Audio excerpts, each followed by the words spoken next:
Hi, everybody. Hey, hi, hello. Welcome to Locksport Weekly. Today I've got Marcin and Wolfgang with me. They decided to join and have some fun with us today. How are you guys? Not bad. Yeah, what are you picking, Marcin? Sleepa HDS. Oh, never even heard of it. Wait, I don't know It's if a I've heard purple. It's got, I don't know. I don't have the key. I think it's somewhere around 9, 11 pins, something like that. Oh, nice. Okay. What do you got on deck today, Wolfgang? Oh, you got a bunch of euros. Okay. Are you picking all those, or are those for cutting in half and giving me half? Yeah, that's something that I'm doing, but this one is for loose shirt actually. Nice. I'm preparing a package of some nice locks for loose shirt. This is not everything, of course. I'll still have to look up the rest. So these are all Avis from what I can tell, and Yale. Oh, nice. And we'll take a look at some Vachette, BKS, and other brands. Wow. I just have to grab them real quick.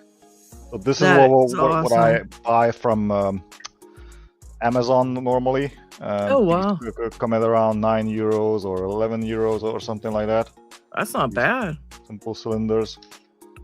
That is not bad at all. Wow. That's actually a pretty dang good deal. Holy cow. It is.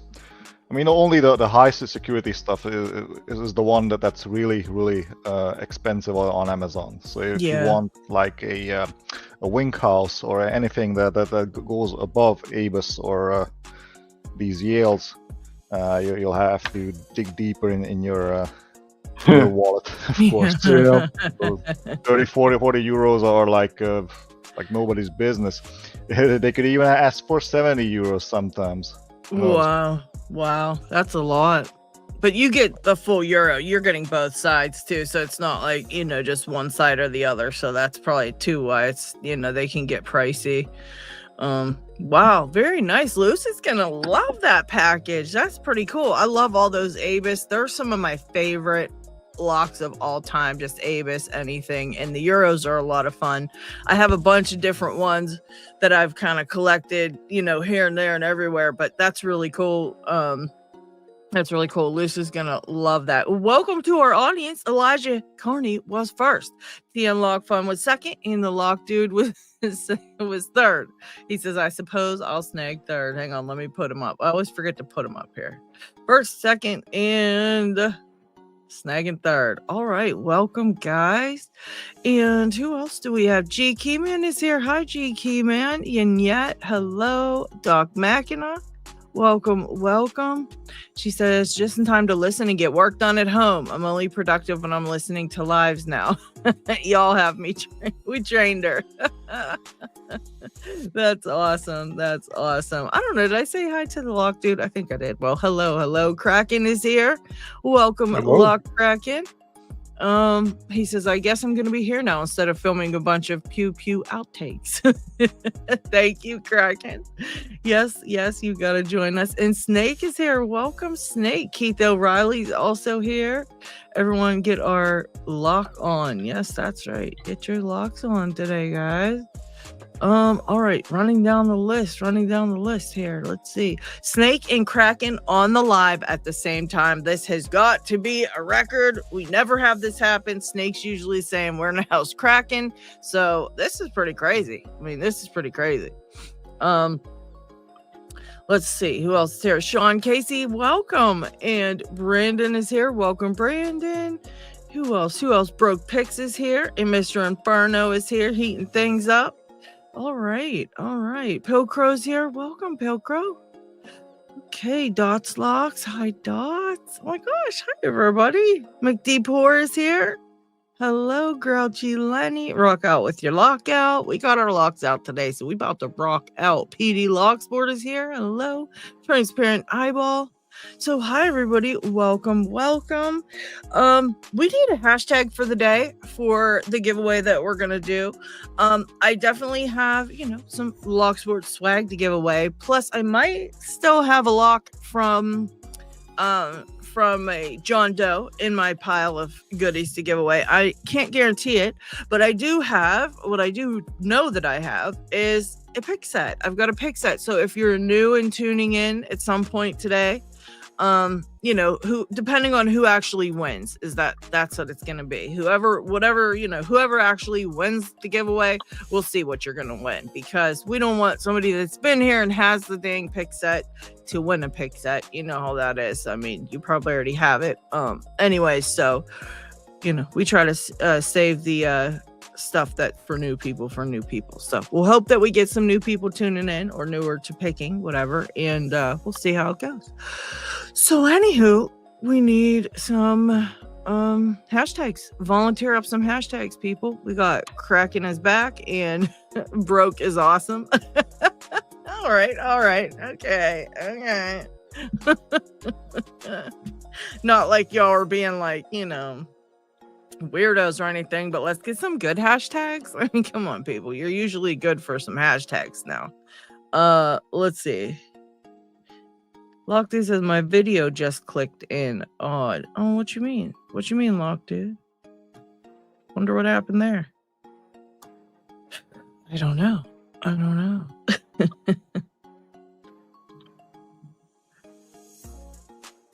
Lady Pics hashtag. I like that one. Kick 2025 in the butt. Hi, Dean. Welcome to the show. We're asking for some hashtags.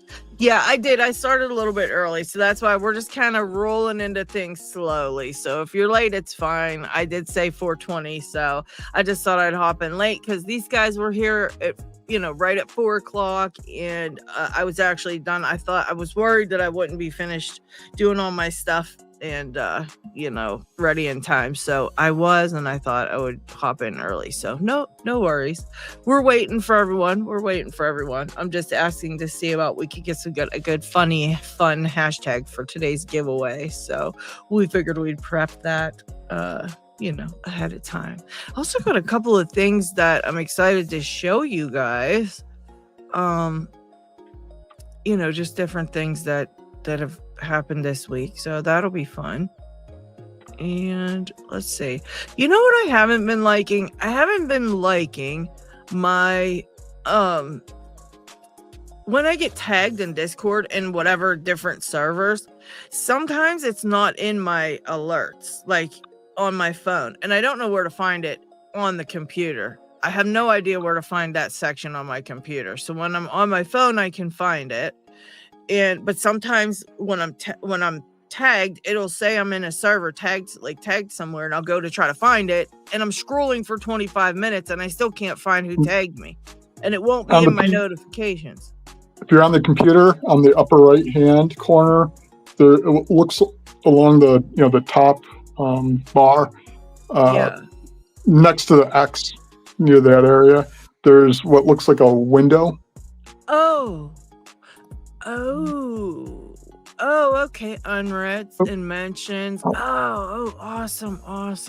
Okay. Oh, thank you, Morrison. I always wondered where the hell this is at. I love it. Thank you.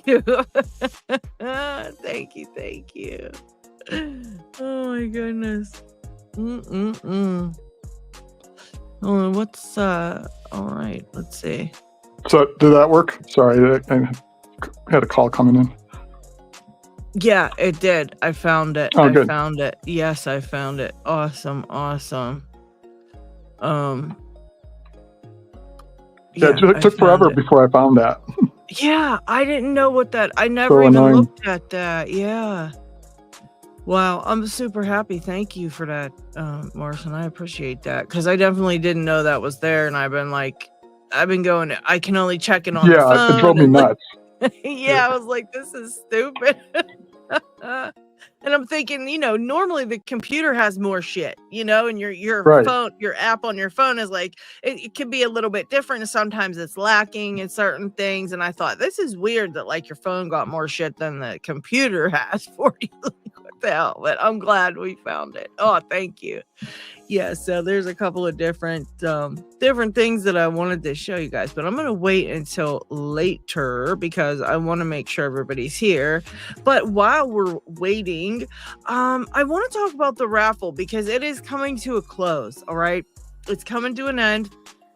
And it's going to be done for the entire year. It's going to be another year gone by. And if you didn't get in on it, you definitely want to get in on it real quick, right before it closes. You got like a day. It's closing tomorrow. I think they have like the hours being counted down right now over on Discord. Let's see. Yeah, so it's definitely, this was published, what time? 1:58. So 2 o'clock today, they said 37 hours remain to donate for the raffle. If you have any fun plans on Friday night, better get those donations in now. As a reminder, the drawing will be live streamed on February 1st at 11 a.m. on the LPU YouTube channel. And they have a link for it, in the Discord server, right in the announcements section of the Lockpickers United. Okay, so if you did get in on it and you want to make sure to watch that live stream to see if you won, so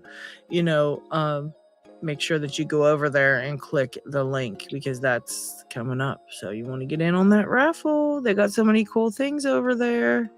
And I am looking at those locks and getting super duper jealous of Lou's shirt right now. I think I'm going to go to his mailbox and just wait for this package to get there and just snatch it up. P-Dubs, welcome. Hello. Hey. G'day, P-Dubs. All right. Yeah, so make sure you're getting in on that dang on raffle. Someone's giving away 50 raffle tickets on Reddit. Oh, okay. Wonder why they're doing that. Maybe to be nice? I don't know. That's pretty crazy. I'll have to check. Let's see. All right, let's take a look. Oh, thank you, Sean. Let's see what it says. Oh, I wonder if it'll pull up my Reddit or if it won't. I hate when it does that. Let's see. Oh, win 50 tickets towards your favorite prize. All right, let's see. Comment below with your favorite prize put in the raffle, the charity you're supporting. A reason why you chose that prize, and after 24 hours I'll pick my 3 favorite responses. Okay, I think this is for people who already entered or what? I don't know, because it says the charity you're supporting, only approved charities will be used, so I'm not sure. I think it's extra. Things, maybe. Well, they might be donating to that charity that you pick. Oh, okay. That's where the 50 comes from. Okay, I see. All right. Okay, that's I haven't read cool. it, but that's my guess. Yeah, that sounds like it. Yeah, that's probably what it is. Yeah. After 24 hours, I'll pick my 3 favorite responses, and each winner will receive 50 tickets allocated toward their chosen prize. Okay, that's pretty cool. Wow, 3. There's going to be 3 winners. So you just have to comment below with your favorite prize pot in the raffle and the charity you're supporting. Only approved charities will be used, and a short reason why you chose that prize. And then they'll just, choose the 3 favorite responses, and those will win the 50. So that's pretty cool. There's lots of entries in there, so get your entry in. Let's see when this was posted so we know when it's up. That was 4 hours ago, so you got, you've got the day. So get it in if you want to. Right over on r/lockpicking, the subreddit. Thank you. Thanks, Sean. Appreciate that. Yeah, that was really cool. Very cool.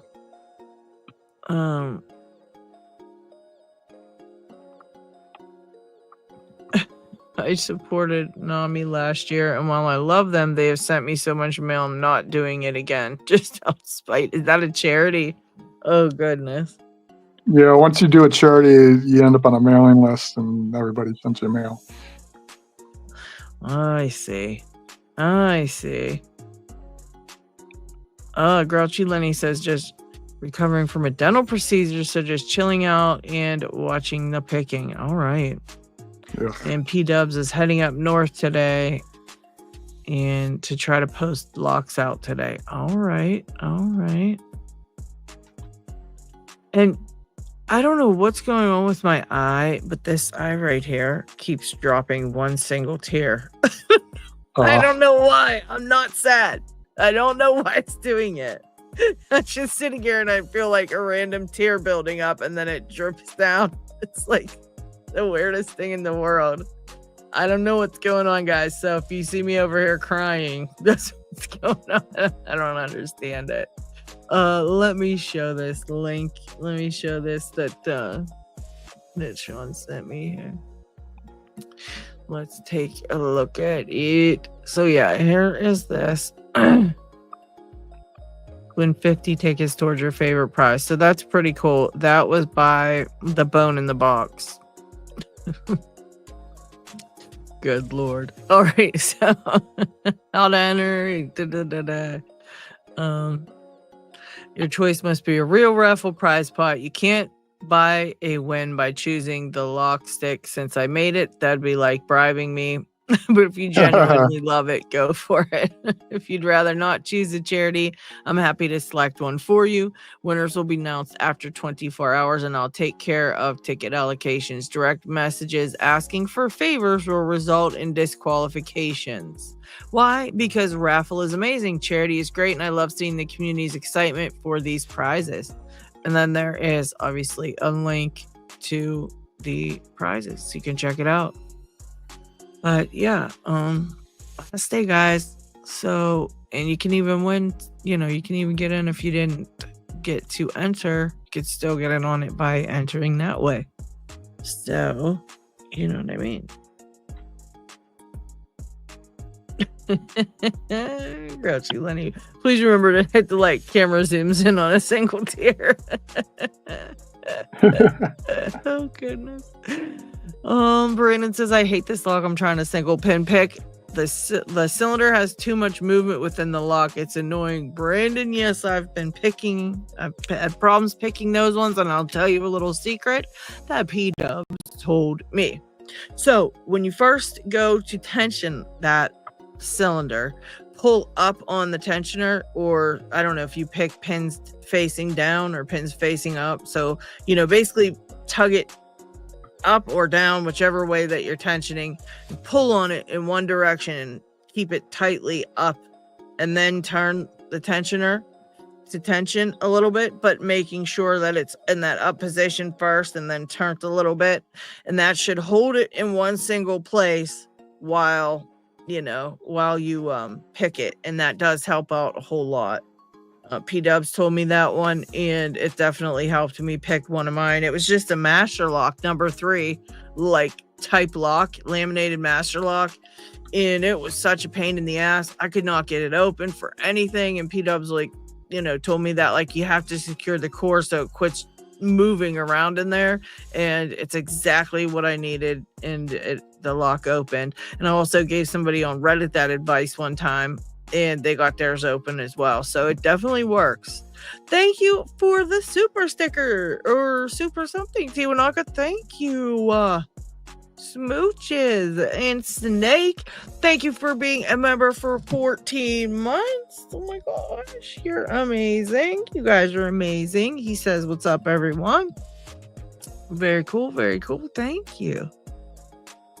Yeah, it's a master lock. Yeah, that's the one I had, man. It was like a gold colored one, like brass. It's like a brass, completely laminated. It's like a male lock or something like that for master lock. I don't know, US something on it or something like that. But yeah, this thing's so annoying. It's still really hard for me to pick.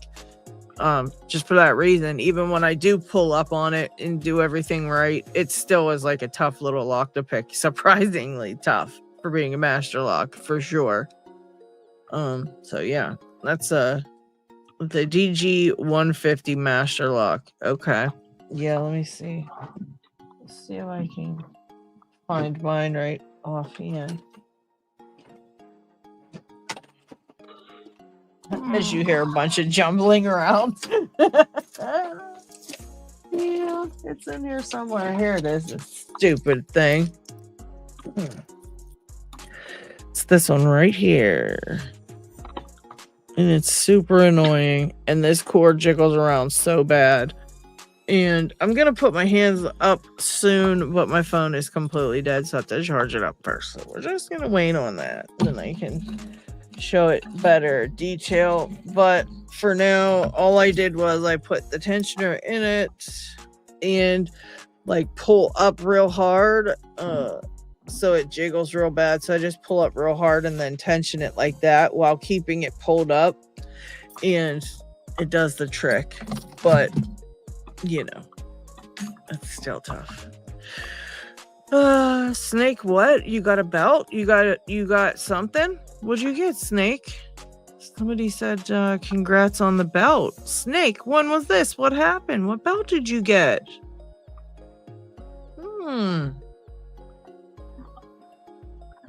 I think he's been green, so is it blue? Ah, okay. I didn't know Snake was green. I thought Snake was purple for some reason. Maybe I'm thinking of someone else. That's my old belt, he said. What's your old belt? Green? Oh, I don't know. All right. So Phoenix says, I got one for you. I opened up a Euro a couple times the last couple of days, and the cam has slipped out of position. Is there anything I can do with it? Got it. Or do you mean it's just turned out of position? Or the inside that slipped in between the two Euro sections? I think he's talking about the black piece that's between the two sections.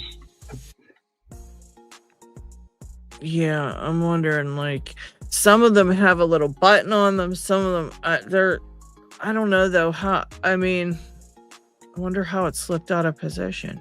That's weird. Usually it doesn't really slip unless you got it, right? You're talking about this piece? I think that's what he means.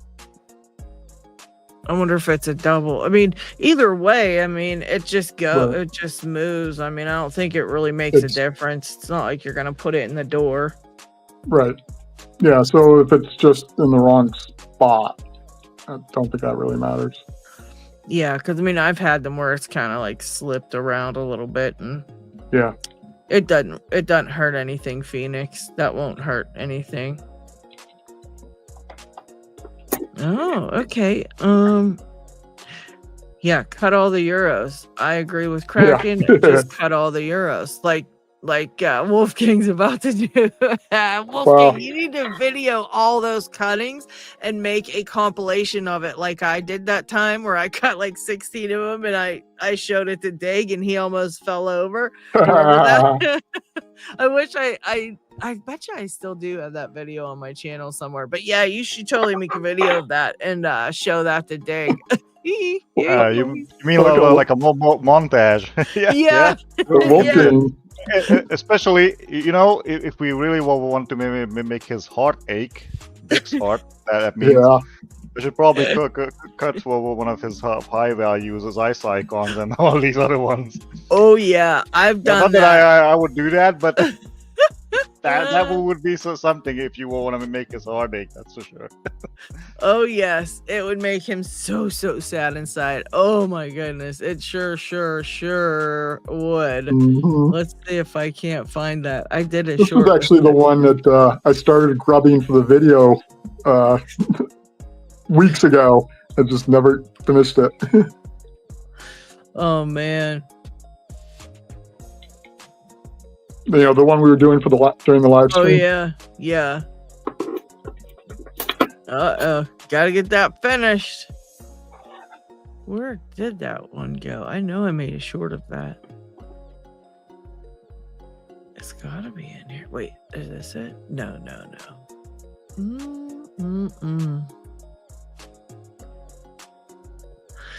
Yeah, I sure did make a video about that. Oh, there it is. I don't want it to blast us, but I'll pause it. I don't know why it does this. I don't know why it does that to me. I didn't even pull up that short. Let's see. It's so stupid. It's too loud though. It has music in the background and I don't want to play it and get in trouble. But yeah, I can't mute it either, so I can't mute it fast enough because YouTube just wants to play it really loud in our faces. So, but yeah, you'll have to totally. And where is Dig? He told me he's been working on his sleeping though, so you know he wasn't on a good sleep schedule. And I mean, Dig would stay up. I mean, till 3 a.m. and then get up at 6 or something to go to work. Like a lot of times, like he was very bad with his sleeping, you know. And so yeah, he had to get on a better sleep schedule, so he may not be around this evening because I know it's late for you guys. Let's see. He's gonna got it and realign it, he said. What time is it for you, Wolfgang? Right now it's 10:30, I think. Yeah, 10 p.m. So we're just 29 minutes away from 11 p.m. Yeah. Yeah, 6 hours difference for me. Yeah, it's definitely later. I'm only at 4 o'clock. What time is it for you, Marcin? Yeah, 4:30. 4:30. Okay, yeah. So and I have a question for everyone. So these Dormakaba cylinders, are these common in the USA? You guys have these? No. They're, okay. I think mainly European, I believe. Yeah, because these I got from a warehouse, and holy shit, are these hard to pick, these Dormakabas. Really? I'm not sure. I'm not sure what their model is, but these are pretty hard to pick. Dormas, I know I picked one for it wasn't a belt or anything, it was just, or no, it was for my belt, I think. What is that, the DC? I had the DC 3003 and the DC 500, and then I think I have some type of Dorma something or other, but it's not difficult. But the other two were really tough. They were really, oh yeah, I had a Dorma, oh shit, just a rim cylinder is what it was, and it wasn't really that anything, like it wasn't anything, but the other two were crazy. The tolerances were really, really good. And White says, is that a Kaba Peaks? Let's see. I was trying to look up the box because I still had the boxes for these. I'm not sure, but this one has a really crazy bidding. Holy crap, look at that. Oh, wow. It's like a mountain in the middle. Are you selling any of those? Selling, I would. I would love to sell some if anyone's buying. Okay, but yeah. Right now I'm also trying to pick some of these because these I haven't even picked. So the ones that don't have a tag or have a white tag, like this one, yeah, I haven't even picked. And I'm not sure if this one is ranked yet on the LPU belt system. Right. Well, yeah, if you're gonna sell any, maybe I'll text you. I'll message you and see what you got going on, because I'd definitely love to get a hold of a couple different couple new locks. I'm totally like, everything I got is shit I picked so many times, and I need some new stuff, and it's like everything is just, it's all the same stuff, same, all these twins. And unless I get into like unless I start getting into like stuff like this where it's like Euro cylinders from the UK that I haven't seen before, it'd be a little bit different, or isn't Kaba the K that's an ACAB, the the ACAB picks? Mm-hmm. So they're known for making the high pin count Dimples. Yeah, but these are the standard cylinders from them, so these are a little bit different. Yeah, they're really cool though. Wow. I'm not sure what's inside them because I never got it. But these are brand new, by the way. I got them from a Yeah, they I'd call them definitely love one of Bauhauses those. here in Austria. So these are the places where you go and buy some paint if you want to paint your room. I don't know, build something. Yeah. And What's I it just called? found the cylinder there. It's a Bauhaus, so like a built house. that's what it's called. That's I think it has an English name as well. I'm not sure what it's called. Maybe a warehouse, something like that. Okay, yeah. Very cool. Yeah, I'd definitely be interested in snagging up a few locks for sure. So I'll text you after the live. Here are some Tessas. So these were pretty cheap on Amazon. I'm not sure who was selling these, but these are like large cylinders. I have the keys over here. And these I never managed to pick. So these are supposed to be orange belt. The problem is you have deeper pins inside.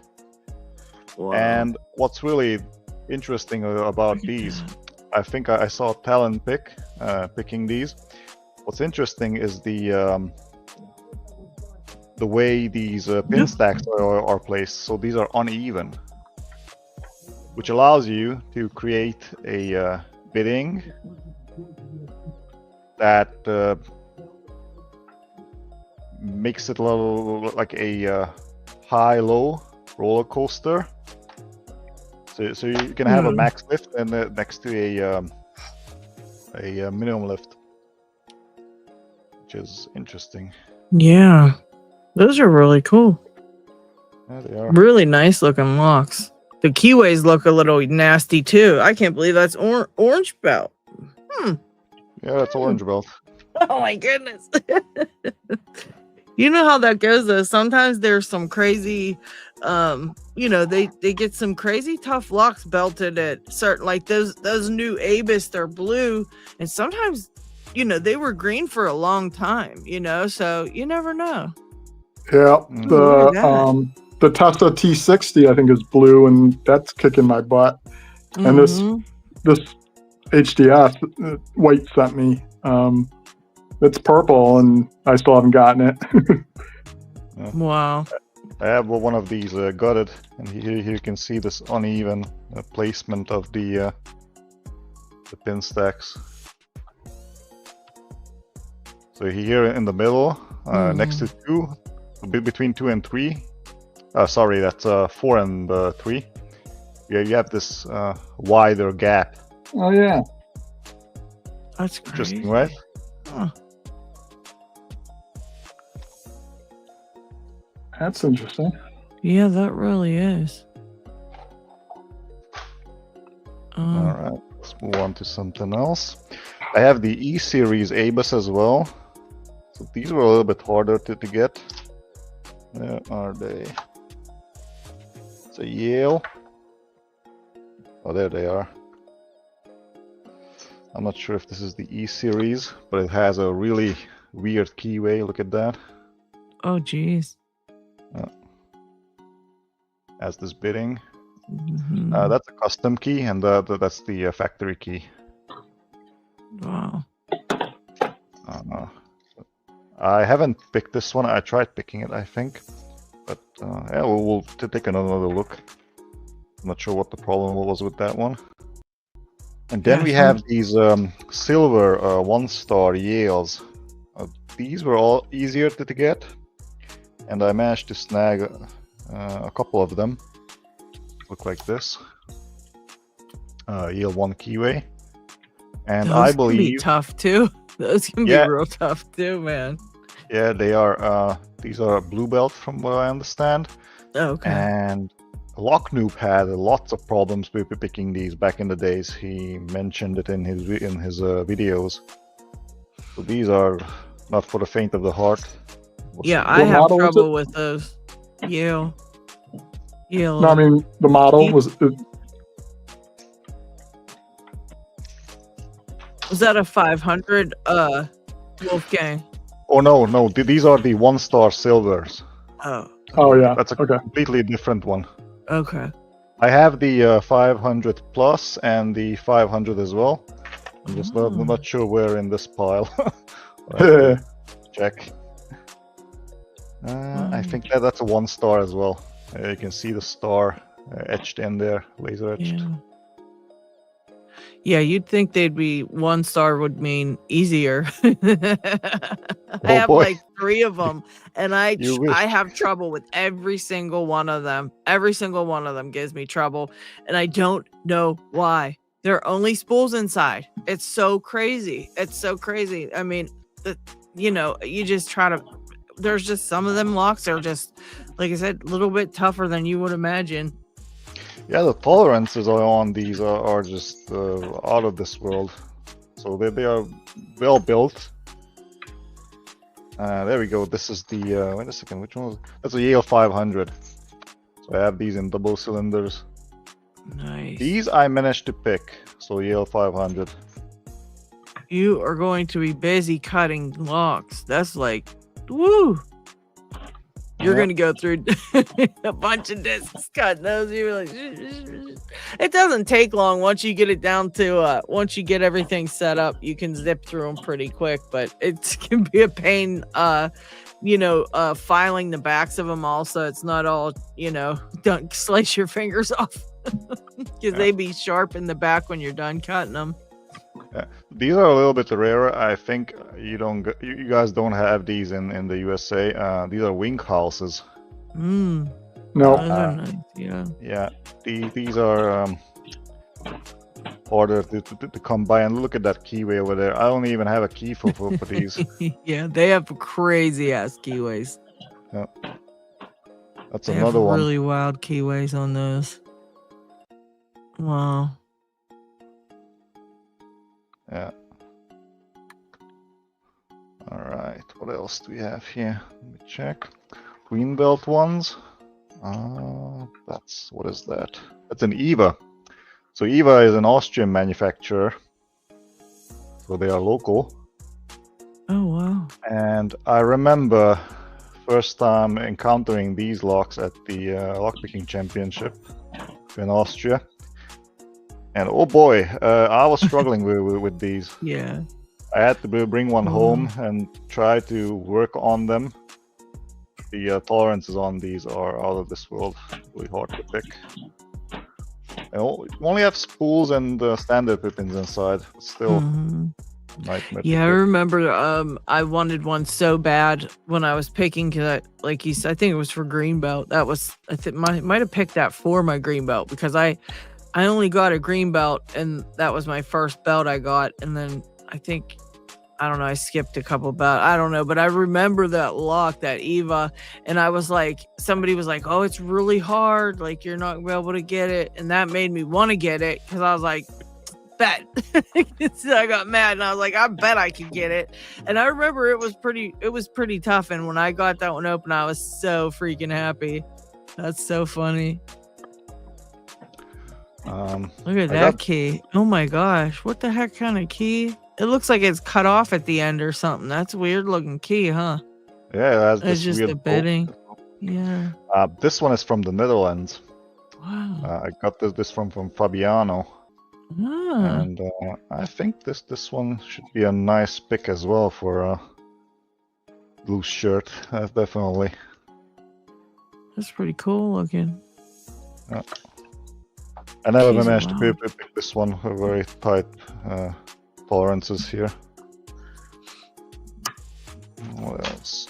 Oh, that's a BKS. I think this the PZ88. So these you can get off of Amazon. And these are tricky picks from what I understand. Green belt, by the way. That's the ranking. Yeah, some of those Euros are tricky, and also they're tricky. Like when we're over here picking American style locks, green belt and under have really wide open keyways, and even a lot of blue belt locks have some pretty wide open keyways for American locks, like our types of locks. When you get a Euro cylinder that's a green belt, if you're not used to picking Euro cylinders, it's a whole different ball game because those can be really tough. I swear you guys have like your easy locks are hard for us. Like You guys have the craziest locks over there. Yeah, you Really might tough. be right, because I got American locks and I got Euro locks, and when I just pick up one American lock, there's a higher chance that I can open it. There's like a 60% chance that I can open it on my first try. Yeah. With these Euro locks, oh boy, that's a different story. Sometimes I sit on them for a week and I can't get it open. Yeah, they definitely are harder to pick, in my personal opinion. The most secure or highest ranked American lock I can think of is Medico. It's purple. Yeah. Yeah, I think that is it. I think that's about as much as we have. I mean, even on homes around here, that's about it, you know? And basically you don't find Medico on homes because it's really difficult to purchase them if you're if you're not a company. Yeah. And I don't imagine you'd want that anyway, just for the fact of, things can go wrong and things like that. And also, the locksmiths, I'm sure, they probably charge a lot to do something if your Medico lock is messed up. You know what I mean? Oh, yeah, definitely. Somebody said an M heart. We have M hearts here. Are you American, like US locks? I don't know. I don't think they're made anymore, but the Corbin. I think Medico sued them, if I remember right. Okay. And M4 is red, somebody said. Yeah, that's right. Holy crap, Joshua, congratulations, got his yellow belt. He literally found us through a live stream we were doing the one night. Nice. And I sent him over some pics, and he already got his yellow belt. That's freaking awesome. That's awesome. Congratulations. Yeah. Congratulations indeed. Wow. That's really great. I mean, this was just like maybe last week or something like that. So Joshua, great going, man. Congrats. What type of pics did you send him, Lady Locks, if I may ask? I sent him a Genesis set because I got a few for giving away. And he said he was interested in getting into picking. He thought it looked like a cool hobby. And he said his daughter as well. And so I sent him over an FNG set, so just in case, so he could and the Genesis, because I figured if his daughter was interested, I know how I am about my picks, and I'm not trying to share them with anybody. So I figured I better send like the FNG as well, so that way his daughter could play with that while he played with the Genesis. But he said he got them on Monday, so that is great job. Nicely done. Speaking about the FNG set and the Genesis set, so what I did in my local lockpicking group, I have some colleagues over from the office, and what we did, I decided to give away some of those beginner sets to them. And the idea was to have a bag. I would put some yellow belt cylinders inside, and then they would like grab them blindly and then pull out one and then try to pick it. If they managed to pick it, they would win a FNG set. Oh, that's cool. Yeah, same for green belt. So if they pick a green belt lock, they would get like a Genesis set or one of those Jimmy Long's starter sets. Yeah. Oh, that's awesome. That's really cool.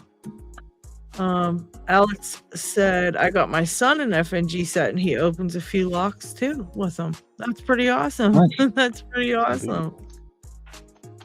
Yeah, it's great to see new people getting into it. And definitely. Yeah, I try to do those vertical live streams because it gets a little bit more of an audience of like people that never heard of it before, and it really does kind of reach out. And even if only Joshua is the only one who decides to join locksport and do whatever, it's 100% worth it, because we at least got one person interested in it, and You know what I mean? Sounds like Joshua's in it to win it, and he's gonna be texting around going, "I need this lock, I need that lock, give me €1." He's gonna be doing that soon. We just like got Joshua like trying to find some more locks, texting everybody like for weird ass locks. Yeah, the family that picks together sticks together. Grouchy Lenny says. And let's see. Black Smoke Joe said I made a few hooks out of wiper blades. That's exactly what you could do with those, and you can make tensioners, picks, all kind of stuff. He says Alex says gotta make memories somehow. It helps with Canadian winter.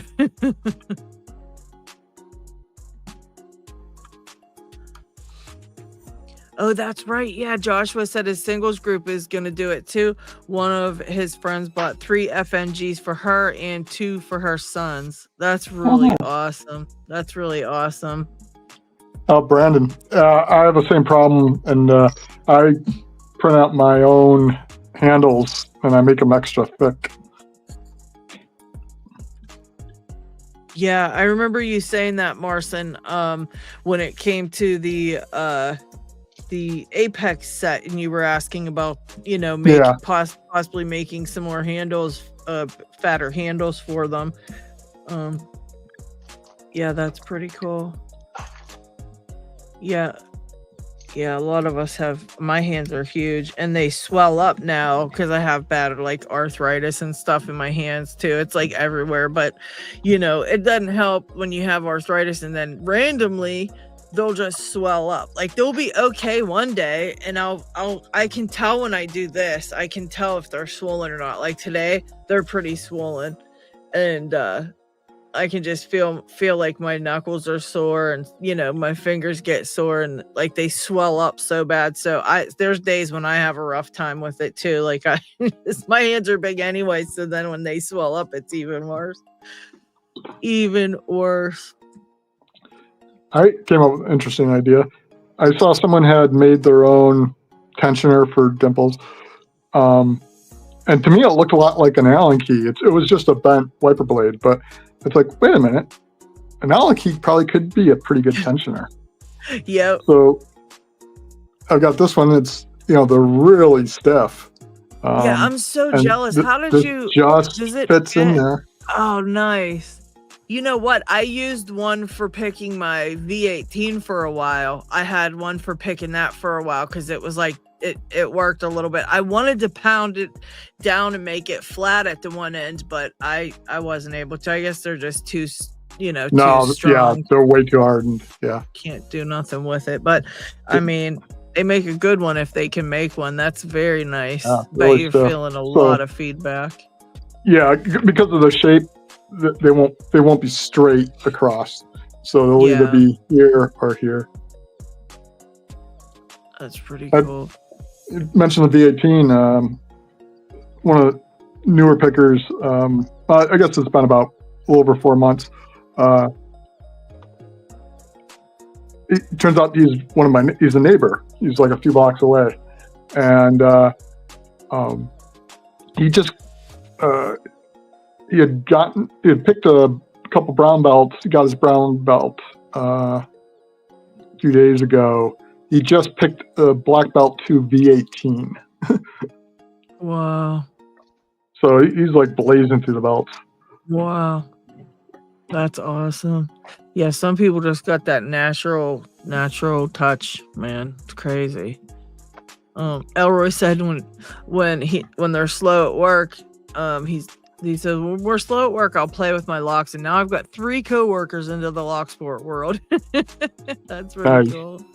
Also, welcome Terry B, Nola, Humboldt Picker, D-Mac, Spontaneous Disintegration, Dan Stotland. I don't know if I missed anybody. Lock Squash is here. So welcome. Vector Potential, hi. Yeah, you know what, Joshua, those cheap no-name brand dollar store ones are horrible to pick. I have trouble with those. I think we all have trouble with those sometimes. They have terrible tolerances and they're just so sloppy inside that all the stuff you're supposed to feel or you would normally feel on decent locks is like out the window when it comes to those. So don't feel bad about that at all. That's totally normal. Your best bet would be maybe try on Amazon. They have a bunch of like really great locks you can order on Amazon. I have an entire list on, it's going to be on one of my regular videos, one of my recent regular videos. I just made a list of locks from yellow to, I think there's even a couple blue on there. So they're all marked with a colored dot next to it, what belt it is. But there's a list of Amazon locks. Like there's a bunch of different Abus ones, and Abus are my favorite. So I picked a bunch of those, and just there's quite a few there that you'll have way better lock on because they're made really nice and they'll have nice tolerance, not too difficult, but they'll be, at least you'll be able to feel the feedback, because those Chinesium ones are terrible. Those dollar store ones are terrible. Harbor Freight has that brand. Bunker Hill. Those are pretty fun. Those are pretty nice. But I don't know if they're ranked. They're probably just a white belt, but they're still fun to pick, Yeah, Humboldt says his dollar store one's pretty hard. Yeah, definitely. Lockpicking Paul, welcome to the show. Welcome. Congrats on your black belt. Oh, U.S. General from Harbor Freight. My bad. U.S. General. The Bunker Hills aren't too bad, though. I've picked a few of them. They're not too bad, but they're pretty fun. Yeah, Paul got his black belt not too long ago. Yeah, Paul did get. Yeah, congrats, Paul. Congrats. Nick BT. Had a few black belts come through.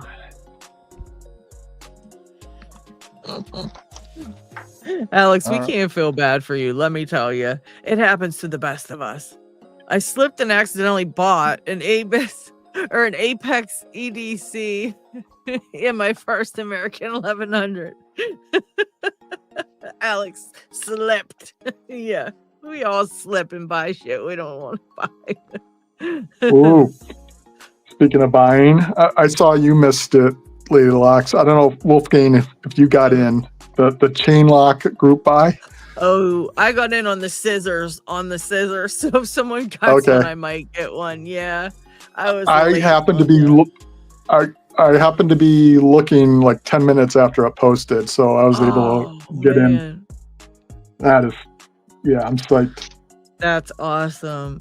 Yeah, what I heard was they were saying they're super difficult to gut, and so a lot of people were like wanting to cut them anyways, so they're gonna end up cutting them and letting people get in on it. So I'm really excited. I hope I get one. Yeah.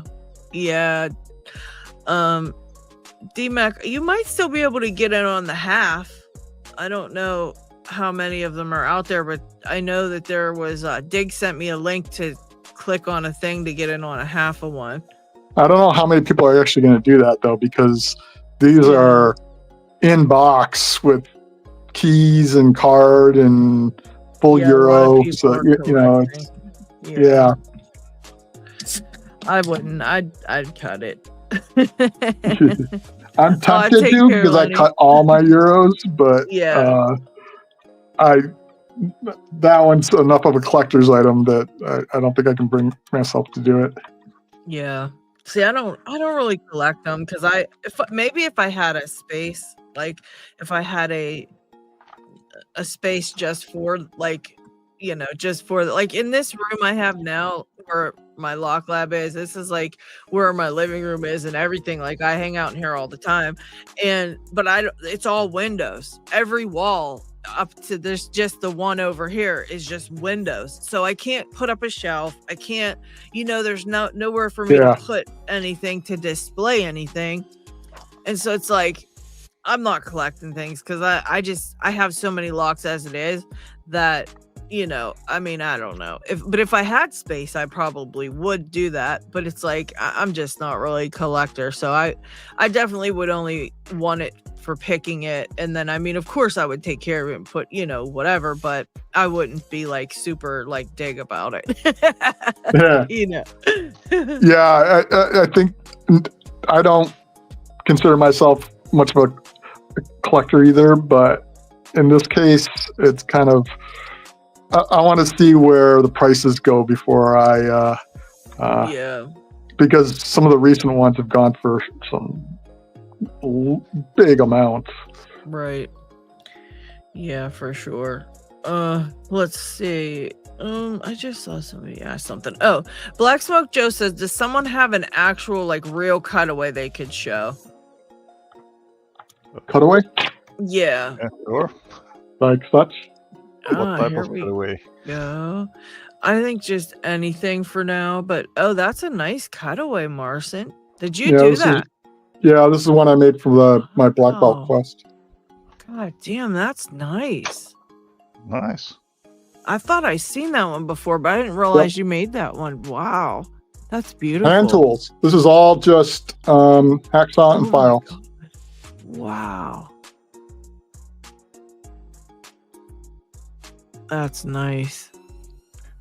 If I had you can see the pins are just starting to fall down. Yeah. If I had made because I was starting to polish the insides, if I polished them anymore, yeah. it would all fall out. Beautiful job. Wow.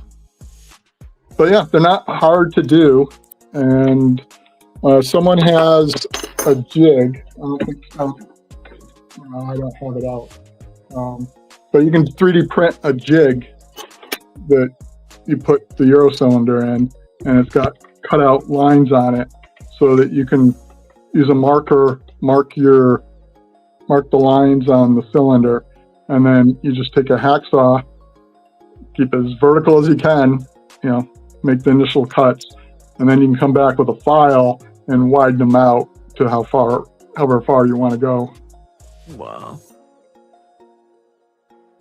And then in this case, I cut back into the Bible, Mm. so you can see it. That way you're not, you know, it's pretty close to where the springs are and where the drivers come up, because otherwise you kind of have to almost look straight on to see them, and if you do this, the walls will block it. So if I cut it back, I like it cut back like that. Yeah, it's a lot nicer to see that for sure.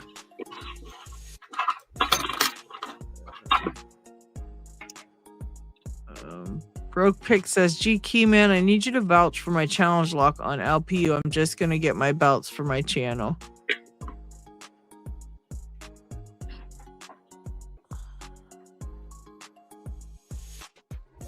Very cool. And if you want to look in more details of how I did it, you can do a search for my name and then, you know, with Discord you can do, I think it's a from : and then Marcin, and then in : and do it for the belt submission channel, and it'll pop up. You know, I'll only have a few submissions in there. Just look for my black belt one, and the PDF should be in there for how I made that. So from : Marcin. Here we go. It's Marcin. And then in : what is it? Belts. Belt submission, is it? I think. If you type belt request. Yeah, that's it. Okay, let's show it for everybody. I'll show it for you guys here. All right. No, here it is. Yeah, LockNoob. I was using LockNoob's video as That's when I did my first one, which is the L500 Plus, which didn't turn out so great, but it definitely took me more than half an hour or whatever it took Locknoob. Right here, guys, you do from : space and then find Marson's name and then another space in : belt requests, and then all this will come up and you can look through it to see the steps that he took exactly. Find my black submission, and then the PDF will be in there, I think. That's pretty cool. Thank you for sharing that, Marson. Sure. Thank you. Yeah, I like or how that. Or DM me and I'll send it to you. There you go. Nice.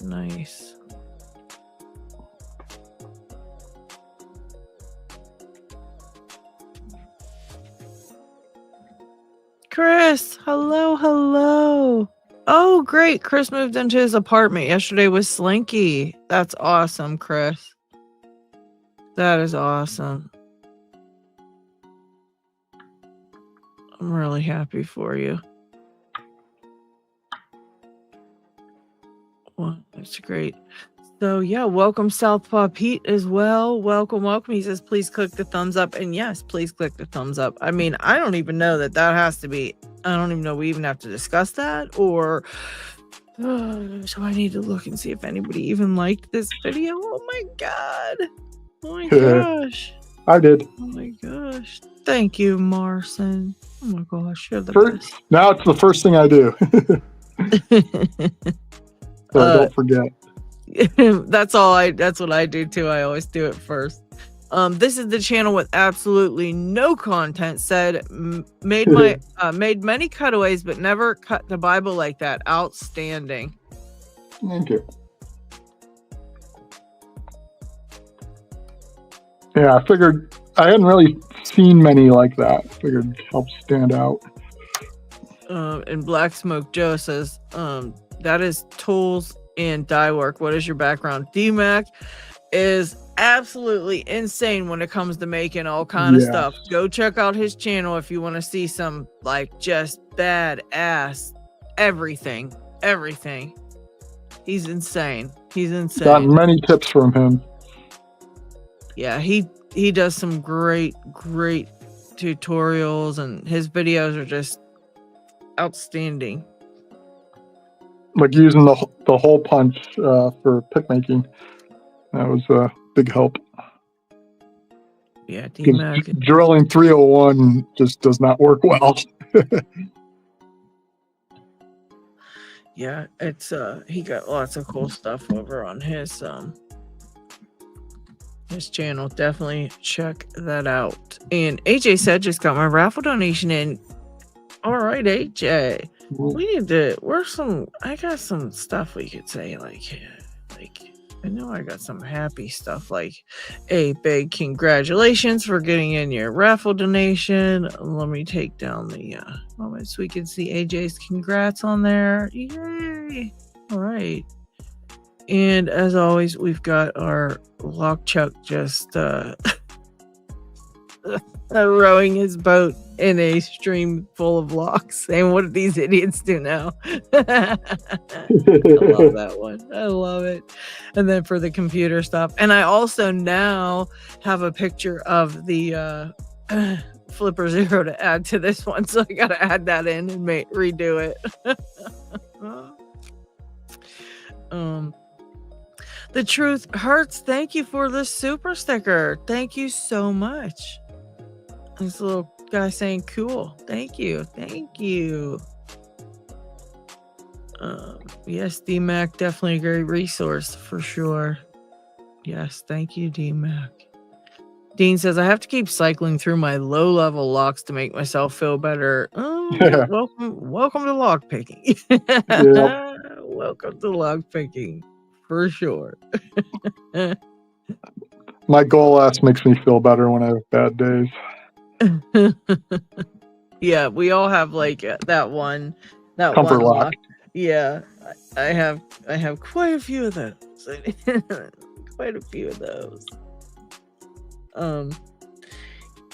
Yeah, Broke, you'll probably have to send it on to GKeyman to pick it and take a look at it and go through it and, just count your modifications. And then I think all he has to do is just go over to the LPU and say that he did it or something, right? For checking for a challenge lock. Yeah.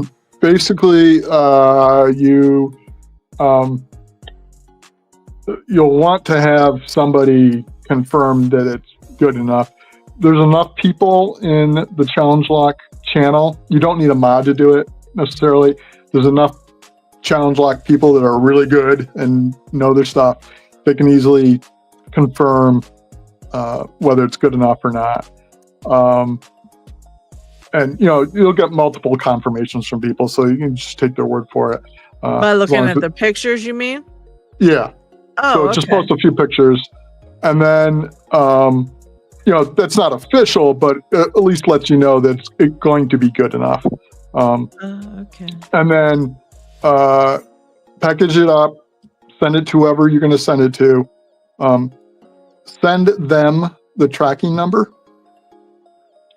and then when you do your belt submission, at them, ping them in your submission saying, I set my challenge lock to at whatever picker. And so they'll get the ping, and all they have to do is reply to that and just say, yep, I got the tracking number. And so they don't have to receive it. They don't have to pick it. They just need the tracking number. So don't post the tracking number, because people can use that to dox you. But just send it to whoever you're sending it to, and they can confirm it. Yeah, then you can just confirm, I did get the tracking number. Oh, GKeyman already picked it. Oh, okay. So then Broke Picks just tag GKeyman in your post, and he can come in and confirm, like he can get to where you tagged him and go confirm it or whatever. Just say confirmed or something. Yep. They can just put a check mark on your post. Just anything to let the mods know that it's true. Okay, so yeah, just when you get the at GKeyman and you go to do it, just go over to to where he posted that, and then just make a check mark on it, and then they'll know that you're saying that you did it. Okay, That's pretty cool. Yeah, that's pretty not simple bad at all. Yeah. Somebody Broke Pick says he's going to see TLP 1969 on Sunday. That's pretty cool. Nice. SPTTH says, where do you get the lock holders? Do you mean the vice, like the vices, or do you mean like the little 3D printed things that you can put the lock in to put them in the vice? But yeah, Harbor Freight or 44 Delta has these ones, these mini chucks. And this is like a pound of ice. You can get them like Amazon or any other place like that. And they're a little more expensive. Yeah. But the Harbor Freight one is good enough, or Bessie, that kind of thing. Yeah. And also the clamp. The actual clamp, like this little thing here, this clamp part is an Amazon small rig clamp. Yep. Yeah, I got one of those too.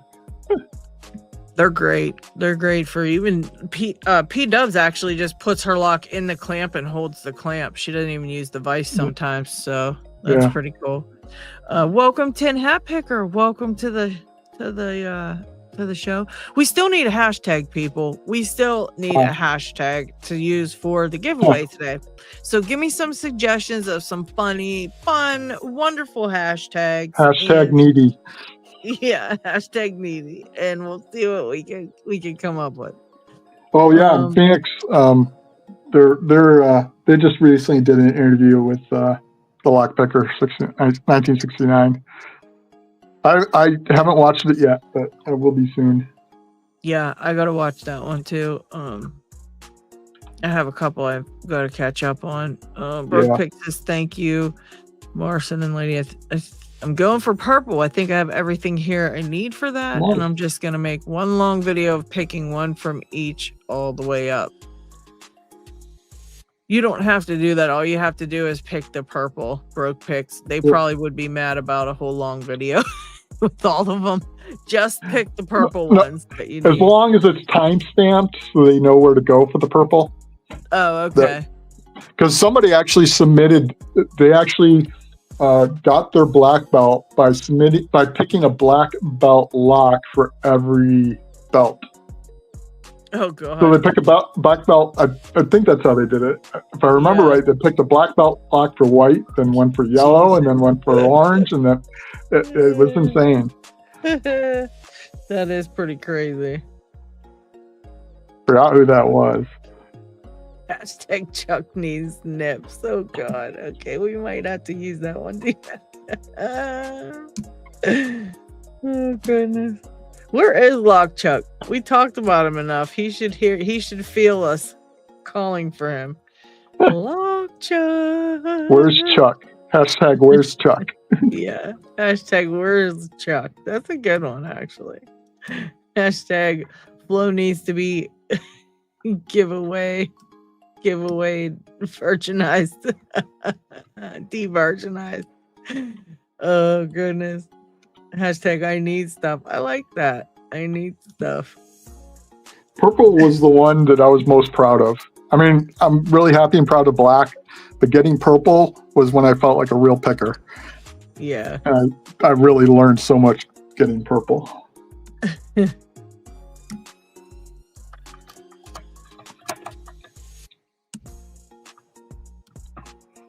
But I can't get this purple. Yeah, there's killing me. There's some good ones that are purple. I missed purple. I went to brown, but that's when I felt like this is real now, real stuff. Because those, I think brown is like totally crazy belted, like locks and brown. You can get some crazy shit. Well, I did a P extra and the Kodai for my purple, so they were not the easiest choices. Yeah. No, I had to really learn a lot to get those. Yeah, I feel like those ones are like next level once you get to there, and you can find some really crazy ones for sure. I'm picking a lock now that like I feel like I am missing something because I think I'm oversetting one every single time, and it's pissing me off. And I don't like that the no lift pins feel just like a binding pin. I'm not really into that. I don't really care for that. For what? Like when you get to like a pin that you're not supposed to pick, like a no lift pin. Oh, yeah. Just binding, and I never know unless you pick it and then go, oh, that's wrong. You know what I mean? Like that's stupid. Because I don't remember that stuff when I'm picking. I don't like to have to remember not to pick something. I just like picking the binding pins, and that's that. I think that's why I hate American locks so much, because a lot of them have no lift pins that feel just like binding pins, and you pick it and it oversets and all that fun stuff. All right, we need to get we need to smoking that purple pack. Dean says my ace still isn't picked for over 5 years now. Humboldt, if Jim can't pick it, I don't think there's not going to be too many other people who can. Yeah.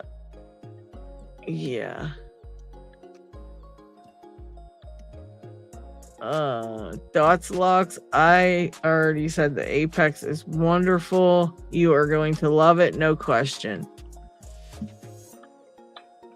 I really hate the tapered torpedo pins on challenge locks, goals, etc. That counter rotation makes you instinctively want to keep going, and you have to suppress it. Yeah.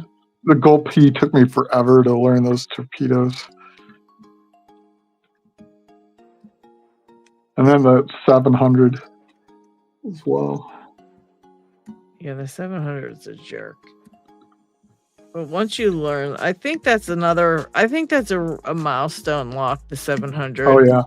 I really do, because once I did that one, it was like, I really was like, wow, like I actually did this. This is one of the hardest locks, I think. You know, I mean, obviously like the Gold Z is probably harder than that, but that one just kind of really takes it to the next level. I found it easier, but that was because I had just done the Gold P, I think. And yeah, I definitely had a nice time with my, and it didn't take me long. Once I got it and decided to actually do it, like I was like, this is it. I'm going for black and I got to pick something. And I sat down and it was like, it wasn't that bad. It took me about, I think maybe 2 days. For the Z? Messing around. No, for the 700. Oh. Yeah, I just kind of, you know, I progressively pinned it because I needed to figure out the way you're supposed to pick it, you know, with the tapers and this and all this. And, you know, I sat down with it, I think on a Friday. It was a Friday evening and I was like, that's it. I have to be able to do this. And then by Sunday morning, I was making my videos, but I was like in it. Like I was in it. I was like, this is getting picked. Like I kept dropping pins because, you know, the torpedoes are tapered on the top. Oh yeah. So, you know, I was pushing them up just a little too high and it was nudging the core back and dropping everything.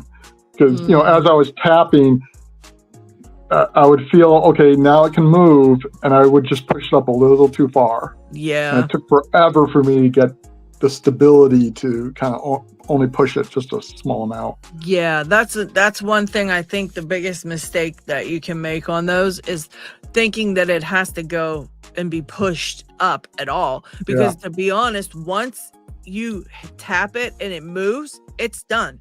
It's done. Like you should put your tension back on, and if it's not yet picked, you can push up a little bit on it some more. But once you have the tension on it, if you push it up, it'll pop up over that lip and the tension will fall back into place. Right. But it's like that, like you said, that pushing up on it, you want to push it up because it needs to go. But like in all honesty, once you move it and you know it moved, it's done. It's done being pit. Like that little movement is all it really takes, and people don't realize. Like it takes a while to train yourself to not push on that. I feel like and you do want to take the pick off the key pin slightly so that when you're actually tapping it. But I was being a little too energetic with that, and that's, you know, and then it would go up too high. So I found it more just kind of almost like a stuttering nudge. Worked a lot better for me. You know, still moving it all around in different places, but just don't be dropping it down and ramming it, you know, that kind of thing. Yeah, you definitely want to just kind of. And the goal's even worse because the goal moves even less. I feel like it's even less than the 700. Those pins are so tiny in the goal compared to the 700. It's like the movements are even in the Rucos, like those gin spools, those tiny little baby things in the Rucos. It's like you sneeze and those are set. And that's the hardest part, I think, about that. Those types of pins is because you think it's like, you know, you're if you think about it, when we were picking for this long to get to that lock, you're picking all kind of locks to get to that point, right? Yep. So when you're picking all those, the pins are pretty decently sized, and this, you know, the closest thing is maybe the lip on the on those what do you call it, Lockwood spools, that little tiny lip. That's probably the closest thing you could get to like the bottom of a gin, like the gin spool kind of bottoms or whatever. And even then it's like, I don't know, they're just so tiny, the movement's so tiny, but when you're picking, it feels like we pick way bigger movements, and then when you get to them, it's like not, and it's so hard to make yourself back off a little bit. It's just, well, you have to think normal about it. The Z and the 700 are the only ones I can think of that are black belt that don't have secondary mechanisms. They don't have sidebars. They don't have rotating pins. They don't have any of that stuff. They're just straight pin tumblers, and they're Yeah. black belt. So the clearances are so tiny. Yeah. Yeah, that's true. That's another thing. Yeah. I think the golds are even worse than the 700s, Yeah. but Yeah, I think the goal has some of the tightest tolerances out there.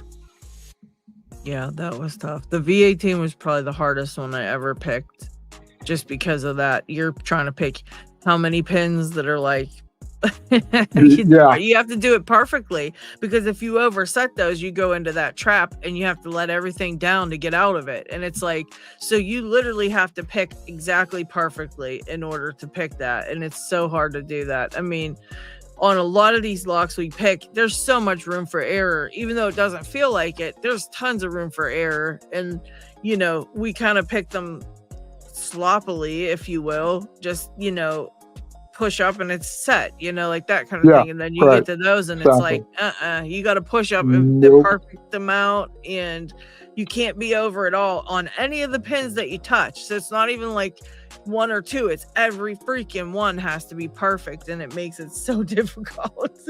Yeah. But that's like definitely a milestone lock though, for sure. Yeah, it took me, I think, 2 weeks to get the 700. It took me 2 or 3 hours to get the Z. Yeah, that's wild. The Z is so hard. That's a great I got job, lucky with Marston. Well, that was skills. That's not, there ain't no luck. Well, when you get to I that think level. my Z might have been a little bit easier than average, but my P was harder than average, I think. And so I had to spend a lot of the learning I would have done on the Z on the P. Right. Yeah, I want to say I picked the P and then the Z, but I borrowed Trucker's Z because somebody had been borrowing mine at the time. Because my springs were messed up. I sent them my gold P and gold Z. I want to say it was Loose Shirt. I think it was Loose that I sent them both to. And so I thought, oh, well, maybe the springs for one will work for the other. So I don't know what he ended up doing, but he picked them both. And the P, it's weird. The Z has the same length springs as the P, but the same diameter springs, the smaller diameter as the S. Yeah. So all three locks use different size springs, and they can't be interchanged. Crazy. That's so crazy. Yeah, I'm not sure what he did to get the springs or whatever. I mean, the springs are in there. They're just really badly messed up. Yeah. And some of them probably don't even really work that well. So it had to have been rough. But I don't know if he switched anything around or had extra springs or what. I don't know. The length of the P and the length of the Z are identical, but the P has 6 pins and the Z has 7. So the Z has smaller diameter to fit them all into the same length. Right. Okay. Interesting. Yeah, that's messed up. So yeah, if you lose springs on that, you're screwed, which I lose springs on everything. So yeah, but I ended up borrowing Truckers, and I wouldn't, I was so scared to gut it and do anything because of how mine got all messed up. Yeah. But yeah, so I picked his, and I don't know if it was, I don't know. I think I picked the P right before it though, like you said, and I think that's what gave me a good grasp when it came to picking the Z. I think if you're gonna work on the gold Z, you should definitely pick the P first, because I was just about to say that. Yeah, it kind of like takes you from that being able to be sloppy to making you clean it up a little bit, and then to the Z, which is like clean it up 100% and do it perfectly. So it kind of like gets you to that point, I think, a lot easier than just jumping from being sloppy to the Z. Yeah. even if you're a black belt already. Yeah. Even if you're black belt and you've done a 700, if you're going to do Z, I suggest doing a P first, because the torpedo heads are different. There's actually, I think there's 4 different cuts of the torpedo heads. So each one will feel a little bit different and give you different counter rotations when you start oversetting them. I hate that lock. It's such a bastard. It really is. It is such a bastard. But yeah, I 100% agree with that, to try, to do the P first, because of that reason. It's a lot. AJ said my P was easy and the Z is hard as fuck. Yeah, mine was the opposite. Yeah, that one's terrible to kind of work with. But yeah, it definitely needs, like, I would say compared to the 700 too, like, even though you have to be very like really great picker to pick the 700, you got to be pretty perfect at it. Compared to the Z, that one's like sloppy. You know what I mean? Because I've picked them now where I like the tensioners flopping around and wobbling, and I'm still able to float pick it with a wobbly tensioner, and you know, I can still do it. That would never cut it with a Z. No, Never. no, it would Never. not. You cannot. There's just, it has to be what it is, and that's that. But like the 700, now that I've picked a bunch of other stuff, I'm not saying like when I first did it, but like now that I've picked a bunch, you know, that one's not so bad, and I can use the sloppy tensioner and things like that and still get it open. I even did it on a live the other night. It was super nice. You know, I was talking and trying to pay attention to chat and doing a bunch of different things at once, and I still was able to get it. Never could have done that with a Gold Z. Not in a million years. That couldn't have happened on a live stream. It takes a lot of focus for that one. The 700 is like, you know. But yeah, that one's a tough one for sure. And I think even that one was harder. I don't know. I think the V18 was the hardest one for me to learn, but I had never done a high pin count lock or a gold lock before I picked the V18. So. Ooh. Yeah, that was your first goal? Yeah. Oh, nasty. Yeah, and I think it was my third black belt lock was the V18. That's ambitious.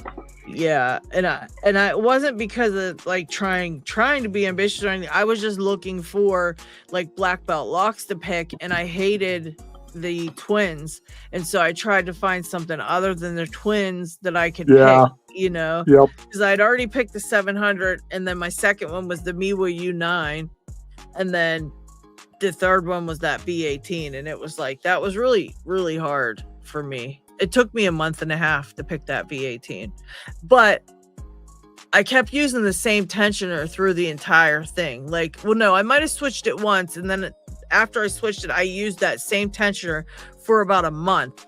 Every time I tried to pick it, the same tensioner.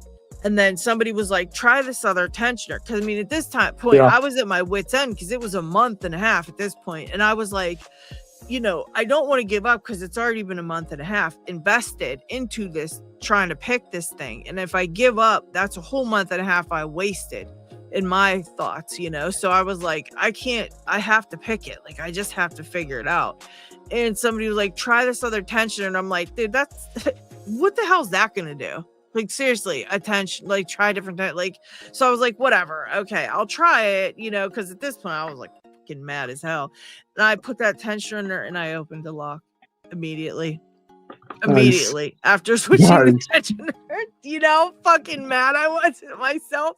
Because I'm thinking, how long did I have this figured out but not have the right tensioner? You know what I mean? Like, if I would have switched the tensioner 3 weeks ago, would I have got it open then? You know what I mean? Because at that point, I was just so freaking mad. But I got it.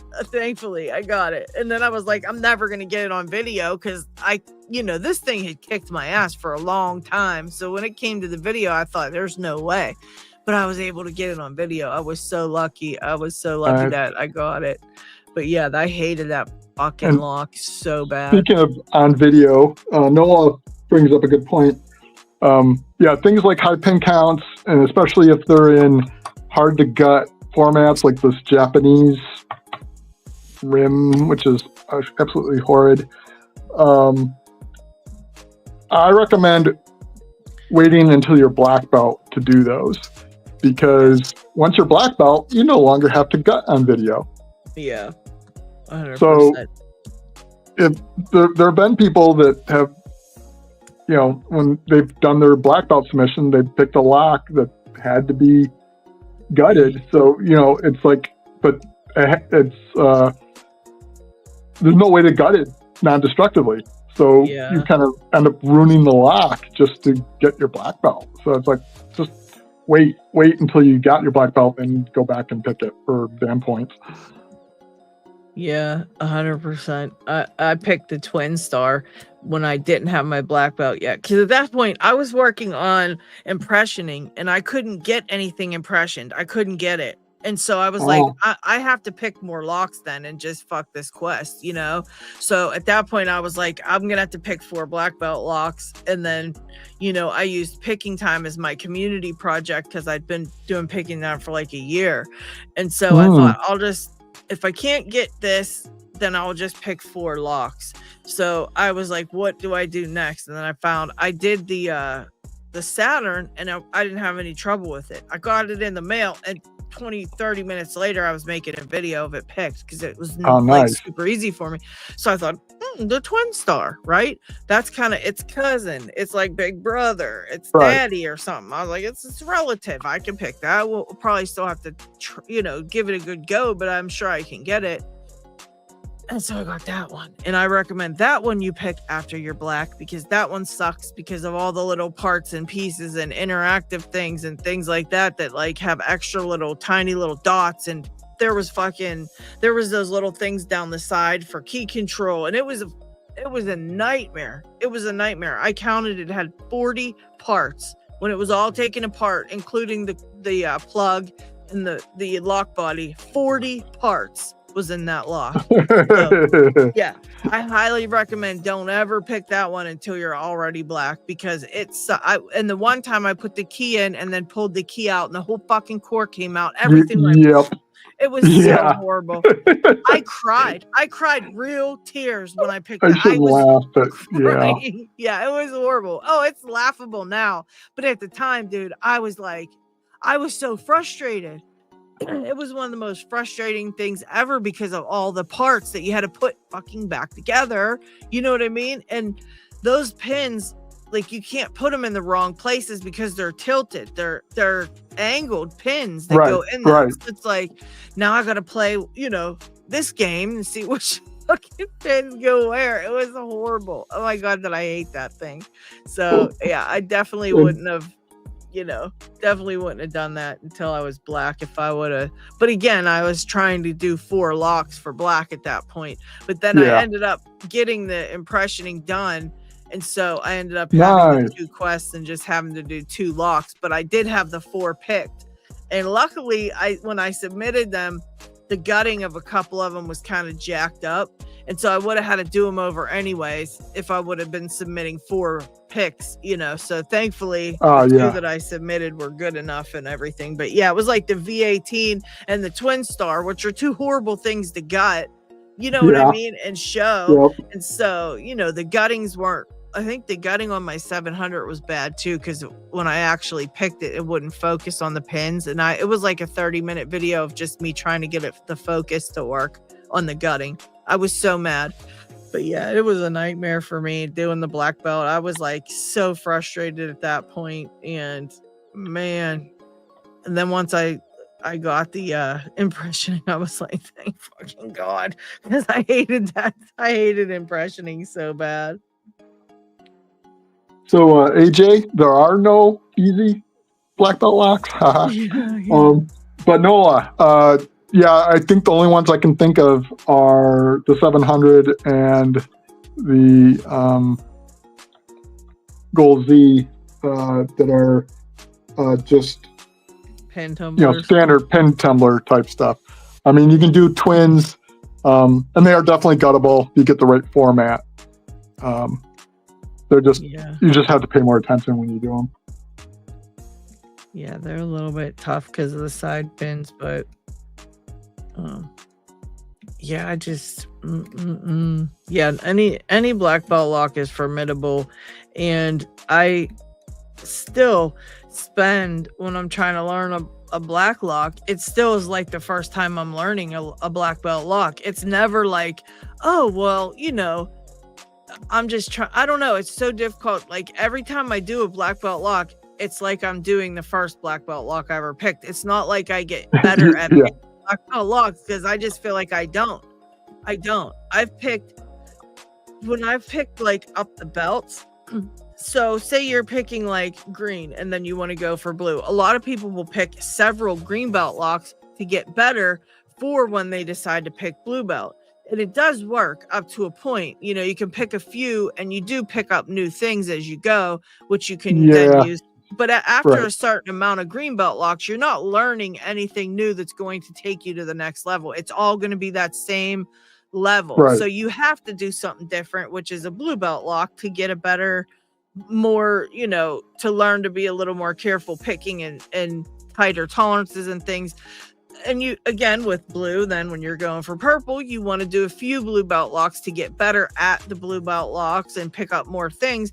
But at a certain point, you just quit learning new things because you've already learned it, like everything that you could, you know, it don't matter what blue belt. There's more locks.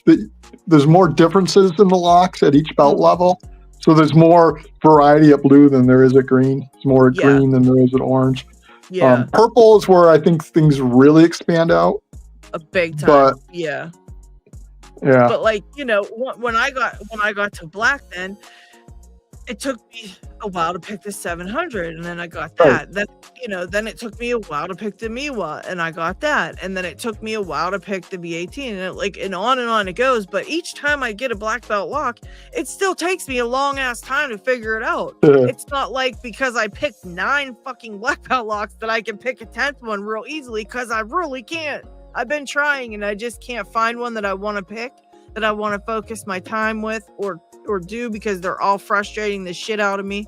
It's like, you know, there's 85 different twins, but I don't know which ones are same blind with other ones. So I don't want to just go out and spend $50, $60 on a twin, then pick it and then have it go, oh, that's same blind with the V10. So that don't count. It's on the LPU site. So like the Twin 2 and the V10 are listed right in the same entry.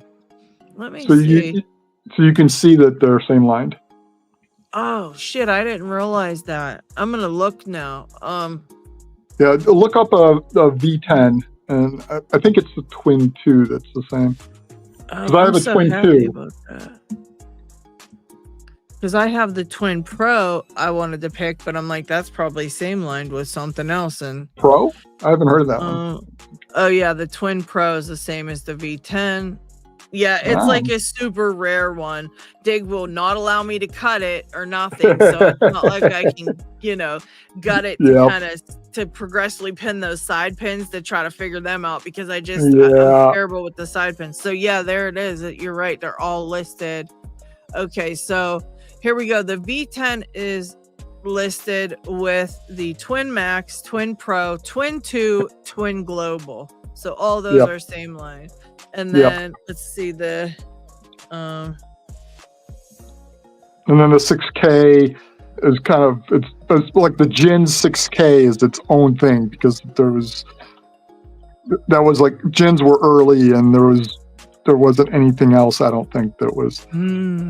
Okay, so yeah, I think that's its own entry, but the barrels one might share with something else. Yeah, the Twin 6000 Jins is on its own, and then the Twin Exclusive and Twin 6000 barrels are together. Yeah. So yeah, I've picked every variant of the twins then, because I've picked the 6000 Jin and barrels, and I've picked the V10. So that one is same lined with all the rest. I don't know what other twin.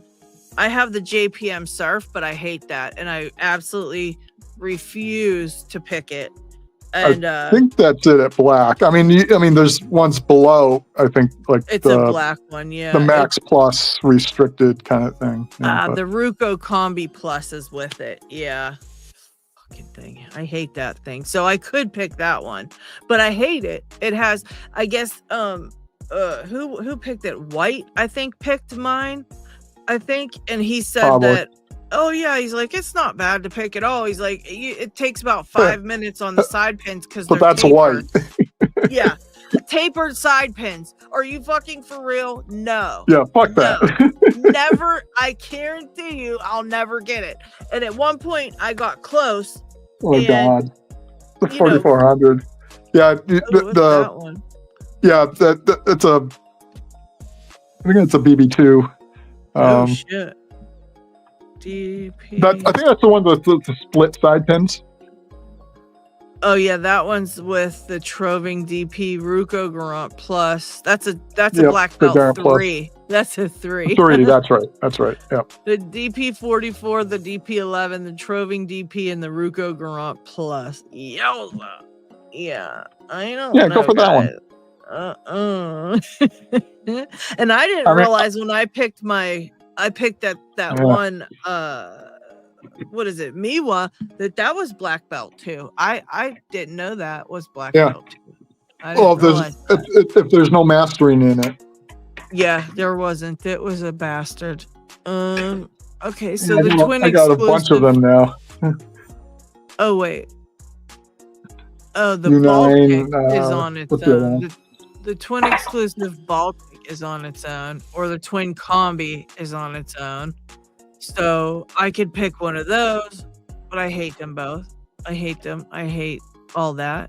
I really, really hate them. The Bylock, okay, 12 sliders, 1 to 2 mastered is only a black belt level. Okay. Just 0 mastered is black belt 2. I don't know how many I got 2 Bylocks here, they both suck. The BKS Janus, I never picked that one. The Bowley Doorlock, the Chubb Definitive. Oh god. Oh yeah, I have the Clavis Q18 and the T20. They both are horrible. I can't tension the Q18, but if I could pick it because it's really nice. I can really feel what's going on in there. That T20 is like a Kaba, and I can't pick it. There's no way. I'm not that dainty. There's no way that's happening. Dom Diamond. Oh, I have that one, but I broke it and lost the disc, I think. So yeah, that's out. I picked the Twin Star. I have the Eva ICS. I need it. I could try the 3KS. I don't know. Eva I forgot. Have you done any lever locks? The only one I did was the Miwa. That's it. Sorry. I mean, lock. the true levers, not the mini ones. I did a small lever lock that Nick sent me, and I did a blue belt one that had the clear face on it that Lock Chuck lent me, and I still have that one. And he said just put the thing on it, and I could pick it for blue belt. But that's the only ones I've picked, so I haven't gotten too into lever locks. And it's like, I don't know how I could do with that. I'm liking them. I need to do more, but yeah. I have a hard time with those, but I mean, I haven't done a lot, so it's like, you know. Yeah, I haven't actually opened one that's kind of valid yet, because I've just been playing around with clear covers or whatever. But I like the process of it. So I just haven't had time to really do one and put it on film yet. How in the hell is the Kaba anything just a black belt? It's not even a 1, 2, 3, 4, 5, 6. Like the Kaba Quattro, 15 to 20 pins is only black belt. It's not even black belt 1 or 2. It's just a black belt. The Kaba Star, 5 rows, 16 to 20 pins, just a black belt. 21 or more pins is a black belt too. Get the fuck out of here. That's insane. The Pyramid Drivers Lockman, I picked that. I have to buy one first, David. Miwa PR. I have do I have that? I have one of these Miwas. I don't know. Oh no, I have the Miwa JN. I haven't picked that one yet. I picked the new U9 9 unmastered elements. I picked that one. Doc Machina doesn't quite like your just a black belt comment.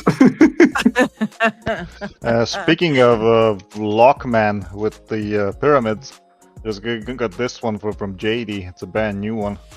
This one has a pyramid. Oh, I want to try pyramids. Yeah. The purple was fun. And these are the very talkative. Huh? Oh, they picked all 3 of them. The purple ones. Yeah, the purple Megacross is the only one I've done. It's fun. Yeah. But, have you guys managed to got these? Because I I tried. have not.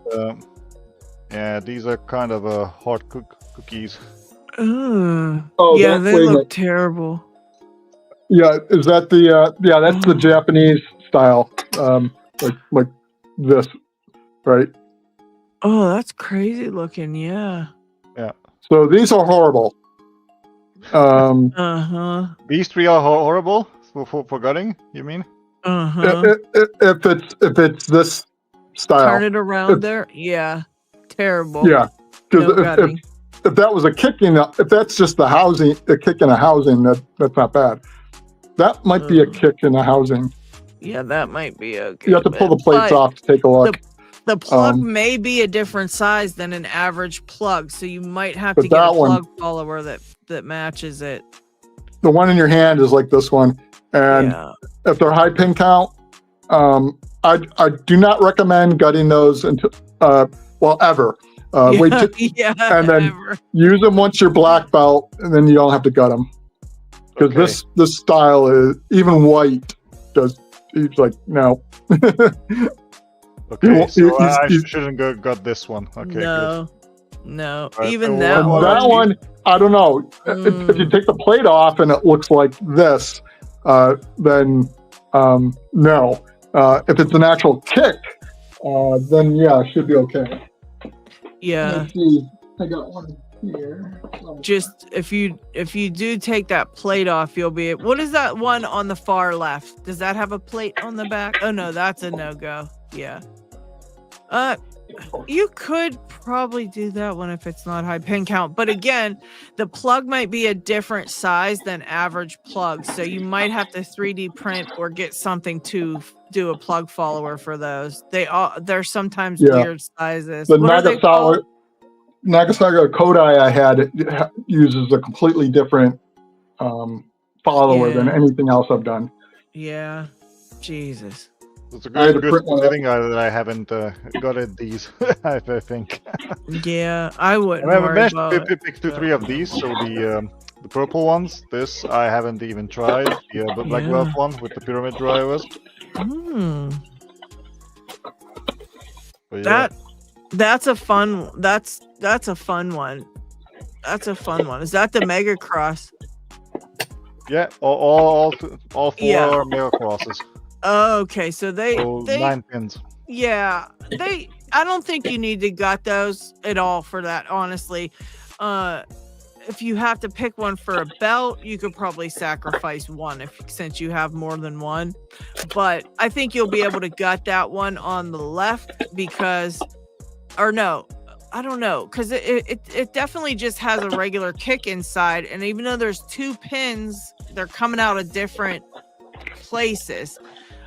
Different depths inside the core. Like, you'll get one on the top and then you'll push back and there will be one on the left, then another one on the top, then another one on the left. They don't all drop at once, basically. So you might be able to get away with that. So wait, let's see what Marson's got. He's gonna show us something here. So hang on, Marson. This looks the same as so this one in its housing. I forced it off. I broke it off the housing, but actually this was for that. But so they kind of look like they're going to be the same thing, but this is that horrible Japanese format that's not guttable. This one, you can unscrew it. Once you take the plate off, and see it holds the kick. Yeah. This is for the Mega Cross, which is being borrowed at the moment. But, and it has things on the Bible too. Don't have Bible covers too, right?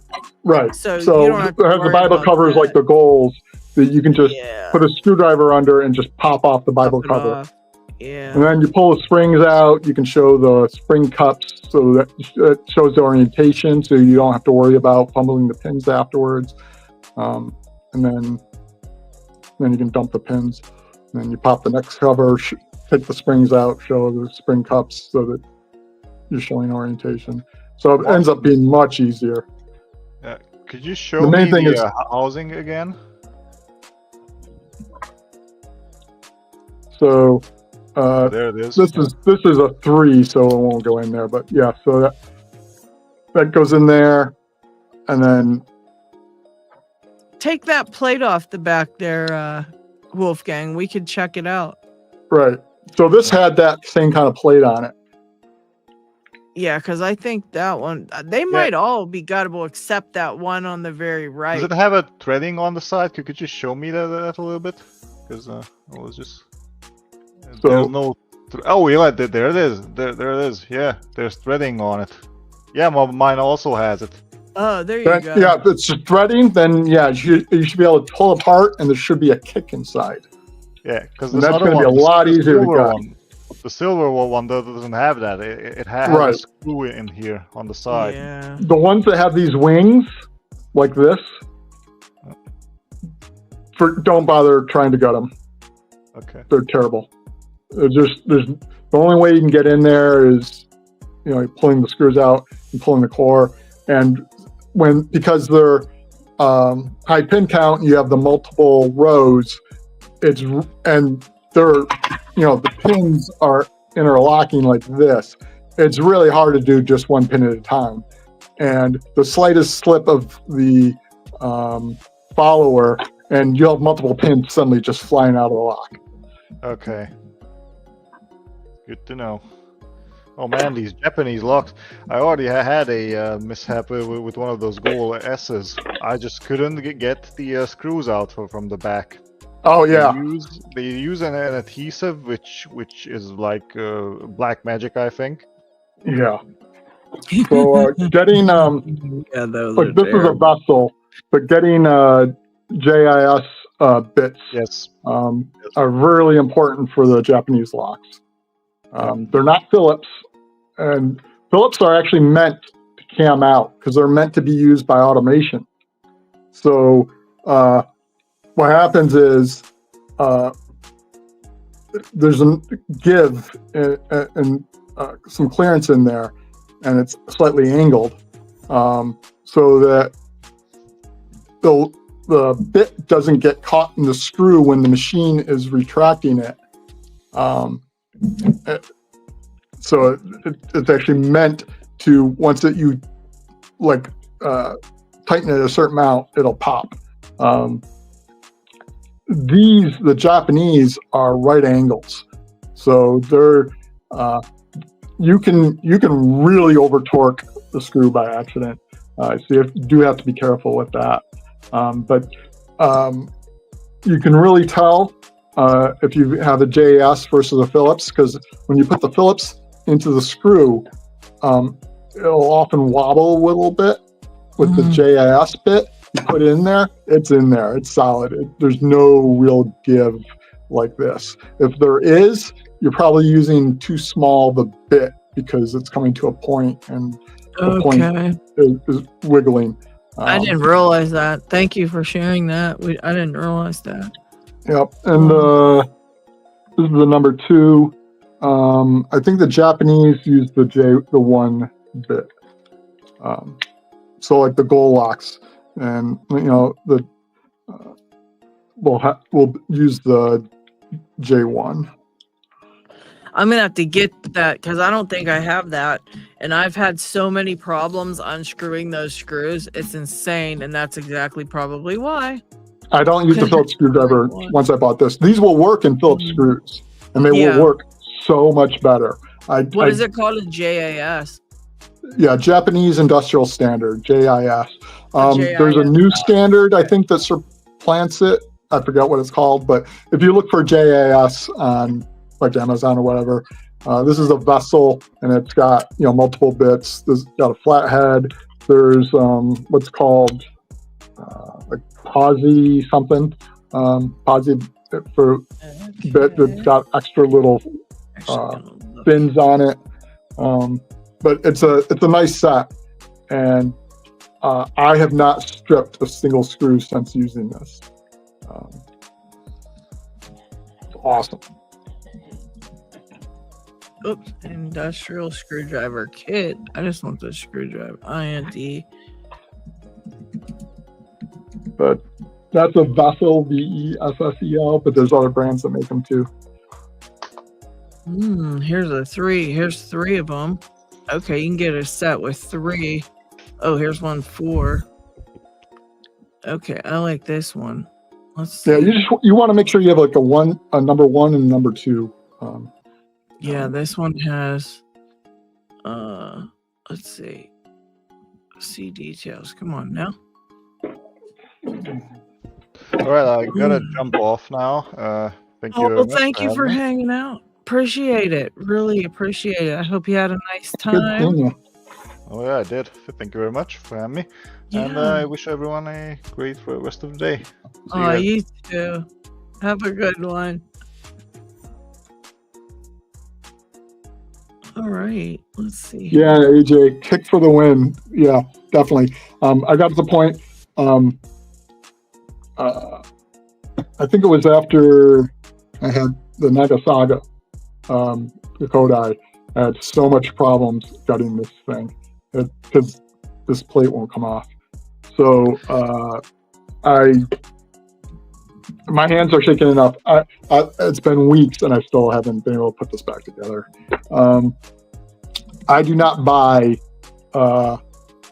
this style formats, or I didn't for my upper belts. I made sure that everything I bought was either a kick or like an oval that had or Euro cylinder that had the plugs that I could grub, either already grubbed or I can grub. So either a kick or something that can be grubbed, because anything else is just not worth the hassle, especially for the upper belts. Now that I'm black belt, I'll buy these again. Like I bought this because I don't have to gut it. Yeah. Right. But what's up? If there's anything I plan on gutting, it's got to be kicked or grubbed.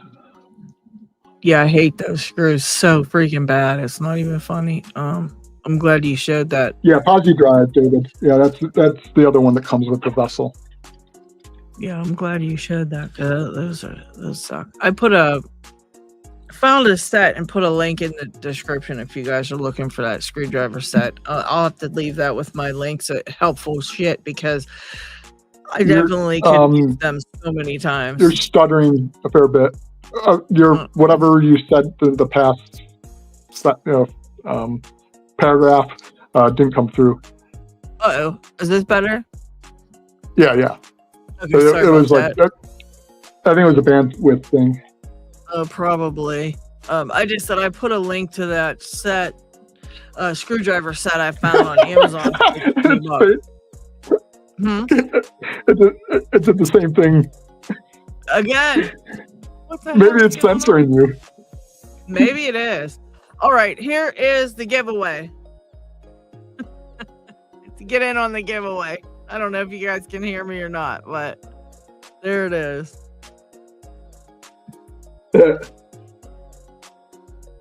It's a 411.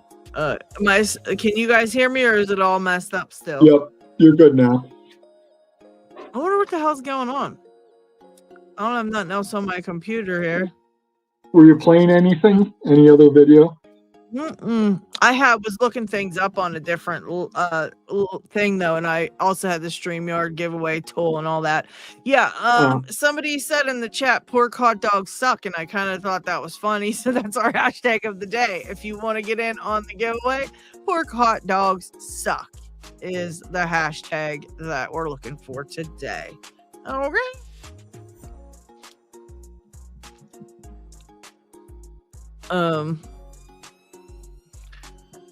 No, yeah, I'm not a fan of Amazon either.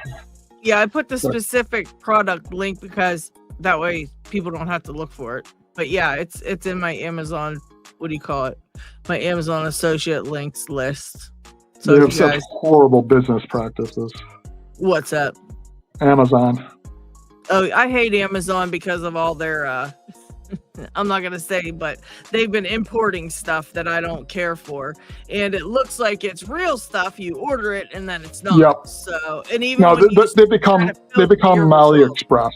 Yeah, exactly. And here's the thing: you can filter your results and say you don't want things from like China and things like that, and you just want it to be here. But that what they're doing is they're bringing all the shit here to their warehouse. So technically, it is here. So even though you're saying you don't want that shit, since they have it here, you're still getting it. It's ridiculous.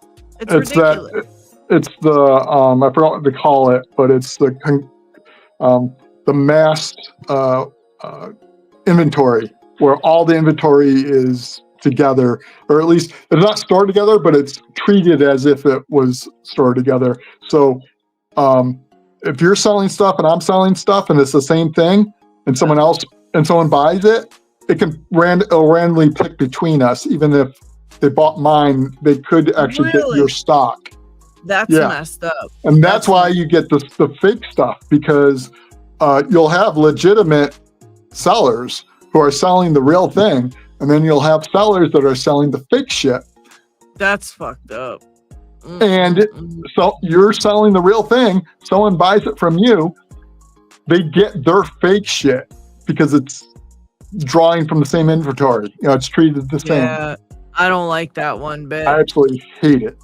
Yeah, and I also have found that their customer service sucks. Their everything sucks. And then I put on my second channel, I got a little note from a place I bought something for that looked totally scammy and ridiculous. They're telling me they would give me an Amazon gift card if I give them a good review. It's like bribing you. I'm like, I ain't doing that. And then they tell you scan the QR code on the paper they send you, and they don't put a QR code on there. So then you have to text them or email them to find out like what exactly it is that you're supposed to do, and that's where they're hunting for information and shit. It's like a scam, but it's in Amazon's what do you call it, paper, like you think it's real. And I mean, if I was just looking and didn't do my legwork and realize that there's scammers out there, like people can get fooled by that shit, you know what I mean? I don't like it. And it is fraud, Dan, but I mean, Amazon allows it. I mean, that's how they have it set up, and I guess there's nothing you can do about it. If they tell you ahead of time and you do it anyway, I guess technically it's not if they're telling you they're doing it. You know what I mean? Because they're telling you. I mean, the seller is committing fraud, but the sellers are quite often people in China, and there's actually a Chinese law that they can't be prosecuted in China for defrauding a non-Chinese citizen. Yeah, it's bizarre, but yeah. So if a Chinese company commits fraud on a U.S. citizen, it's not against Chinese law to do that. Yep. Yeah, it's really messed up how they got some stuff set up. And I don't like I said, I don't like any place that doesn't have good customer service. Like, you got all the money in the world and you can't pay for just real people to answer questions or help somebody out. I do not like that one bit. Brandon says, I see things coming through my warehouse all the time and look at it like this belongs in the trash.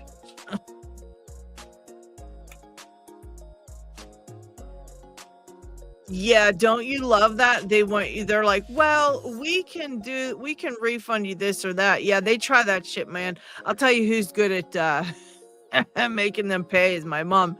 They'll say that stuff, Loki, like, well, if you pay for the shipping back to us, if you just keep arguing for like 10 emails, they'll eventually give you do the right thing, but you still have to argue with them for like 10, 15 emails. It's absolutely disgusting. It's like, yeah, it's a race to the bottom. You're not lying, David. And it's just ridiculous. It's just flooded. It's ridiculous. So basically, do not buy anything from Amazon that is often counterfeited. So, Gucci handbags, that it's pretty much 90%, over 90% chance it's going to be fake if you buy one. And then don't buy anything, don't definitely not anything medication wise or supplements, food even is risky. Any of that kind of stuff, because you don't want anything that, if you get something that isn't real or fake, that will hurt your health. Yeah, I don't like that at all. That's why the only thing, and what's been pissing me off lately, okay, is that I pay for Amazon Prime so I can watch stuff on TV. Yeah. Because I don't have like cable or nothing. I just watch internet. I watch YouTube, I watch Netflix, Amazon, all that shit. And here's the thing. I also pay for not commercials, because I don't want to fucking watch commercials all day long. I pay for YouTube Premium so I don't have to watch commercials, and I pay for Amazon Prime Plus.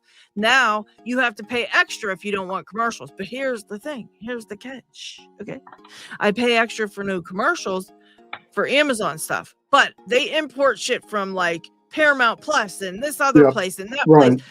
Everything on there you have to, so I'm paying to go to their platform and then rent fucking movies, because everything is, you have to rent, you have to get a subscription, you have to be a subscribed to this. And then when I pay for no commercials, it's not for the stuff that is from another place. So if it's from Paramount Plus, I still have to watch commercials. So it's only Amazon, completely Amazon, free of charge Amazon shows that I can watch commercial free, which is rare because they don't got shit on there. Everything else that you want to watch, you have to pay for. So I'm literally paying for a platform that makes me rent movies. Like, what is that about? Well, I hate that worse than anything. I really do. And Wolfgang, I don't know if the European laws prevent the kind of homogenous inventory that Amazon normally does. Maybe that's the reason. But if they do allow the homogenous inventory in Europe, I would not buy that type of stuff, because it's likely to be flooded with cheap, fake Chinese crap. The other thing Amazon does, with their Amazon Basics stuff,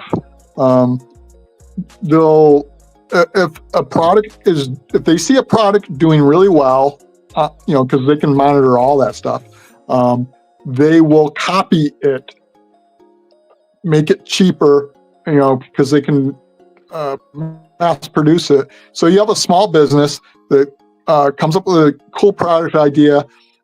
Maybe it doesn't, they're not big enough to really go to scale, but they're doing pretty well on Amazon. Amazon will copy that product and start selling it as an Amazon Basic, and pretty much put the small business company out of business. And basically, because they have all the data on the platform, they can easily pick these kind of products out. That's crazy. Yeah, everybody, look at this. How many people? Flo says he's getting receipts from someone using their phone number at Whole Foods because they are linked, and now they won't do anything about it. That's nice. And then Tim McHale says, I just spent a half an hour, oh my gosh, on the phone with Amazon because they never forwarded payment to a subscription service I have tied to my Prime account. Yeah, they're quickly going straight downhill with a bunch of their shit. It's ridiculous. It truly is. They were a wonderful bookstore. They were great when they were a bookstore. Oh, they were great when they were great when it first came out. When it first started, it was amazing. You could watch. Well, that's what they started. They were books. They were books online. That's all they did. Yeah. That's all they did. But even when they started, with the other products, they were pretty good because they didn't allow third party. When it was all Amazon, they were good, and that's how they built their reputation. That's why everyone loved it. But they controlled everything, so you didn't have the fake products. It's once they opened it up to third party and it became AliExpress and eBay types. And now everyone is copying that. Walmart, Target, all these companies are starting to allow third party stuff in. I don't think they quite do the same homogeneous inventory. So there's less risk. If you buy from Target as opposed to the other shippers, you have a better chance of actually getting the real thing. But it's just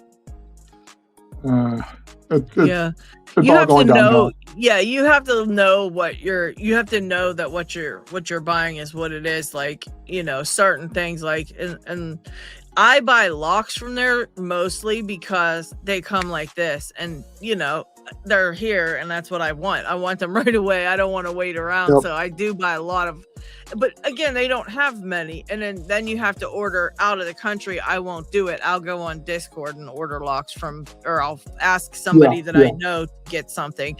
But, as far as like, I like that they have the beginner locks and things that you can get up to a certain belt level, because they get here very quickly and they're pretty decent locks. Like, they sell a lot of Avis, which I like. And those I never have had a problem with, but it's all the other shit that you buy. You really have to watch what you're asking for and getting, it has to be what it is, or it's just, you waste your money and it's ridiculous. The L500, welcome. Perfect example. Tried to buy a L500, they sent me the L500 Plus. Yeah.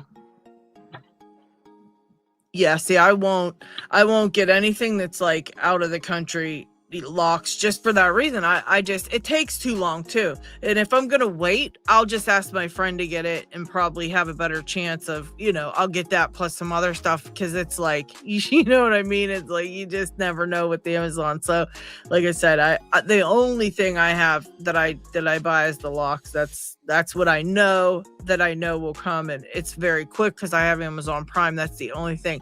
I really hate when they'll say to you, buy now, buy in the next 10 hours and you'll have it tomorrow or whatever, right? Yeah. And so you do, and you hit buy and you hit purchase, and then at the end it says expected delivery date, and it's 2 days away. It's like, why did you fucking lie to me about the delivery date just to get me to buy it? Better yet. So, you can have it tomorrow, or you can have it 2 days from now and get $1 or $2, offered for a digital credit kind of thing. Yeah. And it's like, no, and it's like, oh, I kind of really want it now. So it's like, so I go ahead and do that, and then it gets delayed, and I might as well have done the 2 days anyway. And now I've got the delayed shipment, but I don't get the credit. Yeah, exactly. And that's the thing. It's like, they mess with you so bad. But here's what I do. Okay. I'll take an extra 45 minutes when they do that to me, and I'll go on there and I'll tell them off, and I'll say, and then I'll get all the way to like talking to a person. And then I'll say, look, you told me, you tricked me, and you said you was going to bring it, this day. And now it's saying this day, like, you tricked me, and I want something for my trouble. And they'll give you a gift card, but you have to ask them and tell them that you want something for your trouble, and you have to spend 20 minutes doing it. And it pisses me off because I just want the shit I want when I want it. If you're saying tomorrow, then I'll order it because I need it tomorrow, So they do that a lot too. But again, I fight every little thing because it pisses me off. So I'll sit on there. I don't care. I'll stare for an hour and just to get a human being just to bitch at them, seriously, because it's just rude and it's ridiculous, And yeah, I don't care for that at all. I think it's ignorant, John Doe, thank you for the super sticker. I don't know what you're saying, but I think what he's saying, because it's in a different language, I think he was like, oh my God, I was struck by Lady Locke's beauty. That's what I think he was saying. I think that's what that translates to. And thank you, John Doe. That's good to me. You're so sweet. Oh, wow. Wanderer said, in 2021, I had a hack for Amazon Prime where I didn't have to pay for the subscription, and it lasted 1.5 years. That's pretty cool. That's pretty cool. Yeah, that's the kind of shit that they drive me nuts with that subscription. You're paying a subscription to pay for more shit. It's so ridiculous. Delp, welcome to the show. John Doe, welcome. Flo, I don't know if I said hi, but hello. Dizzy Picks, and we had a whole bunch of new people stopping in. Hello, Dig's here. Dig, you just missed it. Oh my God. I have to tell you something. So, okay, listen to this, Dig. Wolfgang was just on, okay? And on his desk, all right, was a huge pile of locks. And I mean huge. There must have been 300 locks in this pile. And you know what he's doing with them? He's going to cut them. He's cutting them. Every single one. Yeah, every single one. I think he's taking tomorrow off and he's just gonna get up early and start cutting, and it's gonna last all day, and there's gonna be hundreds of half locks running around. Do you believe it? You'll hear the screaming from there. You're gonna hear it. I know. I know you're gonna hear it. Look at things that Screaming locks. No. Don't cut me. No.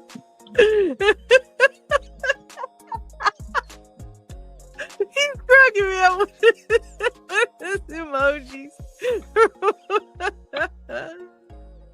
Oh my gosh. Yeah, I don't want to tell him about the lock I'm cutting. Oh my god, I can't tell him. If I tell him, I don't want to be responsible for this Dig having an aneurysm. There's no way I'm going to be held responsible for that. She's cutting her chain key. You know what's funny? Dig is everybody in this live, all 45 people that are here today, absolutely knew that you would be freaked out by the cutting of locks. That's how well known it is that you know, you freak out. Oh yeah, it's like all black belt stuff. It was like a pile of it. He was like, this one is this rare one from like the Amazon and stuff like that. And it was like not Amazon Prime, but like he said they all came from like the Amazon. Remember, guys? So I don't think he meant Amazon Prime. I think he meant like the Amazon. So it was like really wild stuff. It was like really awesome stuff that was like collector's items, and it was bad. It was bad. So like I gotta take off. So okay, I will Marston. catch you all later. This has been Thank fun. you for hanging out. I appreciate it. Sure. Fun riding on Amazon. Yeah. I'll catch you guys later. All right. Take care, Marston. Bye.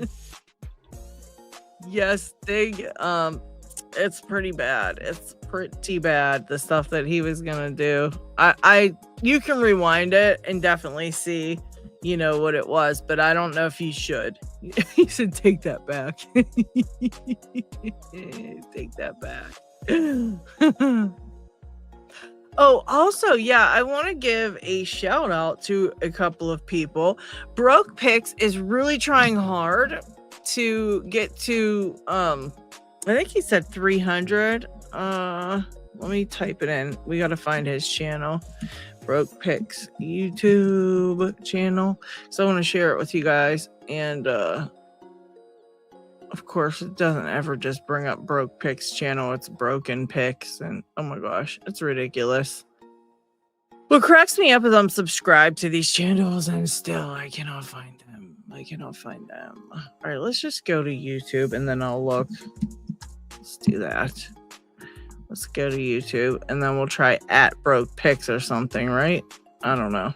I don't know what his name is though. That's the thing.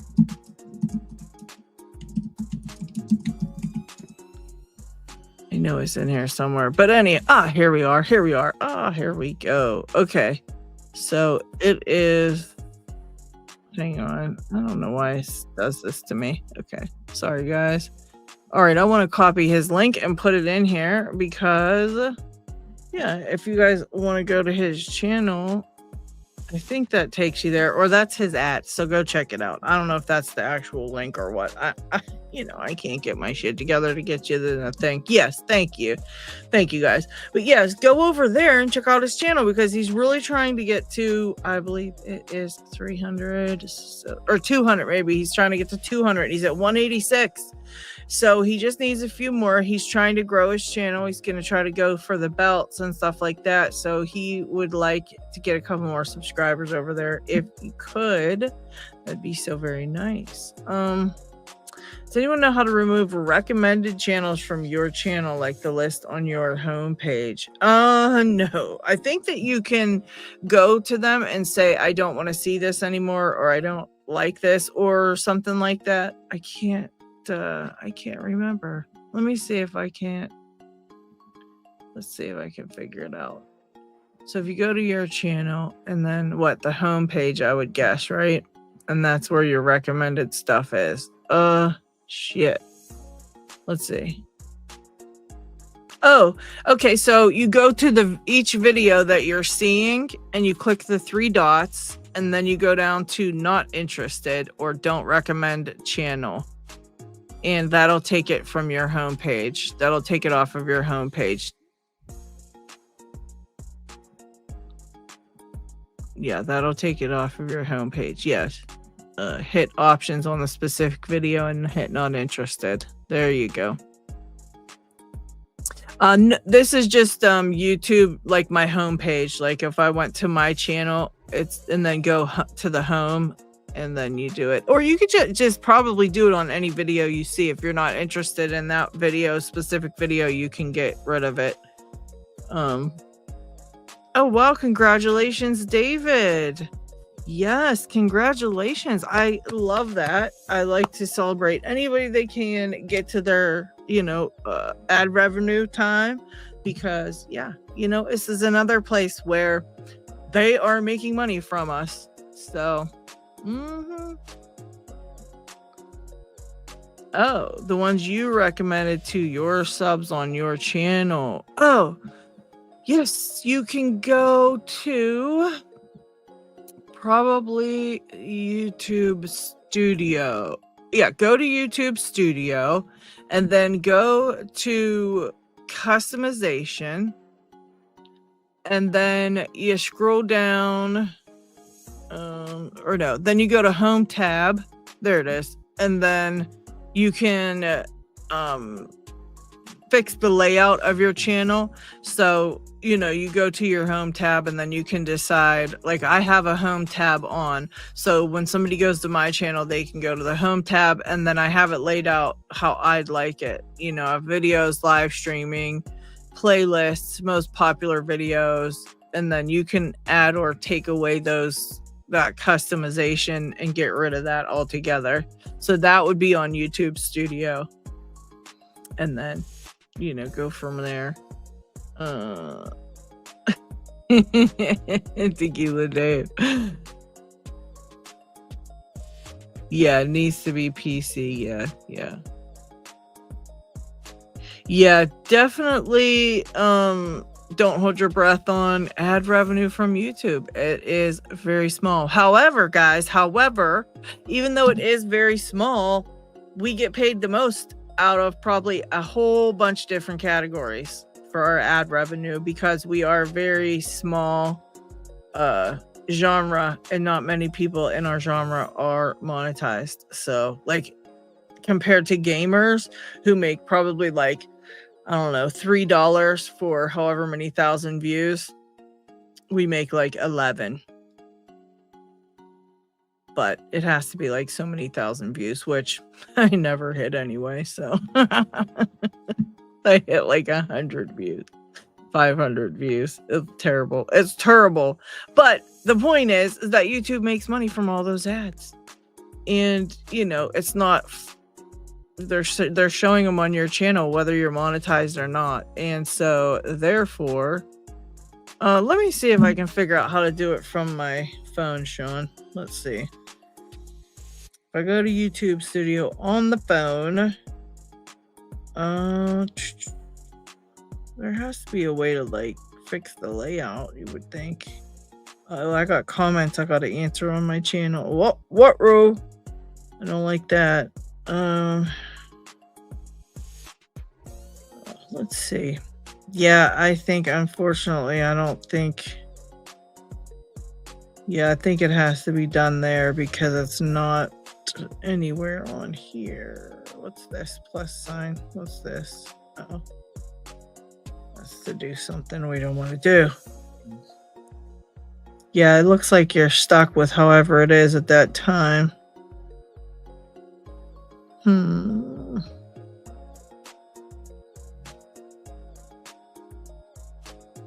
Yeah, I think it has to be from the PC.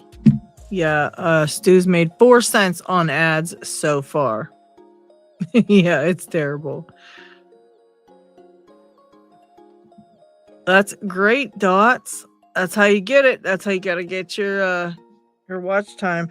You have to make sure that your videos are getting watched. That's hard to do in Locksport, because we all, what we're trying to do is obviously your videos are only for the people that you're showing that specific thing to, right? So if you're just showing you're picking a certain lock, most of us will watch it when we see you have a video just because we want to watch it and be supportive. But it's not like we need to know how to pick that specific lock, right? So we're just watching it to be supportive. Your videos are going to be for anybody who's trying to learn that stuff, which you can put that video up, and in 6 months, if someone's trying to learn that lock, they're still going to watch that video of yours. So they're not for, even though they don't get a lot of views right now, eventually they'll get a lot of views because people will keep watching that,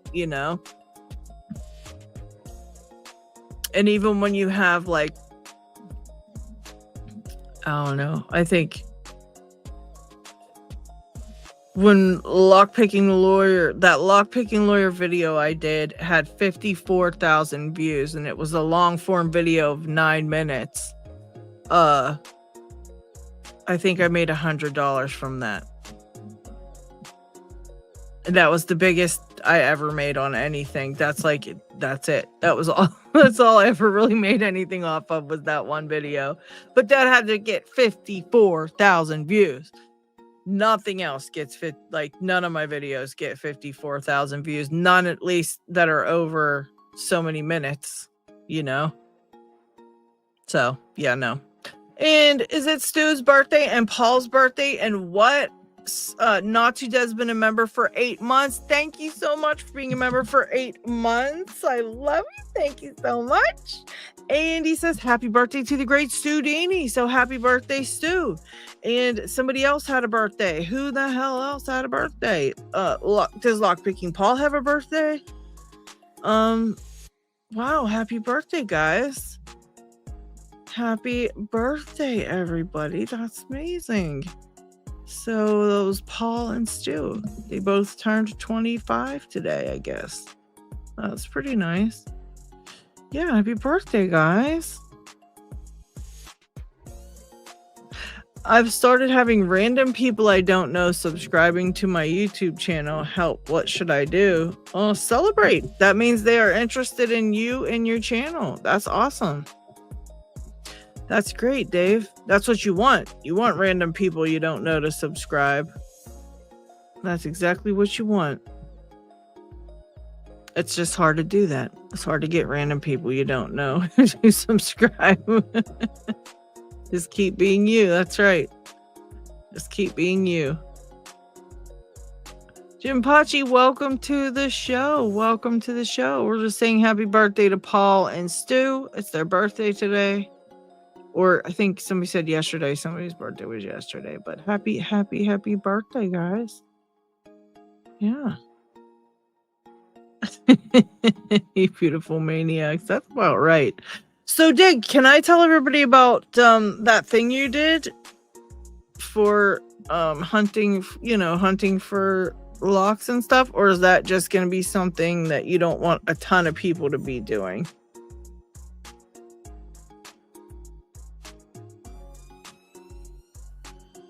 Because that's pretty cool. Let me know what you think, because I don't mind showing everybody. I wanted to kind of shout it out, give it a shout out to it, if you will. And I had, let's see, the giveaways. Now, I don't know what's going on with the giveaways. It looks like the lock dude has sent a giveaway for WTF.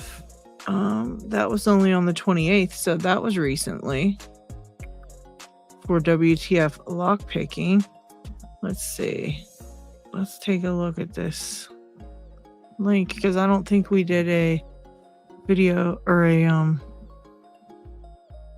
shout out for that giveaway. Yeah, this is WTF lockpicking. I'm going to subscribe from my second channel too. So let's take a look at this.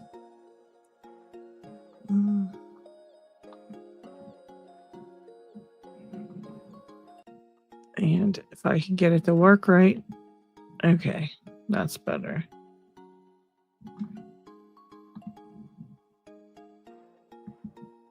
Ooh, all right. Okay. All right. I will definitely show it. Okay.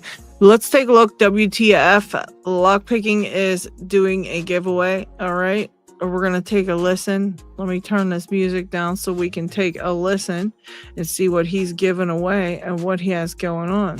Like, what the hell is going on right now? Let's pause this and let's take a listen to this. Well, here we are. Oh, here we are. 69 subscribers. Holy shit. Now, as I said, not going to be anything big, but I do want to celebrate by giving away something nice. Okay. So, uh-oh. What is the giveaway prize? Uh-oh. These. Well, not these. These are mine. These. Okay. They are the dog leg picks. Okay. We like that. Greyhound picking. I got these so I could try them out, see if I liked them. Okay. And I do. I got these to give to one of you. All right. What do we got to do? How do you enter the giveaway? He's reading my mind. Easy. He's reading my I mind. just want you to crazy. make a WTF, video you're on point. All right. about your nicest lock. Now, it doesn't have to be your favorite lock, just your nicest lock. Whether it's the most expensive one you have, the prettiest one you have, the one you're most proud of, your nice lock. Just show me what it is. For me, not my favorite lock. That's a different lock. All right. Well, we're going to stop that right there because he's got some jams playing in the background and we don't want to get copyright struck. All right. That's a hell no to that. But as you can see, go over there. I left a link to it in the comments here. If you're interested, go watch the entire video, start to finish. So that way, you know, he gets counted for that video and go enter his damn giveaway. All right, people, don't be lazy. Get on it. All right. Let's see. What else is up? What else is new here? Let's see. I know we got other things in here. We got to have something. Oh, this is something. What's this?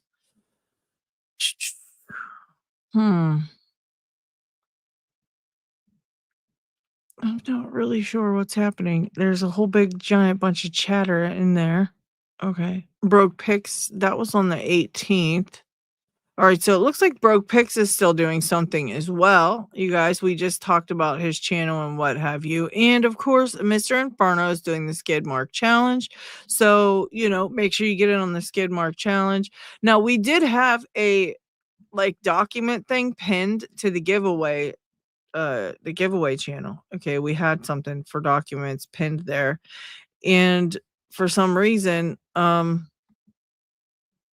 no one's putting their thing in there. They're putting their giveaways in there or something. I mean, I think you have to do it yourself. It's not like it does it every time you enter your giveaway into that. So you have to enter your giveaways onto the document yourself. So make sure that you guys are getting in on that. And also, I want to share another channel. I'm going to subscribe for my second channel. This is GXAXV. And I found them by accident one day. I'm going to put their thing in here. And I'm just going to show their channel because I don't want to, I don't know if they know me or not. And I don't want to play their video on my video because I don't want to get in trouble. But here's their channel. Okay. They have 3.22K subscribers and they do some leashy styles pickings, which is pretty cool. All right.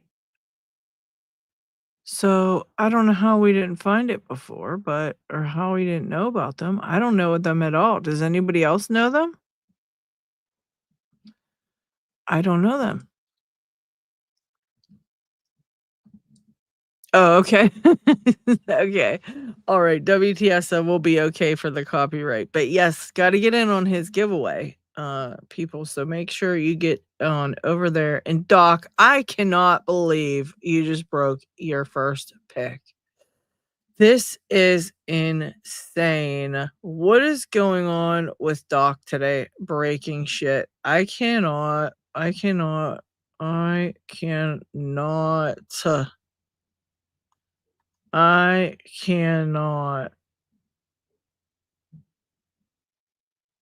just can't. What have you done, Doc? What have you done? What happened? What was the situation? What had happened was what exactly? Let us know. Let us know what she did. Yikes. Straight to jail. Oh no. Oh no. Oh no. Yes, what were you actually doing at that time, Doc?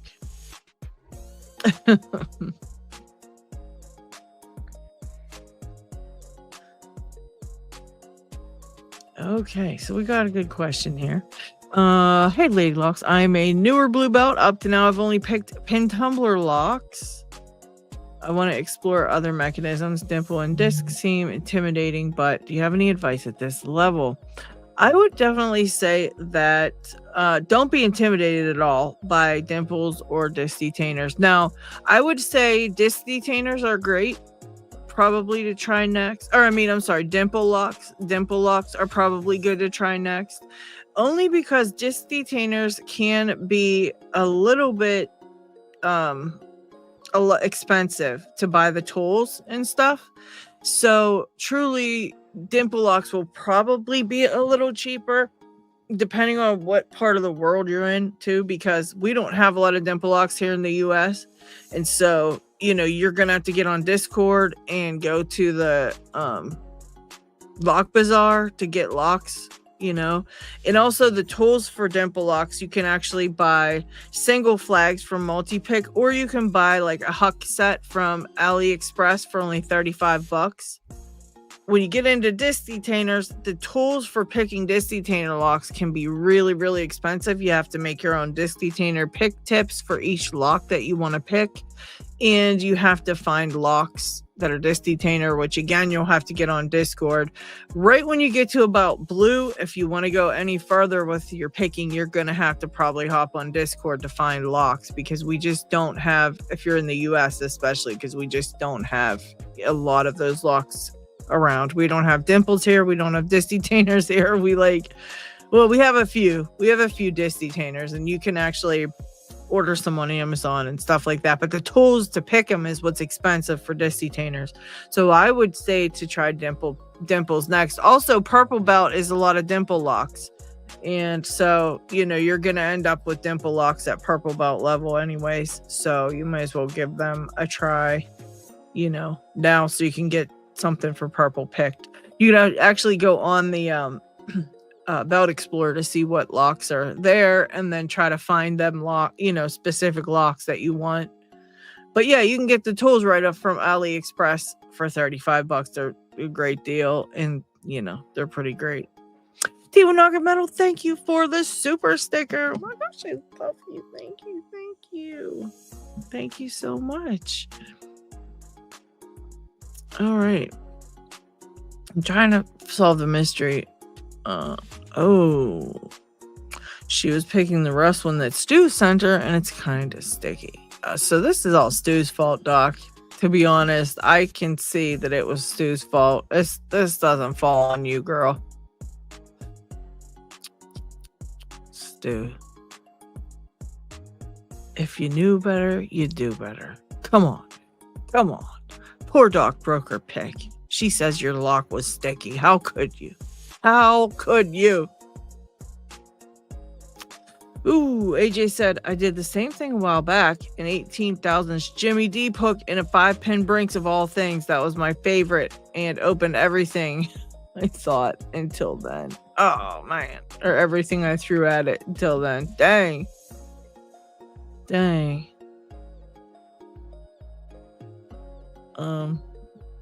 Yeah. Well, the huck picks aren't too bad. It's that honest dong set that you really have to modify a lot to get them to work. But the huck set really does work on quite a few it works on a lot of stuff without having to really modify too much. They're rounded nicely, and the pick tips of themselves, like the flags themselves, are pretty nice. So you really don't have to do too much modifications, if any, on those ones. Just depends on what locks you're picking, But yeah, now once you get to blue, it's a lot of work to continue into the higher belt levels, because there's a lot of modifying tools. There's a lot of hunting down locks. It's a big, it's a big like rabbit hole you're jumping into here. There's a lot that you have to do to continue on with the belts. So it's just up to you if you want to, what direction you want to go to next. Again, it's like after pin tumblers, you have to do a lot of shit. You have to make tools for lever locks. You have to make, you have to make tools to pick lever locks, then find them. Because if you're in the US, we don't really have them here. You have to make tools for disc detainers. You got to make pick tips for that. And plus you got to buy the tools, which you could buy the Sparrows one. It's kind of cheap, but it doesn't pick many locks. It only picks a few things. And then you got to still buy the better tool anyway. So then you have to end up paying an arm and a leg for a really good Dimple pick. Or disc detainer pick, So your best thing is probably Dimple locks. But again, you still have to hunt down the locks. Because if you're in the US, we don't have a lot of those here. So it's like, you can ask around. Like some people might have some that you can pick, But other than that, it's a lot to keep going. It takes a lot to keep going. That's how you know you're serious into picking. Because once you get to like blue belt and up, it can get pretty, it can get pretty difficult. So you basically have to kind of just pick one thing and go for it. Yeah, Jeff and Think says, I'm probably done after achieving a purple belt unless higher belted locks land in my lap. Yeah, that's what I mean. You got to really hunt them down. It can get to be a lot, But, Jeff, you can probably hunt some down here and there. You know what I mean? You can hunt some down. I'm sure we've got, like, stuff around that you can pick of other people's. But I picked pin tumblers all the way up to black because I didn't want to have to build tools and all that shit. So I had to, like, hunt them down and find them and all that. It was like... Because once you get to, especially, that's why I skipped purple, because there was like no pin tumbler purple belt locks that I could get my hands on. I had to, I was like not picking Dimple locks. I didn't feel like it. And so, I still picked a couple here and there, but I skipped a lot of them. And still now I'm not really good at picking Dimple locks. I picked a multi-lock and I picked some other Dimple locks. I got the whole thing of them. I just don't care for them, so I don't really mess with them too much. And then I got the disc detainer pick from Lockchuck, that 3D printed one, and I was able to pick up 2 blue belt locks with that until I needed to find like a nice pick. And now I'm at the point where, do I want to start over with disc detainer locks with a good pick? Because what I would love to do is get a really good disc detainer pick and then start back from the beginning and work my way up to the black belt disc detainer locks. But that requires me to make a whole lot of pick tips that I just don't want to make. So, yeah. Yeah, I have a Master 17 2D and it sucks. I don't know if I even ever picked it. Oh no, I might have. Is that the guttable one, right? I think. Or maybe not. I can't remember. I have one my friend gave me, and I'm like, I don't really. I suck at it.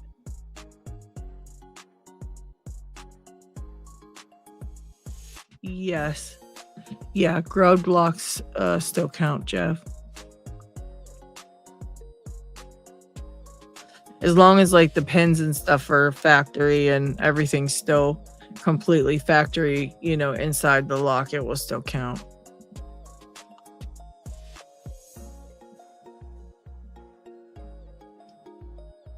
Yeah, the purple belt master lock, the 19 is pretty tough. Got barrel spools in it, I think. I think some of them have barrel spools. I think, do they all have barrel spools on the 19? I can't remember.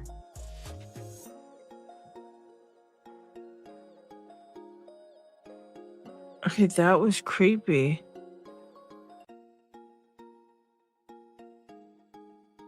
That was creepy. That sounded like that was in my house. Whatever that was. That was creepy.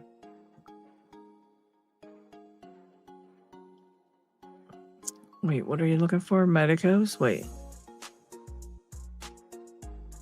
There might be one for sale due to circumstances outside the person's control. Oh, do you mean Jay Gabriel, AJ? I can't remember. I gotta text Jay. I haven't heard from him in a minute. He was gonna text me about that, and then I never heard from him. Oh. Really? You make the picks for Disney trainers, like the pick tips. Oh my god, if that's true. Damn, if that's true, I might have to get that. I might have to get some. Because I hate making them. I won't make it because I suck at it and I just don't want to do it. Hi, Steve. Welcome, welcome. How are you? How are you doing today?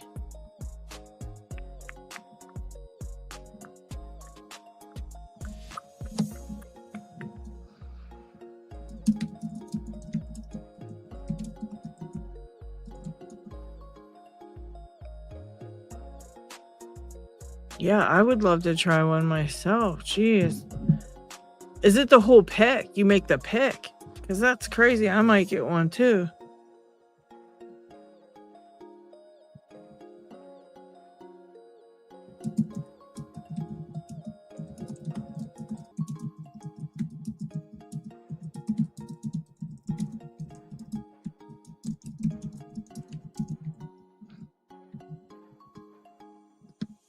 Yeah, Sean, we can do a separate stream for that if you want. We'll have to talk about that because I'm definitely interested in doing one for that. Because there's a lot of people that are just coming into that in the community and that, you know, are kind of unsure about some stuff. So, you know, if you ever want to do one about that, let me know and we can make a separate one for that. That'd be pretty cool. We're going to be doing a stream for... We're going to be doing a stream for the... God, we got like a couple different ones. What's the other one that we're doing? We're doing the survivalist stream that we're going to be doing. And then we had another one that we were going to do too. And now I forget what it was. But it was like really cool that I wanted to do. Oh, the Flipper Zero. We're going to be doing one for the Flipper. That's another one we're going to do. So we're definitely going to... you know, we'll definitely do those ones. But I want to keep them in its own, you know, its own stream. Because I think it's very important to talk about that stuff. And plus, you know what, Sean? I actually want to prepare something for that. I think that would be a really great stream if you would mind doing that with me. Because I'd like to prepare something for that myself with showing the different settings that people should have on their channels and all that stuff. Because I think that's really important. I've got asked a whole bunch of questions about that before, about like what settings there should be made on their channel and all that. And I think that would be like to get a couple of different like pictures of things that I want to show and talk about. And I think that would be pretty cool. And then we could do that part as well. But I would like to do that if that would be cool. Ryan Wilson, I was busy today and I keep adding projects that I shouldn't. No idea how many hours I've been up for now. Also, guys, please don't forget that we are in the middle of the pork hot dog sucks giveaway that will be happening on the channel here. That's what we're going to be doing today. So please make sure that you enter into the giveaway with the pork hot dogs suck hashtag. Okay, so Broke Picks makes the tip. He makes the pick tips, just the tips. Whatever style tip you need, he can probably make the whole thing, but it'll take forever. So just the tips for right now, but that's perfect because that's what I need. Jeff, it's hashtag pork hot dogs suck. Yes. That just happens to be the hashtag for the day. You know what I mean? I cannot control what you guys talk about. And this was the best like phrase of the day. You know what I mean? This was the best comment and phrase of the day. We were talking about locks and all kind of stuff. And somebody was just like, I think it was Dean. He was like, pork hot dogs suck. And I just had to make it a hashtag because I don't know. It just kind of, it really just went with the you know, it's just, it was funny. I love it. Keybeard, welcome. Yeah, we're just hanging out here, talking about all kind of stuff. We're doing a couple of different streams coming up. I want to do I want to write them down. So I want to do the YouTube one. I want to do the survivalist one. And I also want to do the one about the flipper. Yeah, I have my first Flipper Zero video coming out next week. So that'll be cool. I wanted to share that with everybody. And let's see. Pork hot dogs are an abomination. Yeah, unless you're a few deep and in the middle of the woods camping. If I could make that the hashtag, Ryan, I would have. But it was just like, if that could have made that whole sentence the hashtag, we would have done that. Pork hot dogs are an abomination. That's a great hashtag, but that would have been a little bit too long. But this one's long enough. Yeah, that would have been that would have been my choice. But yeah, pork hot dogs suck. Was a good one. Costco hot dogs are horrible. Scully, welcome. Really? Your flipper vids get restricted? Are you serious? What the heck? Why does it get restricted? I wonder. I'll have to check that out because there's another guy who does videos about all those things. What is it? Talking Sasquatch or something like that? He does videos about all that. Wow, what the hell? I got 90 days YouTube jail for my flipper vid. What the F? I guess I can't talk about I guess I can't do one about that. I guess we can't even do a live about that then. Like, why do they do that? It's a hacking device. Educational and all that. I see.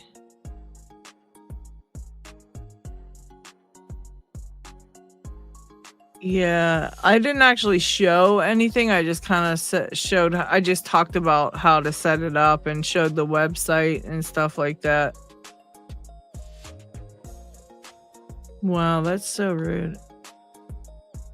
So the disclaimer that this is for educational purposes only. Stuff like that.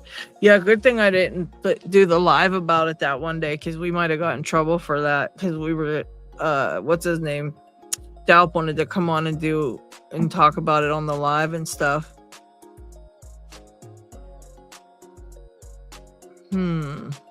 Yeah. Yeah, because I just basically talked about how to set it up and you know, I think I talked about how to cat. I think I didn't really get into too much details, and I certainly didn't use it. I just talked about it. But I don't know. That's rude.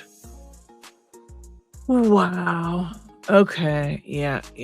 Okay, so Lockpicking Paul, you had the disclaimer and you still got 90 days YouTube jail.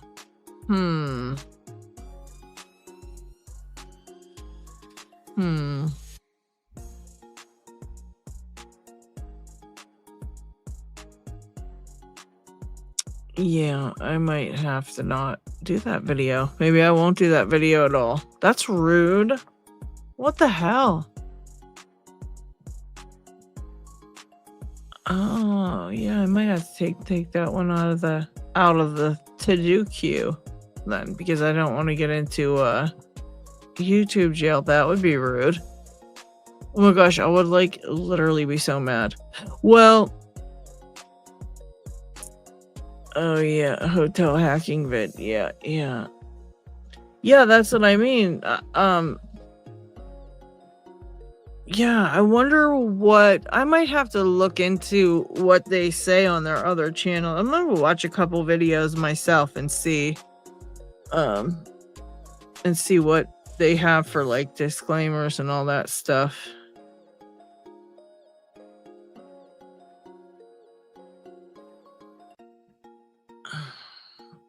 That's crazy.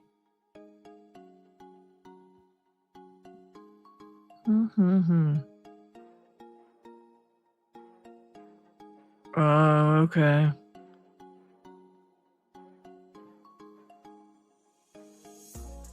That's crazy rude. I can't believe you got YouTube jail for that. That is wild.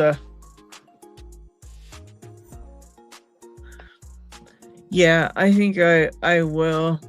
I think I'll try to get in touch with them because yeah, I want to make sure. I don't want to do anything that's gonna get my channel in trouble, but lost the hundreds of viewing hours when they took it down. That is messed up. Oh my gosh, I'd have been so mad. Wow.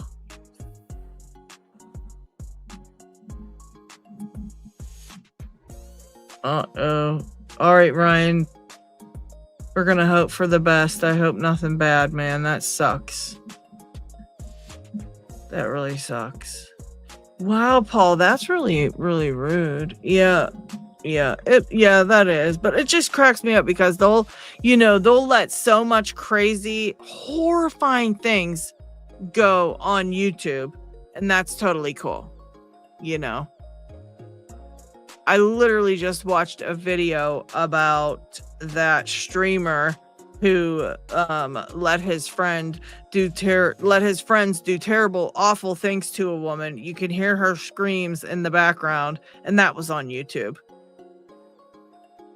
Evidently, she was getting I don't even know if I guess I can't really say all that, but she was getting gang R-worded in the background of his stream, and he kept the stream running on accident. They banned him from Twitch, but everybody's talking about it here in videos on YouTube, right? So I click on a video on YouTube and the lady's talking about him getting banned and all that stuff, and how all this stuff happened, and she plays the video of like the desk where it was streaming, where he gets up and he goes out of the room, then he comes back in and comes past the camera again and disappears, and in the background of this video you can hear this woman screaming, and it was like that's what allegedly went on.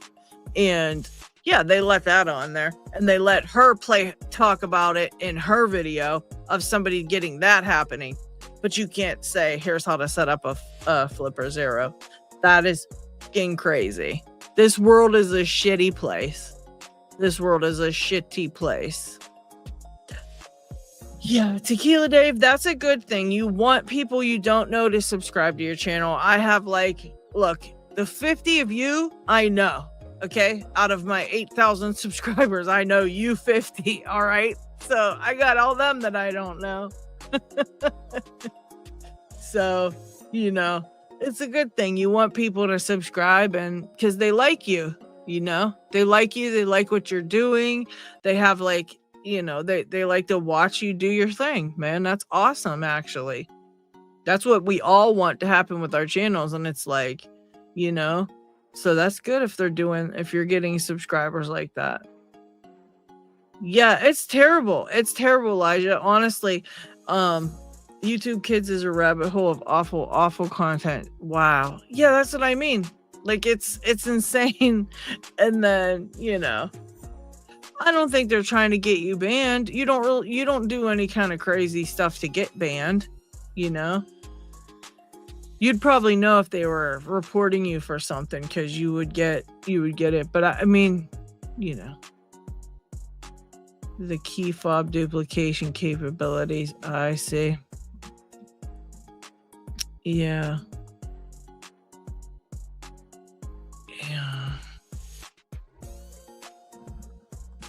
Right. I end up getting probably a few subscribers every day. Yeah. When someone hates you, they will spend more time on your channel than your fans. That's true. Once I got past 4 subs, I didn't know anyone. Exactly. Coxie. No, I won't. Thank you for the heads up. Brother. I will not search for that on YouTube. I'm good. Oh, goodness. Yeah, there's a lot of crazy stuff on there. That's why I never even thought that I would I never thought that would get in trouble. So all I did was basically show that I got one. And I was like, here's how I set it up. Here's what I did to set it up and get it turned on and running. And then I captured my first signal of my remote control and I just talked about it, but I didn't show it. I just showed the instructions on their website and talked through the instructions basically to kind of show this is how you do it. That way, if somebody was looking for how to do it, they could find it.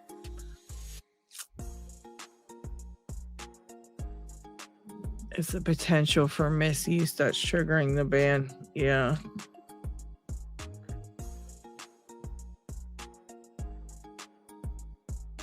What firmware? What is that one called? I had it written down somewhere. What it was? It's called. Somebody told me to do. No, I can't find it. I had it written down here because I knew someone was going to ask me that. It's in my video. I can't remember. Tell me. Yeah, Momentum. That's the one. That's the one. Sorry, I couldn't remember it. Yeah, that's the one I ended up putting on there. And then some other, like a whole big list of remote controls from somebody on that GitHub. Was that called a repository or something like that? I downloaded a bunch of the different remote controls and that's how I got to go around the house and see if they work on anything. And that's what I did so far. And then I just got my, I wanted to see if I could, do a remote. So I got my speaker. I did my speaker. But that's all I was talking about on it, The main thing was just showing me like how I got it and set it up. That was like all I basically did. And then just walked through like how I captured the signals. That was it. I didn't do anything very bad. But yeah, I definitely am not going to put it up on my channel if that's going to get me in trouble. I will have a talk with Sasquatch. I'll see if he'll talk to me on Discord and, ask about that because don't want to be in YouTube jail. I don't want to do that. Nobody wants to be in YouTube jail. I would miss you guys too much. I'd have to go on my second channel and like beg people to. I don't even know how I would tell people to do it because I couldn't get on YouTube to tell them. That's why I made a second channel. Make sure you're subscribed to my second channel because you never know if I'm gonna get a ban or not. Come on, people. Make sure you're subscribed to the second channel. Let me get the link to it. And then y'all can subscribe to it. Because this way, if I get banned, I'll be over there doing my thing. Go subscribe. It's just that news stuff. So, stuff you might like anyway. I don't know. I was having a hard time getting up and running because all of my locksport people did subscribe to it. So it's got the algorithm all fucked up. It's showing it to people that don't really want to watch that. But, that's my backup. So I definitely want you guys to know about it and have it subscribed because if something ever happens to this channel, it'll be all over on that channel. Like all my shit will go right over there and it'll get changed over. So subscribe up. And hey, watch the damn news when I put out the news. You never know. It tells you about stuff in the world. And we can also talk about all kind of stuff because it's not monetized. So I can say fuck all I want and I can bitch about things and yeah, I got all kind of fun stuff over there. I love making fun of the stars because I can't stand them people. Just have a fun time over there. Coxie keeps getting copyright strikes. What in the hell are you using over there, Coxie? Are you using different music? I know any type of music will get you a copyright strike, and if you are posting a video of yours on several different platforms, so if you post a short, okay, and you post it on TikTok and Instagram and Facebook and different places like that, and then you post it to YouTube, you can get a copyright strike. Because YouTube will find it on, I think, Instagram or something like that. I know you can get copyright for that. So if you ever post a video that you're going to post across different platforms, do it all at the same time and make sure you try to do the YouTube first. So post it up on YouTube first and then go and post it on the other places. And there's no reason you should get copyrighted on a video with no music unless, like I said, it's because you copied it or did it across platforms, maybe, but I don't know.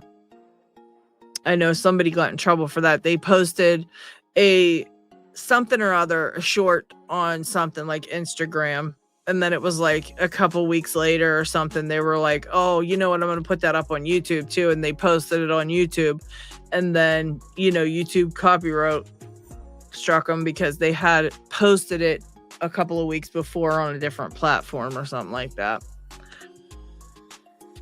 That could be what it is, but they should be telling you what the copyright strike is specifically for.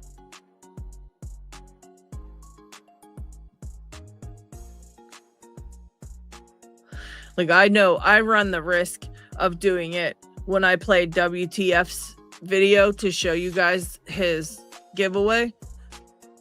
Now, they could go to WTF and say, hey, Lady Locks used your video in her video. Do you want to copyright strike her?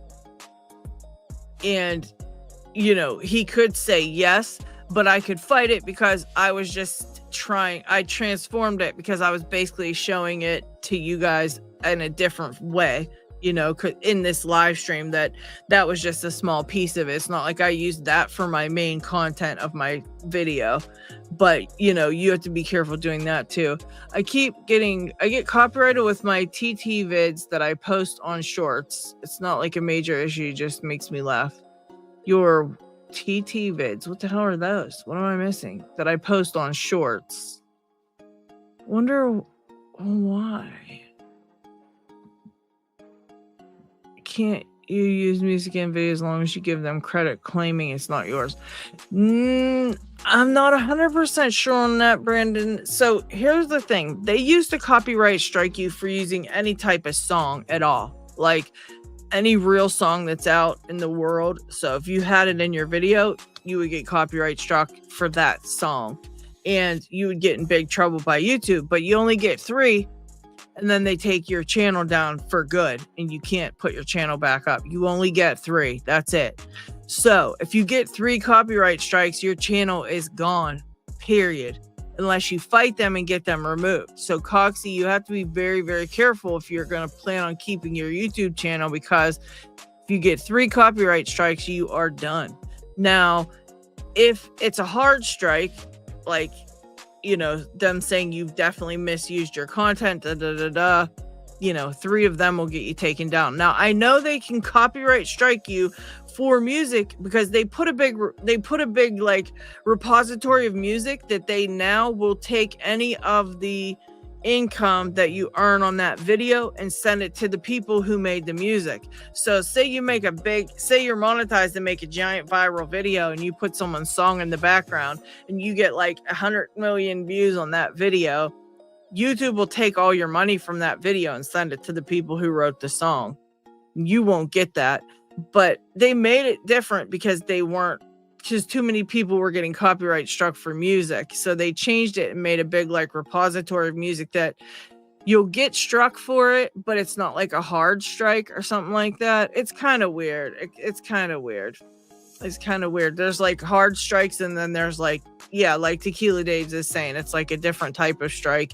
So it's kind of hard. You got to read up about it because it's very serious. The big strikes are big time trouble because if you get 3, you're out. So you definitely don't even want to get any. Another thing is if you ever decide to monetize your channel down the road, if they know that you have strikes, you may not get advertisers and things that want to work with you because they know that you're always getting strikes and your channel could get taken down and they don't want to pay you to advertise their stuff. Like, it's a big deal. Like, that's like a giant deal on YouTube. So just be careful with the strikes. And I just don't use music. Like, this shit here is from my editing software that I paid for. So it isn't like, AI wrote it and I paid for the software to do it. And so I put it on here because I'm allowed to use it. I have the license for it on my, on my editing software. But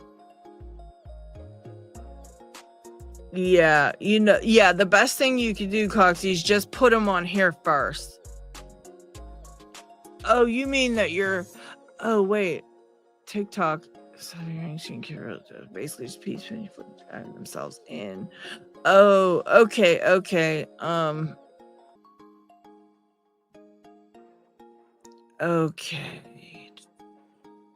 Okay, so are you using your same video on your shorts, or are you doing that like talking in front of it kind of thing? I think you're just using the same video, right? So you put it up on TikTok and put it up on YouTube, and that's it. If that's the case, just to circumvent that, just put it on YouTube first. I think that will make it so it doesn't happen.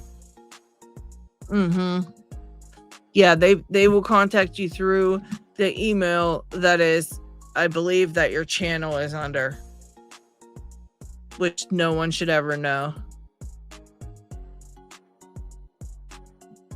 Yeah, same video. Yeah, so just put it up on YouTube first, and that should fix that.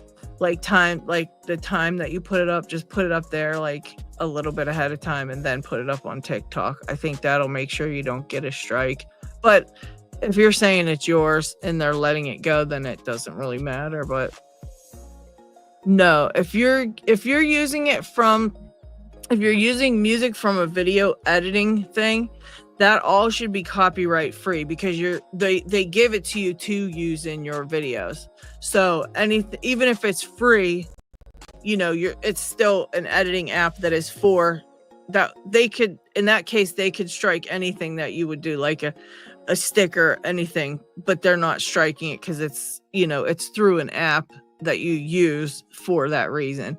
It's like if someone else made a song and created it, and they want credit for their songs. It's just really messed up, because a lot of times we love music and we want to put it in our damn videos. Like, I'd love to be jamming to music this whole live stream. I wish I could like DJ a live stream and have like my favorite music that I play in the background and stuff. That would be friggin' cool as hell. But you ain't allowed to do any of that stuff. It's so messed up. Or you can actually, I think you can pay for YouTube music in the creator, in your studio, and I think then you can use those songs in your thing, as long as you pay for it, you know what I mean? By YouTube. I think YouTube has a whole thing of music you can use. It's really a difficult thing to understand. I might do some research on that and maybe do a video about that, because it is really, it's very touchy, because you don't want to get any strikes, because especially if you want to have a channel, and that's the only channel you have, you know what I mean? I decided to make a second channel back when YouTube glitched and deleted a bunch of lockpickers channels. They just deleted a bunch of fucking channels out of the blue, and thankfully they put them back up. Thankfully they fixed it and put it back up. Squiggle Dorks was one of them. His whole channel got deleted. They deleted his whole fucking channel, was just gone. And eventually then they put it back up. They knew that was a mistake and they put it back up. But yeah, I mean, it's like very scary to have a platform on YouTube, because they can take it away. They just got AI running everything, which AI makes tons of mistakes. They scan every one of your videos and stuff, and they make a lot of mistakes and sometimes see things that aren't there. And when you try to tell YouTube about it, they don't listen. There's literally like, it's crazy. They have like, I swear it's AI running the thing. When you get monetized, you get a YouTube person. Like if I need help, I can go right over to my YouTube studio and go to the help, and it takes me right to a person at YouTube to help me. But the person at YouTube that helps you is basically the biggest dumbass you'd ever meet. I mean, I literally spent a whole stream trying to talk to them one time and got no answers to anything. Like, they're just ridiculous. And so getting anything help from them is like pulling teeth. So you definitely just want to stay under the radar. You don't even want them to see your shit. That's why I might not even do a flipper video at all, because I don't want them to even see me. Like, keep moving, keep going. I don't want no trouble here. Nothing here. I'm good. you know. I like all kind of music. Wanderer, I like all kind of different music. I just don't really care for country, and I don't care for oldies. That's my two that I'm like, yeah. But I like all kinds. White Bat Audio has a massive music library he created for free to use, no singing overlay, and one must cited Carl Casey or White Bat. Yeah, there's some good ones that you can get, but see, the problem now that they're saying is that polka. No, I don't do polka. Nah, no polka, Jeff. No, the problem now they're saying with AI is that so AI creates music now too, right? So if you make something in your editing software and you ask your AI to make you a song, okay, AI can make me a whole song, right? It can make me some cool sick beats, whatever I want.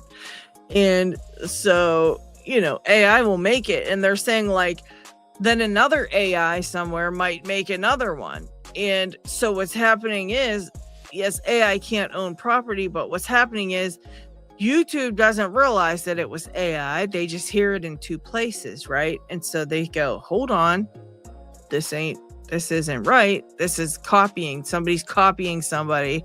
And so they're getting struck, I think. And yeah, there's a whole big thing going on with it. I was watching a video about like this crazy shit with AI now. It's like there's a lot of like problems, I guess. So I don't know. It's a lot. So I just stick away from music altogether. And when I do use music, it's straight out of my editing software and nothing else. Let's see. DizzyPick says, what's another nice padlock filled with spools? I am at 3 Avis 7240s now and want some others. Order Master 410. Oh, that's a nice one. Yeah, that's a good one. It doesn't give you really great feedback for spools, but it is a fun one. Let's see what other nice ones. So you did the 7240s. Let's see. Yeah, the Lockwood's a good one. That's a real good one. The Casp, that's another good one. Ace, that's a nice one. Squire Warrior has deep spools. Matlock 525, 1100s. That's true. Yeah, the 1100s. That's a good ones.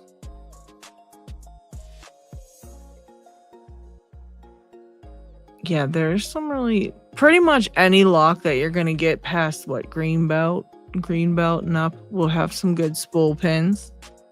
So I would actually look on lpubelts.com, check out the Greenbelt section and Blue Belt section, because there's tons of really cool, pretty much all of them have pretty good spools.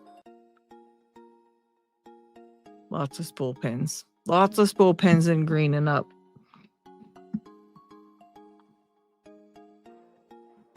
Yes, guys, get your hashtag pork hot dogs suck, and we're gonna be drawn for that momentarily. We'll be drawing for that.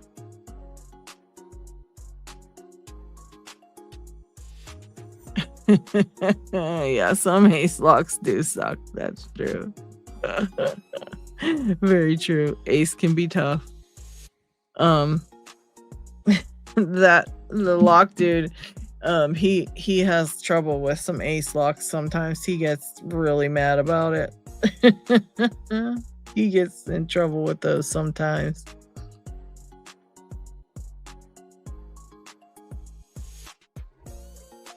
Let's see in here. Someone popped in here. Oh, Steve's here. Steve's knocking on the door. All right.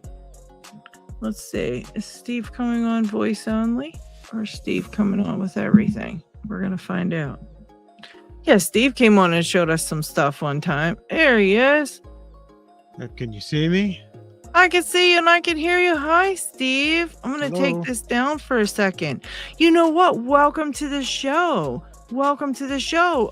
Would you mind showing us some stuff for about like 1 whole minute so I can take a quick break and I will be right back? Would you mind showing off some of your goodies there? Sure, What I you're guess picking, so. what you're doing? Just need 1 second. I'm going to pee so bad. I'll be right back. Can't hold it in anymore. Anybody have any questions about any of this? I think I got the live chat up.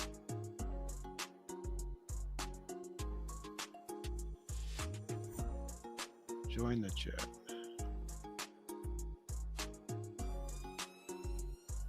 There we go. Wait a minute.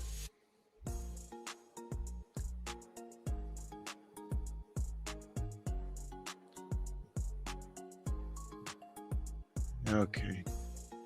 I don't know if I have the chat up or not. Anyway, well, hopefully she comes back soon. Oh, I'm seeing chats come up now. Finally, it's finally working.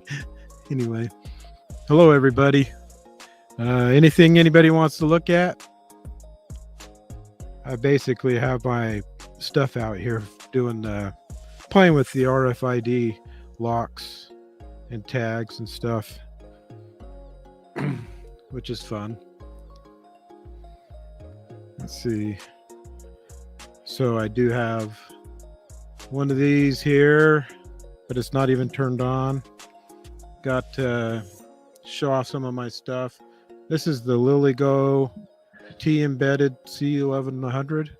Oh, I'm making you big screen for this one. Yeah. That's a LilyGo T embedded, running brute software on there. I got my M5 stack.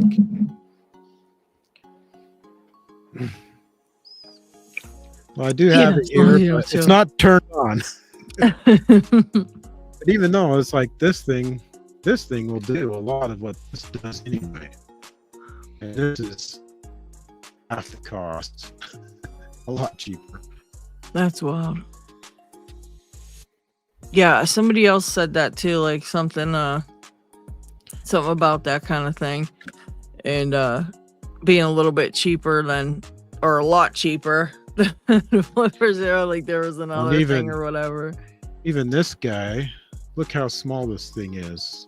Mm-hmm. So this is basically reads RFID tags, stores them and stuff, which is a lot of fun.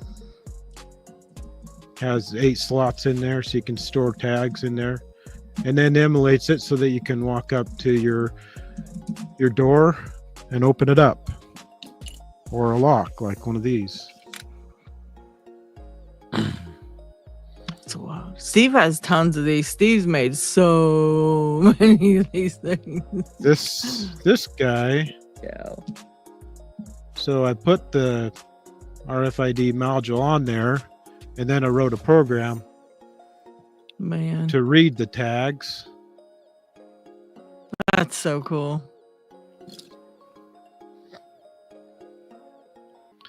So one thing that I've been working on lately is this guy. What is that? So there's my safe dial. Oh man. And I made it. Right now, all it's programmed to do is turn it. Oh my god. So there's my M5 stack.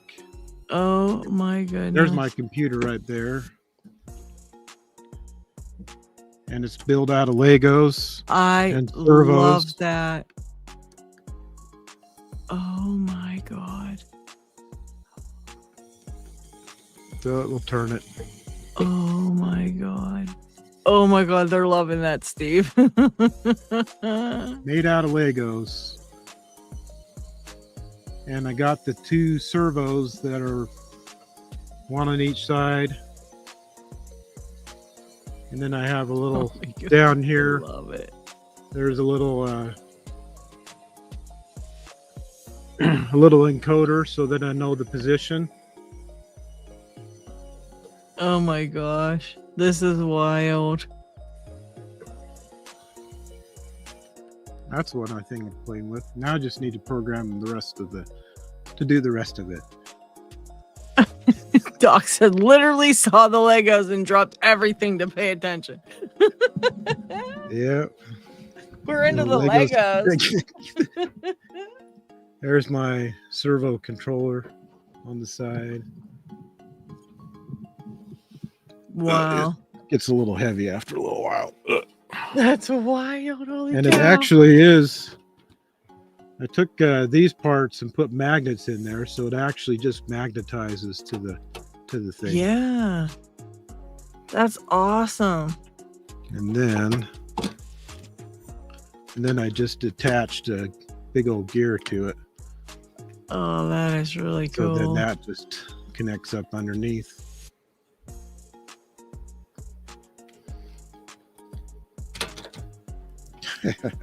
That's Fun freaking stuff. genius, Steve. I love that. Everybody's loving that. No Lego man at the controls. They said you got to put a Lego man on there, Steve, in front of the computer. I actually don't have one. Oh man, we got to get you a Lego man. Well, I can get my son to get me one. Yeah, you got to get one that looks like you and put him in front of the controls.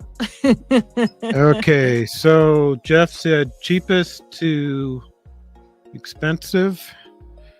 So these guys, this part right here, this is about $20, and the RFID is probably $9 just for this little module. This card pewter is $30. This is what, $40 or $50, I think. Wow. And let's see what next. These are about, well, this is not a copy. This is actually directly from a reseller that sells them. So this is about 120. Okay. This is probably $180. My radio, heck, my little SDR radio, so that one's probably a couple $100. Wow. Hack RF porta pack.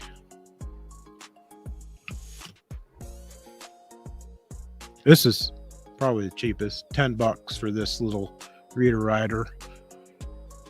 Okay, so that's probably the cheapest one there. Yeah. Jimmy Longs, welcome. He says super fun with the Legos. Hey Jimmy, you need to come to the meetup next Thursdays.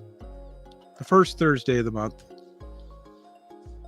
Okay, Steve's got a meetup going on. Alrighty. Well, it's a normal meetup. They meet up. Anyway, is there anything else? I don't know. This is just this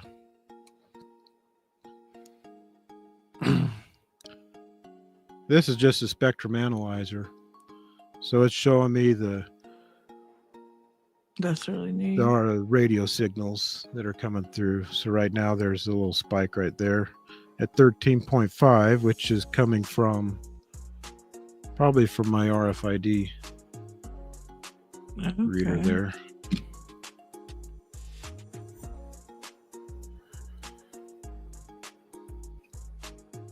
Anyway. Yeah, Jeff got some cool gear. You got some cool gear there. You got one for pretty much everything now. So the best one's probably that little itty bitty guy for $20, eh? What's that one do? This one? No, the one to your right, the little tiny black one that you This said, guy? the $20 one. This No, is you said it was $20.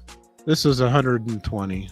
Yeah, there was one though. You said it was 20 next to your blue thing there. Oh, this thing? Yeah. What was that one? Oh, this is just for the low frequency RFID tags. Okay.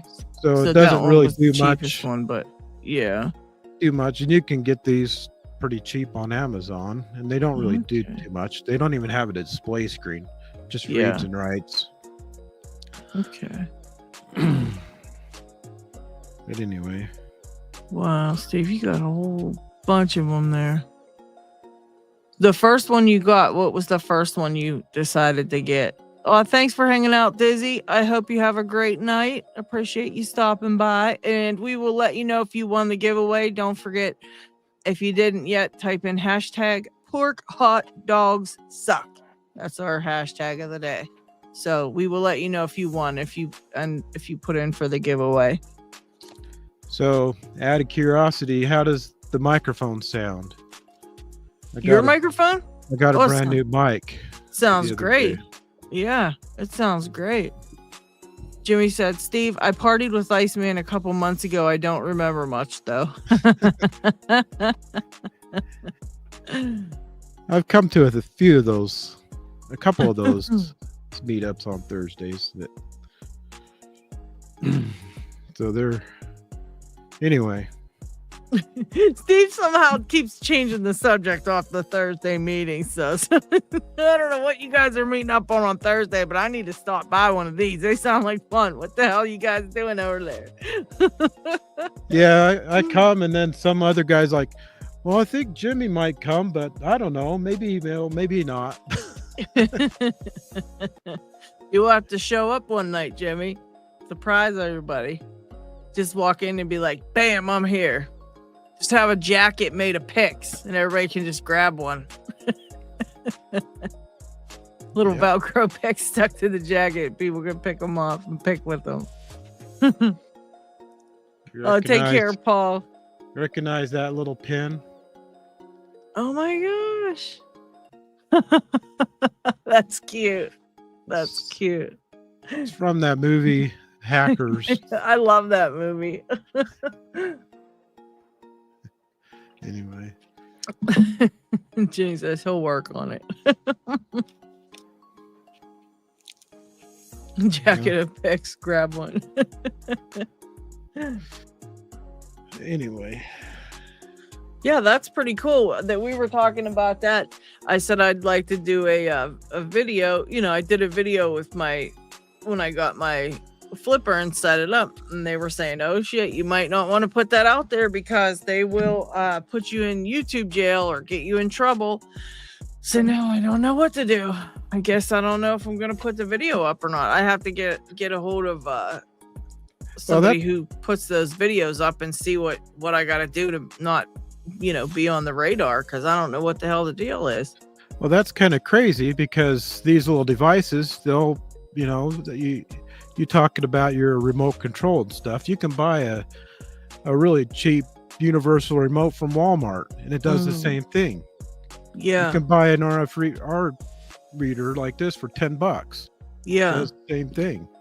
You have your radio and stuff. Does the same thing. So it has, even though it has all those stuff, there's a lot of other things that do the same thing. So yeah, that's what I don't understand. Like, these guys were like, what's his name? Said he had a video kind of went viral too, and it was doing such a great job and all this, and then boom, it just went, and they took it down. He lost all his watch hours and all that stuff. It's like, that doesn't make sense. And this is what's in the little tags, by the way. Oh. If you're curious, I took one of them apart. Let me push you on big. I want to see that. So it has a little coil wire there for the antenna. Then it has the little computer chip. That's wild. That's pretty cool. I never knew that was what was in those. I always wondered that. Yeah, that's all it is. Not too much. Very, very cool.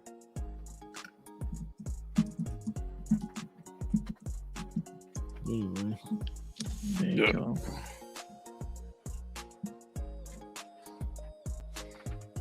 Yeah, Legos.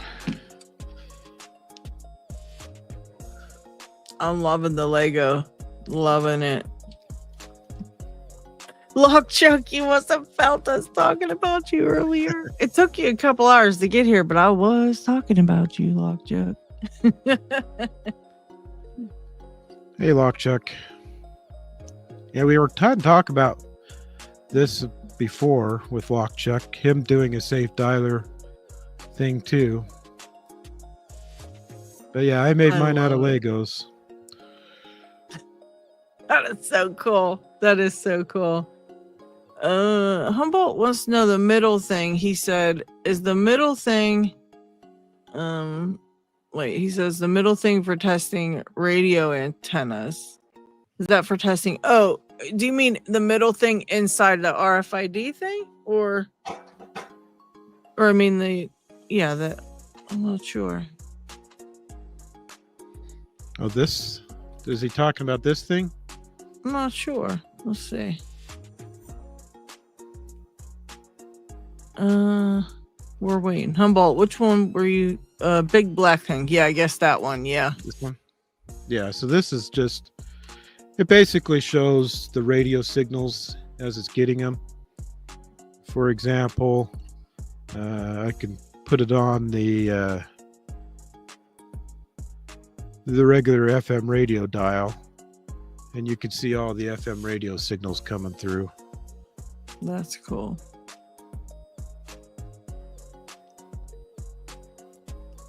There's all the radio stations that are here around. And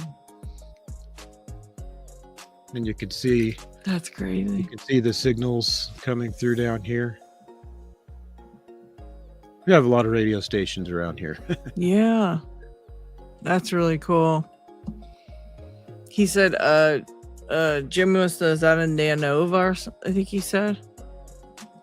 This one, this is a tiny SA. Okay. Oh, the back's wearing off.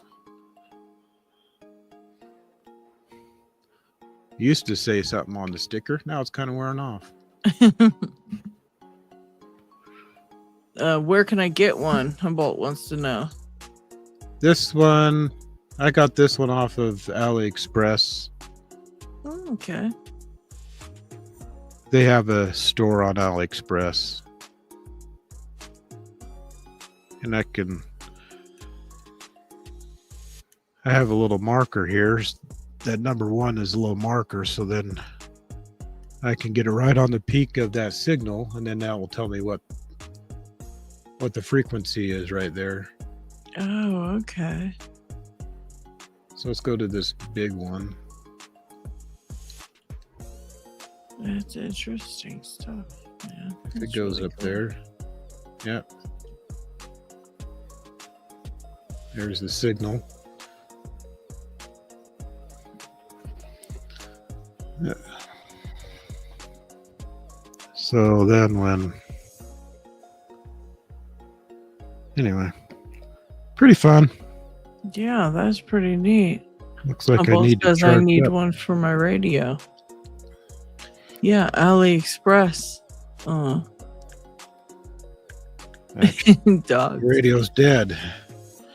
It's not charged up. Uh-oh. Yeah, Doc, it's a foreign language to a lot of us. This is kind of this is like the digital lock picking almost, you know. We do the physical lock picking. It's kind of like the digital stuff. That's the digital side of it, which is what I've been kind of looking into lately because I'm pretty interested and I don't know anything about it, and the only way to fix that is by learning about it. So that's what I'm trying to do. But I'm terrible with all this stuff. So, you know, you never know. It take me a while to get into it, but slowly but surely I'm gonna learn it. So it's kind of funny is obviously this is locked in, and this would be in the cabinet somewhere, but I can take my magnet and I can, if I get it just right, if I get it in the right spot, then I can pop that thing open. Where was that spot?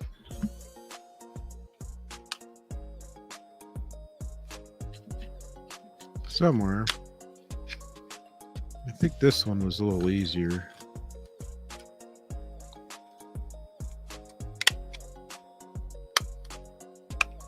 This is a strong magnet. Oh wow. I had to borrow it. Maybe I can't get it today.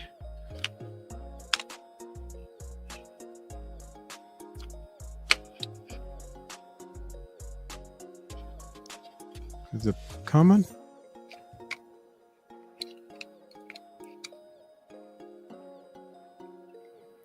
Yeah, I can't get it today for some reason. Obviously, because it's alive, then it's not. Of course, that's what always happens during a live. You already know the drill, Steve. You've been around long enough. You already know the drill. It's like, it might work, it might not. Yeah. So since it has the metal, I can't. Since it's alive, I can't even think of what I'm saying. The words aren't coming out. That's all right. That's all right. We have all been there, Steve. No need to worry. Yeah, I know. Since it's got some type of metal in there, the magnet will work to is that unlocking it, right? Right. Trying to unlock it. And usually it works, but because we are live, it's not going to work because we are live. This is what happens during live stream. Nothing works like you want it to. Yep. Just period. Nothing works like you want it to. Period. I can't remember which way it goes. I think it was this side.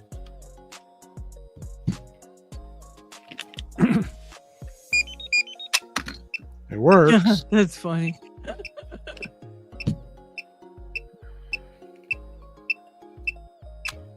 That's really cool.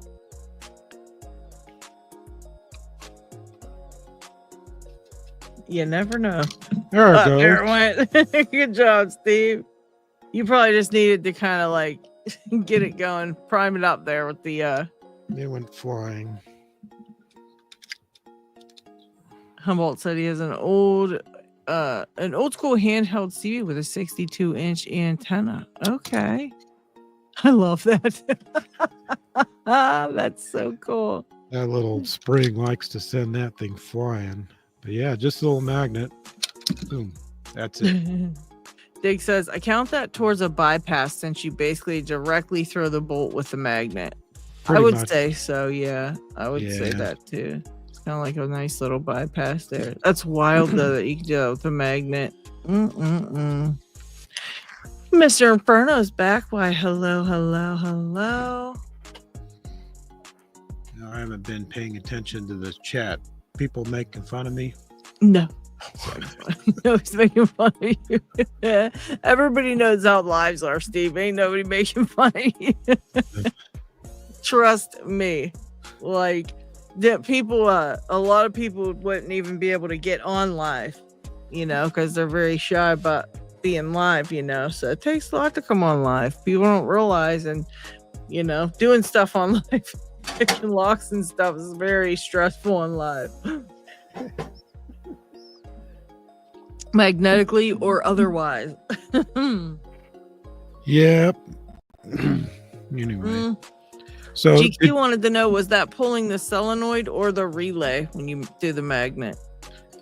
It's pulling the locking bolt. Okay. Dick says, what kind of lock was that? This is a cabinet lock. A low frequency cabinet lock, so 125 kilohertz. And this one I can take apart. That one I have to do more to get to there. We can see what's inside these guys.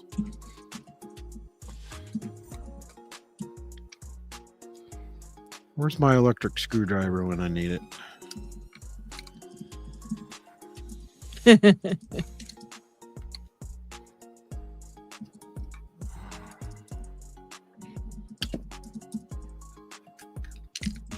Yeah, so you got the circuit board.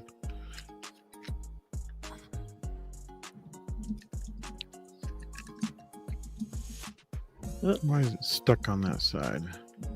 Lock Chuck's backstage. Let me pull Lock Chuck Chuck out with us. There's Hello, the circuit Lock board. Chuck. Welcome, welcome. Hello. How are you? Good. How are you? Doing good. We miss you, Lock Chuck. You've been so busy. I know. Hopefully, in 2 more weeks, I will have a lot of more free time.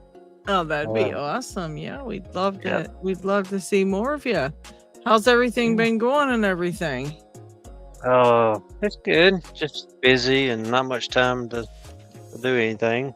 Yeah. And trying to work on these, but when I have time. But that's about it.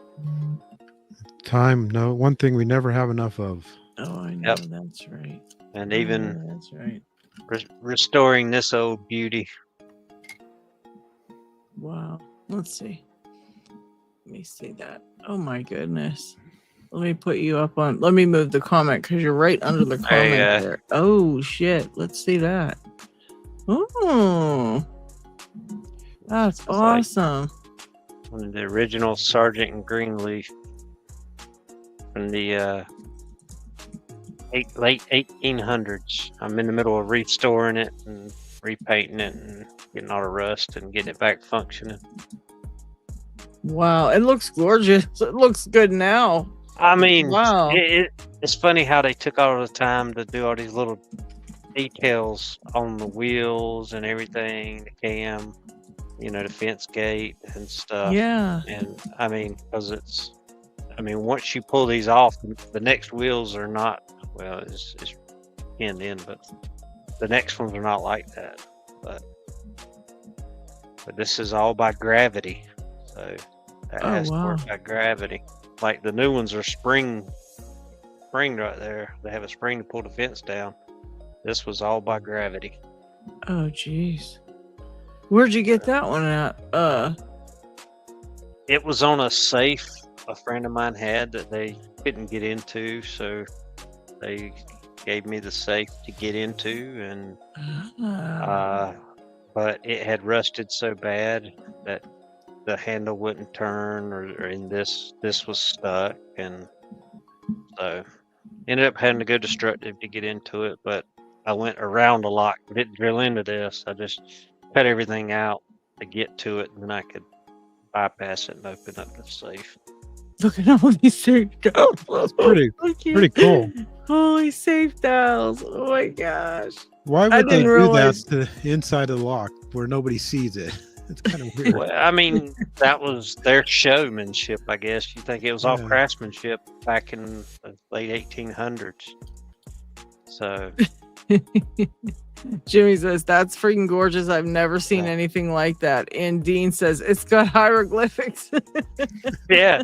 Yeah, that's wild. That's the combination written on the inside for you. Yeah, if you can figure that out.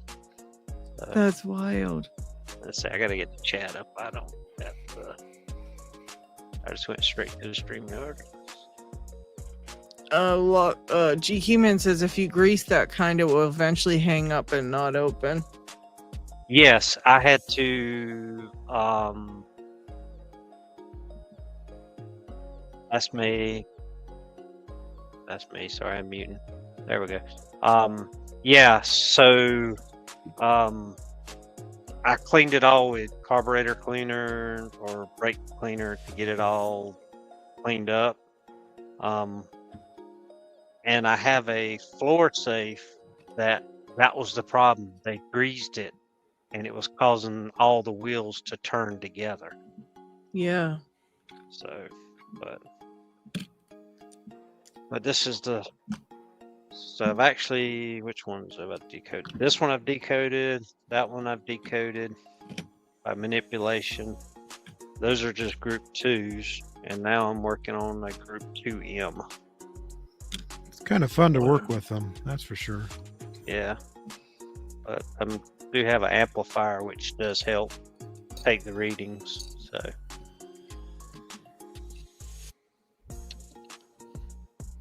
Yeah, this is what this looks like inside.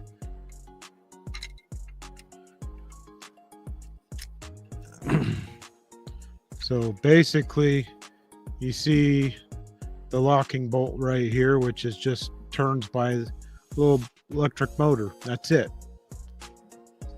And then the circuit board, once it receives the signal, it just turns it and pulls the bolt open. That's all it is. And so by using the magnet, then I grab the bolt and push it out of the way. So that's really cool. Well, Keela today, was he asking if that was French made? He might have. Okay, it's American. It was made in Kentucky. That's a sardine greenleaf. And no, it is changeable too, because there's the change keyhole, so it's not a fixed combination. That's cool. That's gorgeous. I hadn't realized you collected all those safe dowels already. Yeah, and What? I learned the hard way trying to make a cutaway. You do not cut this piece out right there all the way across. Uh-oh. It's good. You can see everything, but once it's unlocked, it won't unlock it. You have to take your finger and push it back unlocked. Oh, So shoot. the inside of that lock right there actually serves a function to unlock it. So, Oh, okay. lesson learned. Lesson learned. Yeah. That's, you know what? That's pretty much like everything in locksport. You got to break it a little bit just to figure it out sometimes. Yep. You have to go, oh, learn. shit. I shouldn't have did that. Yeah, Jimmy says that takes one time to learn. Yep. Let's see, what is this? Then I guess that said Mausler. I got that one I just got yesterday. I'm trying to put that on a mount. And I got a Lagarde somewhere. Now, do you have like a display thing for any of this stuff, Lockchuck, or are you just keeping it like, you know, in the drawers or on your desk or whatever? Are you gonna put up like displays for it at all? I'll probably put these on shelves because the way the mounts I made are, so that way, Yeah. you know, 'cause the mount, well, it's hard to tell from there, but the mounts are made kind of display them. So when they're sitting up, they're like that, more like that. So That's really cool. I would make a big fake safe door. I would make a big safe door out of wood and make it look like it was real, and then I would put all the dowels all over it, make it look like it's a giant door that has to be unlocked. I have another safe that I got that the dial is not in a housing like that, and I'm restoring it. So I had to cut the door off. Oh my gosh. Get it. So Steve has one like that. Remember, or maybe it wasn't. It was similar to that, right, Steve? Where you had the whole door like that whole big thing, and we kept making you lift it up and show That's us. what I just showed. That's what I just had the other thing on there. Okay, that's what that was. Yeah, I was gonna say Steve's got like this big thing that weighs a whole bunch. He tries to. We kept going, let's see that again, Steve, and he kept being, oh shit, to lift it up.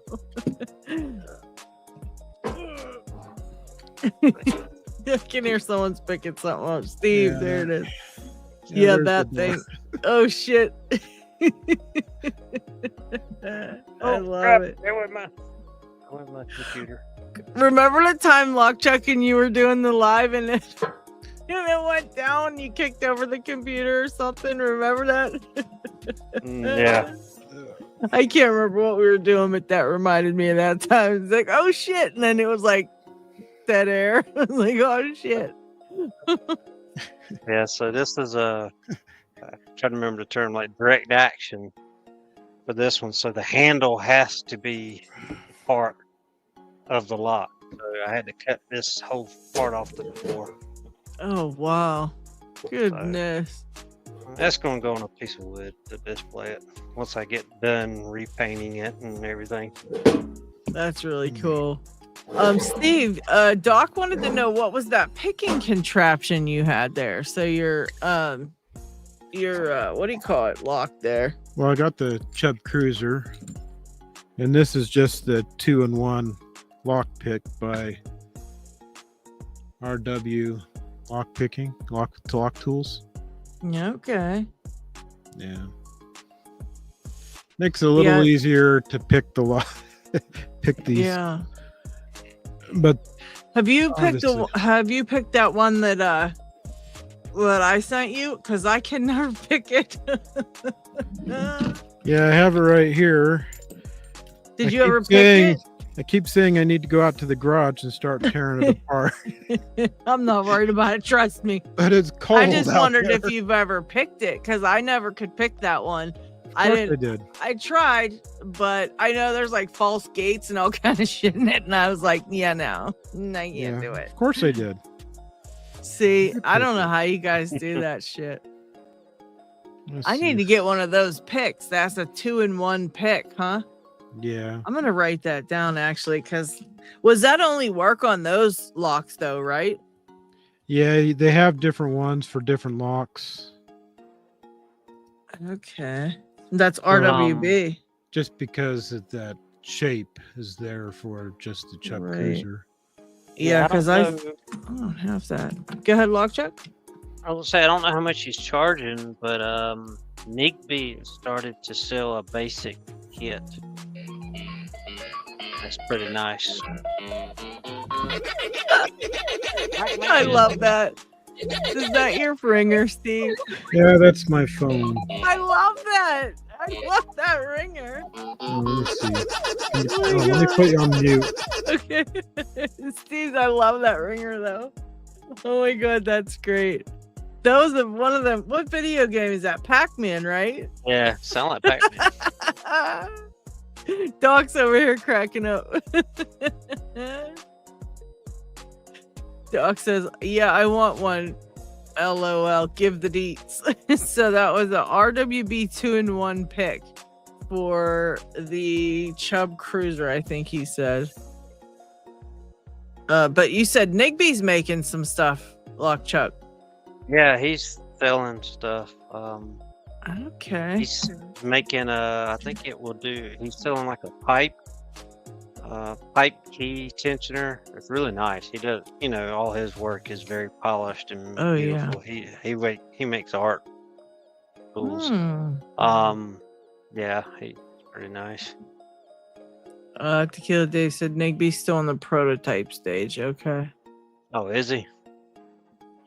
Okay. I know somebody in the U.S. had who was it that was using it the other day? I saw the video of them using it. Thought it was in the U.S., but yeah. Yeah, Nigby makes some beautiful stuff. I can't even with Nigby stuff. Goodness. Yeah. GK, that was I guess it said Mousler, M-O-L or M-O-S-L-E-R. Oh, okay. He was asking or something. I think in a chat. I'm back. Steve's back. Hey, so what did the Pink Panther say when he stepped on an ant? I had to give up on that one. Dead ant, dead ant, dead ant, dead ant, dead ant. Oh shit. I should have guessed that too. Man, I get so depressed when I can't guess these. Oh shit. Somebody said that. Spontaneous said that one.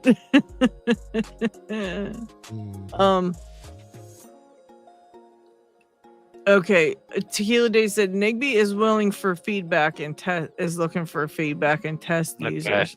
Okay, and maybe that's what it is. Yeah, and he's isn't asking a crazy price, I guess, for it either. So that's pretty cool. Yeah, I like this idea just for the handles, and why can I not find my pick right now? He used like glass top cherry ends for the handles, and that just makes complete sense.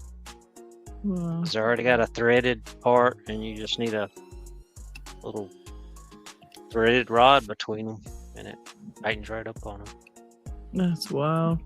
Yeah, Zeph, we weren't giving any flipper tips of the day because when we were listening to some of the other comments saying that people were getting YouTube jail for flipper stuff. So we're gonna do some research on that and get back to the flipper because I'm not trying to get in YouTube jail for the flipper zero stuff. So we're just gonna wait on that. But guys, don't forget real quick, pork hot dogs suck if you want to get in on the giveaway for the day. We've already got a bunch of people in on it. 48 entries. What So started that? Well, we were just going about our business, and I think it was Dean in the comments was just telling people that like pork hot dogs suck because I guess he was eating one. He was like, they suck. And it was a random comment in the chat, and I was like, I couldn't have asked for a more random comment than that. I was like, just like pork hot dogs suck, and like it's true, but like I just thought it would be a great hashtag. And it wasn't even a suggested one. I had some suggested ones, but they just weren't cutting it. You know what I mean? And I saw this and it just jumped out at me. And I thought, that's a great hashtag. So that's what hashtag for the day. They did say, somebody did say Chuck needs nipples or something like that. So or Chuck needs nips. That was a suggested one, but I didn't do one yet. Did you happen to be here and see our latest Lock Chuck art? Me? Yeah. Today or the last one? I know I wasn't sure if I showed you the one with the computers and stuff. No, I hadn't seen that one. Last one I saw was with Paracentric when you were putting us up there chatting, the chickens and the Chuck, I think. But that's been a couple shows ago. Pocket Woman, last time when we were talking about the computer stuff, she says, every time I think of Lock Chuck coming to the rescue, I can just envision Lock Chuck, and it was like from a movie scene or something, like you're on like a raft in the middle of like a lock river or something, and you're just like coming to the rescue. And I made a thing for that, and then I thought, well, Lock Chuck always comes to the rescue for computers and locks, and so I made this one.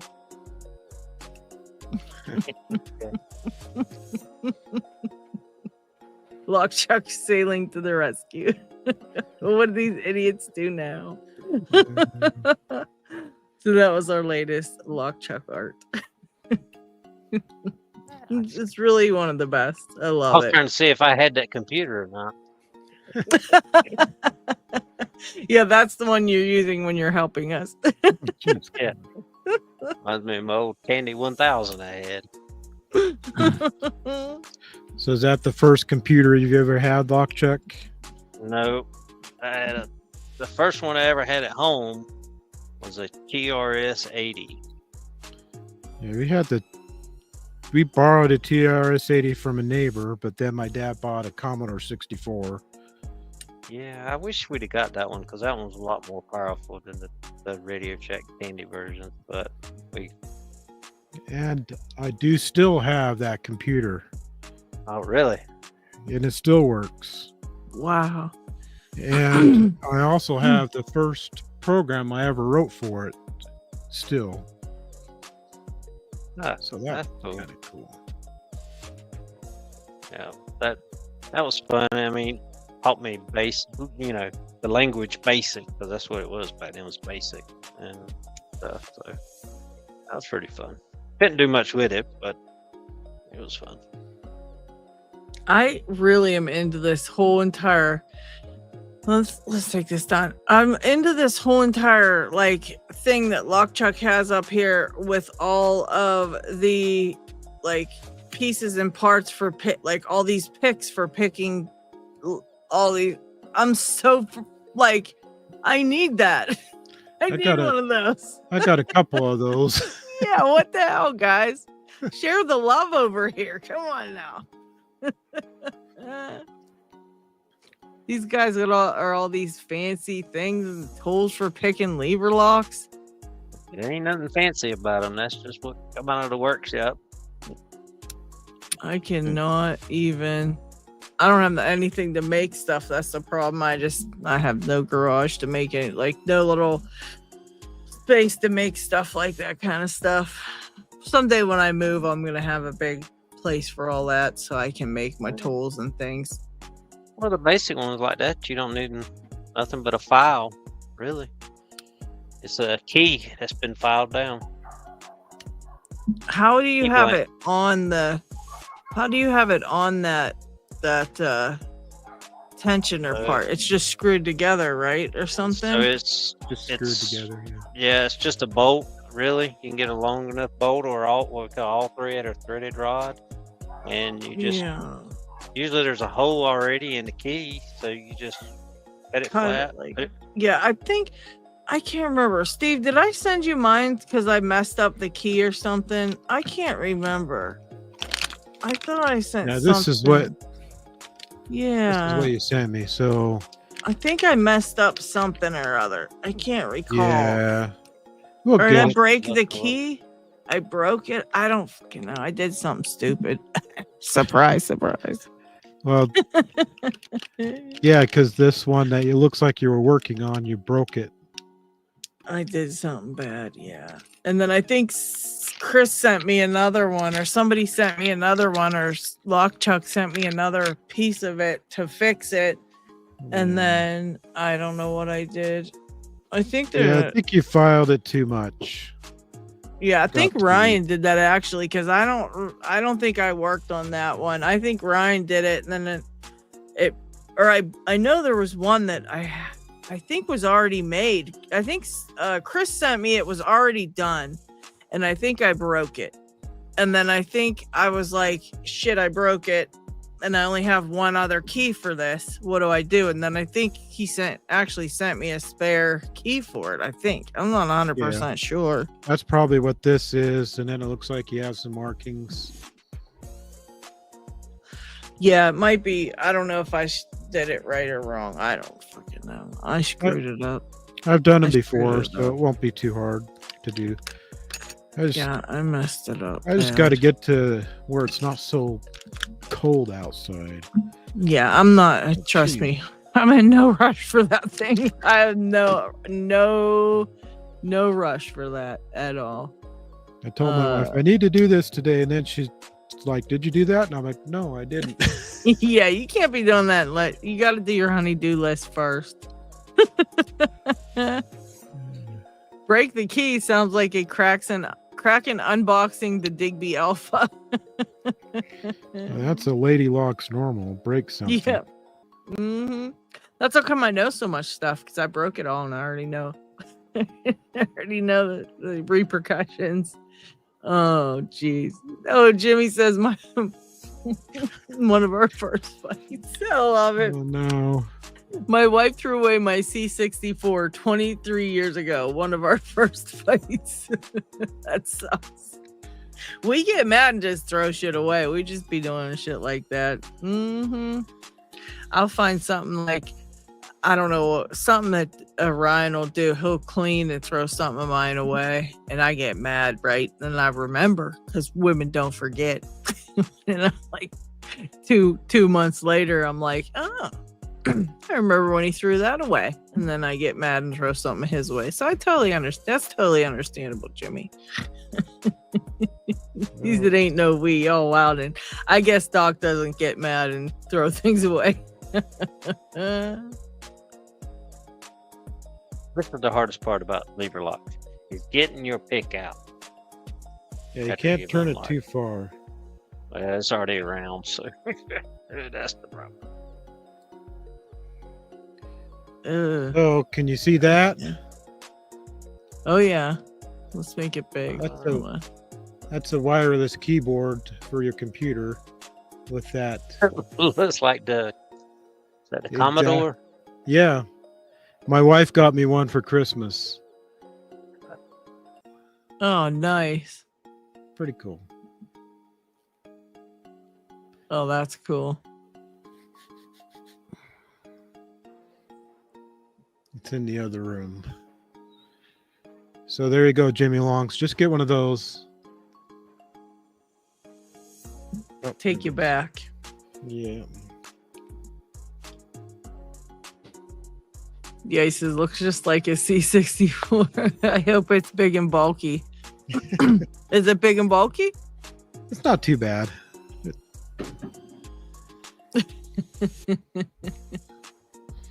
Doc said she's going to start deleting entries that aren't hers so she wins. She could, because she is a mod.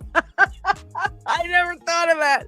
She's going to go up store and be like, bloop, bloop, bloop, bloop. And there's going to be one entry. It's going to be Doc. Rick. For sure.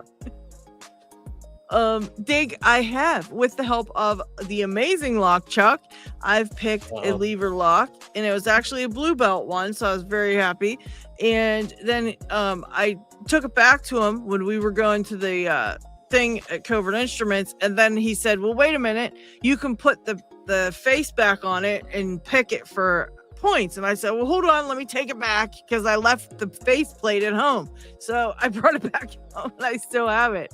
I have that. I have Lock Chuck's van lock, and I have his other Tesla lock, and I got a bunch of Lock Chuck stuff here that, yeah, I've picked the lever lock though with the help of Lock Chuck. So, and I actually was able to pick one that Nick sent me. It's a baby mini. It's like a little mini lock, like a mini lock Monday mini, but you have to pick it closed somehow. Mm-hmm. And I'm not sure how to do that. So I ended up picking it open and then putting the key in and closing it that way, because I wasn't sure how to pick it closed. So I'm not really good at it. That's the only thing I've picked so far. Those two things. And then when you really get into it, you can get one of these wall saws. Yep. That has little teeth and stuff for those levers instead of just a gate. They're little teeth. Oh, jeez. Yeah. How do you do those? You got to like pick them halfway or something? Tension. Lots of control over the tension. Once you have to actually learn. I had to learn where the traps are, and you have to learn in what order to pick each lever to not get caught in one. One of those. I see. It's God damn it. I hate purple level. I think that's a purple. Jeez. The wall saw? Yeah, is it purple or? Well, it was black when I picked it. Then I posted the pictures of when I took one apart, and then they downgraded it.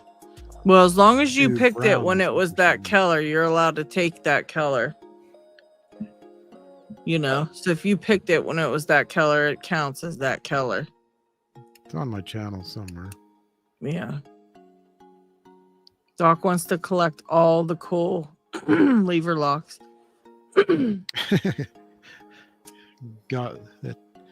Depending on where you're at, that could cost you some money. Familiar? Oh shit, what's that? Let me put you on big. Hold on. I gotta move you down so I can put you on big here. Oh yes. Very familiar. Oh my god. And it is in working. Lock Chuck's a freaking monster. I swear. You're the best, Lock Chuck. I don't know how you do some of the shit you do. Oh my god. No, when this mishap happened, I didn't realize that this was a huge project to figure it out. I just thought hey, does somebody have a pin that works? I just thought I needed a pin to go in there that would match the key. I didn't realize Lock Chuck busted out paperwork, and he had to do all these mathematical fucking equations. Look at this. This is all the work he did for one pin. I can't believe it. And there's an error on it too. Right there. That should have been a 4. Oh my god. Andy sees an error on that whole paper. I cannot with you. Well, I found it out because that was the pin that was missing, and when it wouldn't work, when I put a 3 in there, I was like, wait a minute. I had to go back and do my math again. I was like, I was a digit off. That is wild. Look at that. I owe you big time for that, Lock Chuck. I don't know what to do to pay you back for that, but I'll find something. I'll think of something. You could think Picksmith. He's the one that had the pins. He sent me the pins. So. Oh, did he? Oh, good. Yeah. Thanks, Picksmith. Doc says, holy shit, how the hell? Right? Yep. Yep. This is what I'm talking about. Yep. Just It all the starts- sheer you level gotta of have genius. What? that, and you need this paper Oh, that has all the measurements on it. Of course, you need a pair of calipers and everything else. Oh my god. Yeah. I did not. Honest Lock Chuck, you should have just said no. Send that shit back. I thought it was just like, I was thinking like, hey, if you have a pen that might fit, and I thought I'll just give him the That lock paper. so he can stick it in there. I was thinking it just matched up, to the dang, how we do, like the looking at it in the Bible or something. But holy shit, I didn't realize, and I really do apologize, Lock Chuck, and I owe you big time for that. No, it's a learning. To me, it's a learning experience. I've done it now. I've learned. I had to learn how to do it, which is what I like to do. So it was a challenge. Yeah. It's fun to have those kind of challenges sometimes. Yeah, That's, it just I think that's why Lock Chuck's friends with me, because he's like, I love getting challenged with random shit. He stays friends with me because every once in a while I'll throw something out there that's just, he's like, what? Lock Chuck answers the phone and says, okay, what next, Lady Lock? Yeah. yeah. All right, what'd you break? Exactly. He's like, oh shit. Dig says, why is it so complicated for SFIC? 2 keys, 2 shear lines, Humboldt Picker says. Well, it's usually 3. Because you got the master, the user, and then the control. So you got 3 different keys that go in there. And then if you got multiple user keys that are fitted different, then you could have even more. So Jesus. And what is that ranked? What is that lock ranked? Because that's got all some crazy ass pins in it that's like ridiculous. See, that's just it. I don't know if, let's see, that one to me could be ranked differently than a regular SFIC, because Mako has serrated and schools, where anybody else's, I don't see those in a regular SFIC. See, it's not even in there at all. It's not even ranked in here. It's a Mako. No, there's no Mako, and that's just it. To me, the Mako SFICs, they're all security pins. Yeah, I swear that was okay. Any SFIC with security pins brown. Okay. So it must be brown. Okay, yeah, I just typed SFIC and it was like, yeah, that must be brown. Yeah. But I swear that one is, well, brown locks are really hard, so I guess I could completely see that. But for that, you got to pick, to get the brown, you got to pick both shear lines. So that's crazy. Yeah, I couldn't even get 3 pins with 3 pin stacks in there. I couldn't even pick it. That's how insane that thing is. I really hate it. So I'm not going to take it apart ever again. And I'm just going to have to just keep trying to pick it without ever taking it apart and see what happens. I don't know. It's just really hard. Yeah, this one came from Justin McSlappy. He sent me that. Yeah, GK, man, I thought about making an Excel sheet for it. I mean, it's just simple math, so it could be done pretty easy.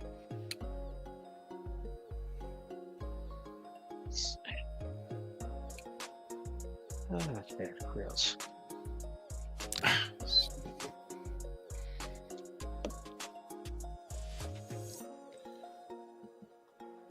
Dick said that was a mystery. Yeah, some of this stuff's crazy.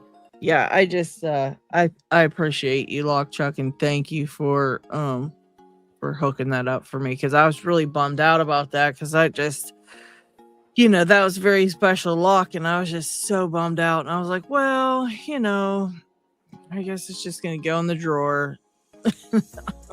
And then I thought, well, we got how many locksmiths around here? Someone got to be able to know how to put this thing in there. So yeah, thank you, Lockchuck. You just did like tons of work for that. Dots Locks is back. We've been waiting for you to even start the show, Dots. I can't believe it. We've all been sitting here for like, I don't know how long. I'm glad you finally got back. Are you guys ready to continue? Like the whole show's been waiting. It was like, where in the hell's Dots? Jeez. Should have got here sooner. We've all been sitting here. Jeez. Gosh. Thank you kindly. Yeah, I got an idea. I got one of these RF tags. Maybe I could show how to get it open with a magnet. See if we can get you kicked off. Oh, geez. Yeah, I don't know what it is that they were saying. Yeah, a couple of people were saying they got booted out YouTube jail for using the the flipper. I don't know why. Yeah, I know. Ow. You can't show any of the information that's on the screen. So, like, if you're doing it, you need to blur the screen out or cover it up so they can't. You're not showing people's information or. Yeah. Let's see. I can take this thing. Yeah, Zeph, they were saying it's not the actual. They were saying it's like against the community standards because hacking is, against community standards. So that's basically what they were getting at. And that's what I said. I'm going to talk to a couple people who actually do this on video and see what I should look out for, because I don't want to accidentally put something on a video that shouldn't be on there, So we got to be careful when it comes to that. And yeah, I mean, I could see if you were shown the information for sure. You don't want to do that.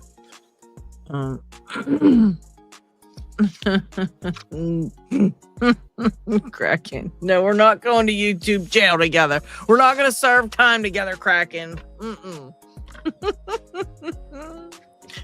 How about we'll go over to your channel and do that? We'll go over to Kraken's live and we'll do that. So we'll be booted in a minute from that. Let's see.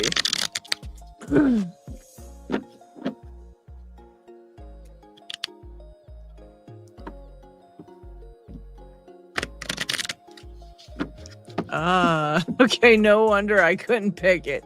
The Mako from the LPU don't count towards these as far as I know. That's probably what it is. It was made specifically for the small LPU raffle and was made as challenged. To the guy I wrote with, no one has gotten it picked so far at all. Okay. I can believe that because that fucker is ridiculous. Well, I was wondering about that. Where'd it go? Shear lines in one go. Okay, so no one's got both shear lines in one go. go. Shear line. Okay. So, what are twins' favorite fruit? Pears. Pears. Oh, good job, Lockchuck. Okay.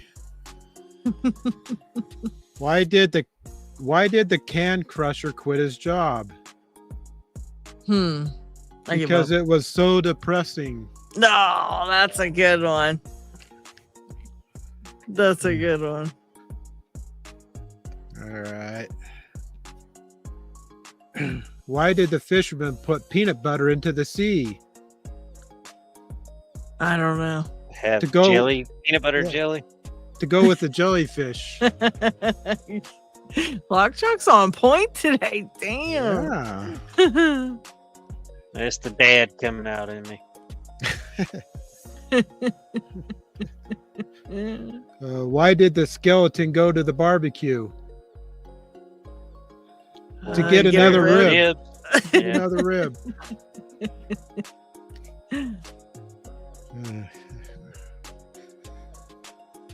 Let's see. One more? Let's hear it. Let's hear it. I love the dad joke segment. Where did the tomato go to get a drink? The salad bar. That's a good one too. I like that one. Gotta be somebody's a fruit. What's Beethoven's favorite fruit? Oh, you told us this one. Banana. Yeah. You gotta tell it right. Luck says, "Why don't bears wear socks?" Because they have bare feet. That's true. And Zeph says, "Why is 6 afraid of 7? Because 7, 8, 9."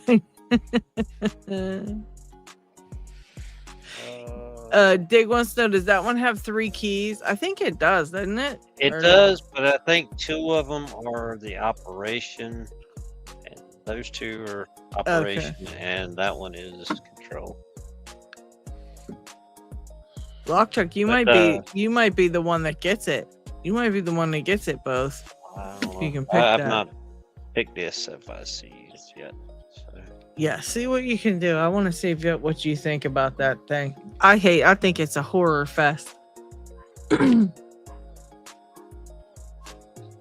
No wonder. I was trying to pick it, and I was going back and forth with McNally on it, and he's like, yeah, some of them are really tough and some of them are super easy. And he was showing me how, he picked a couple of his, and I'm going, I can't get it. I can't get it. I don't know what to do. I can't get it. I can't get it. And yeah, that's why it's really fucking hard. Yeah. So if it was made special, that's what it is. Cause that's the first one it was 1 out of 25 or something. So they made them special for that raffle, and he kept an extra one as a prize for, yeah, thanks, Dick. Because I was wondering I felt really bad about myself not being able to get 3 or 4 pins picked. I was kind of mad. So I'm going to have to get, I guess I can't get a regular Mako one because they're all gone. No, I should see if McNally will let me borrow one of his. If I can borrow one, I might be able to.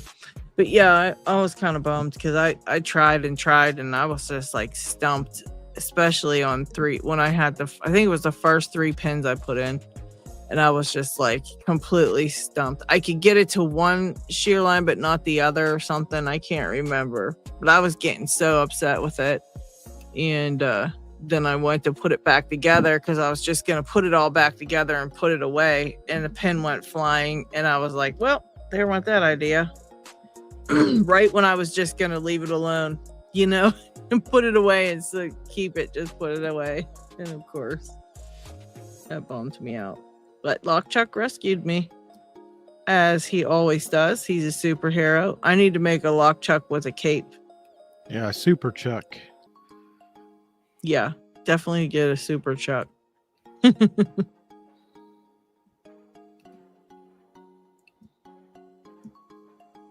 I definitely got to make a Super Chuck now. That's my next one. We got him swimming in the river. Now we'll make him super. I wish I could draw. I'd be drawing all kind of cool stuff. I'll tell you what. There's some days I can pick these 1100s or these American locks, and some days I just really cannot. Mako does put security pins in the locks, but those 25 were made as crazy as Mako could make them, and successfully so, and no one passed the challenge. Lockchuck's gonna do it right here on camera. No. I can tell I haven't picked in a while. My hands are cramping. I'm actually happy to hear that, because I just had so much trouble. I couldn't understand what the hell my brain was thinking when I was doing it, because everything just was, not working how it should, and I was just getting frustrated as hell. And I was like, there's no reason it's 3 pins. It's like stupid. It's like, but really it wasn't 3. It was 9 or something. And I don't know. It's just hard to do. Jeff, what's up, buddy? How's it going? How's life? How's it going? Jeff said, "Hey, other Jeff." Yeah, I didn't know either, Dig. I'm glad you said that. Now I'm gonna have to do it just because it's a challenge. Finally got that chub open. Oh shoot! Great picking. Battleship. Those things are crazy. Cruiser. You picked a bunch of lever locks, didn't you, Lock Chuck? You did those too, right? Yeah. You did lever locks and dimple or distitainers and jeez. Yeah, if I remember. Zeph said when he was a kid, he used to run over to the at recess. He used to run over to the doors and guess the passwords to the 5-button doors, and the teachers kept having to change the password on them.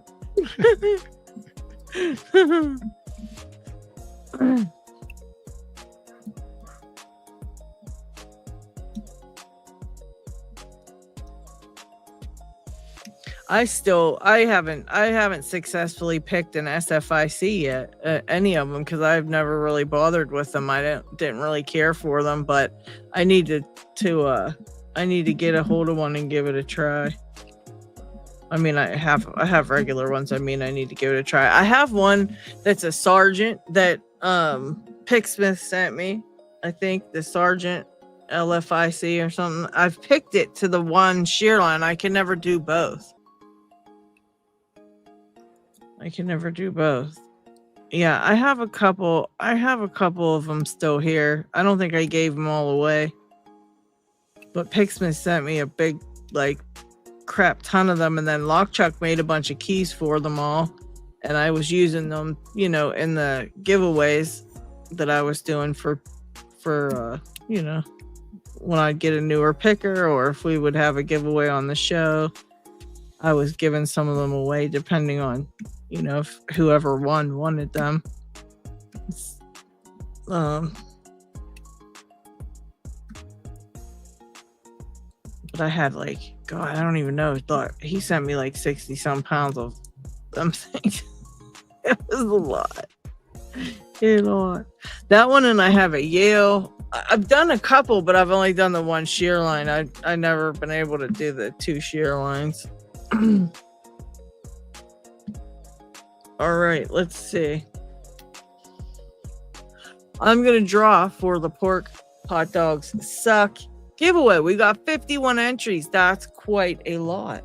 So if you haven't gotten in on it, 51. Get in on it. Yeah, 51 people are in on this one. So if you haven't gotten in on it, you got about 1 minute to do so, and then I'm gonna do the drawing, and we're gonna see who wins.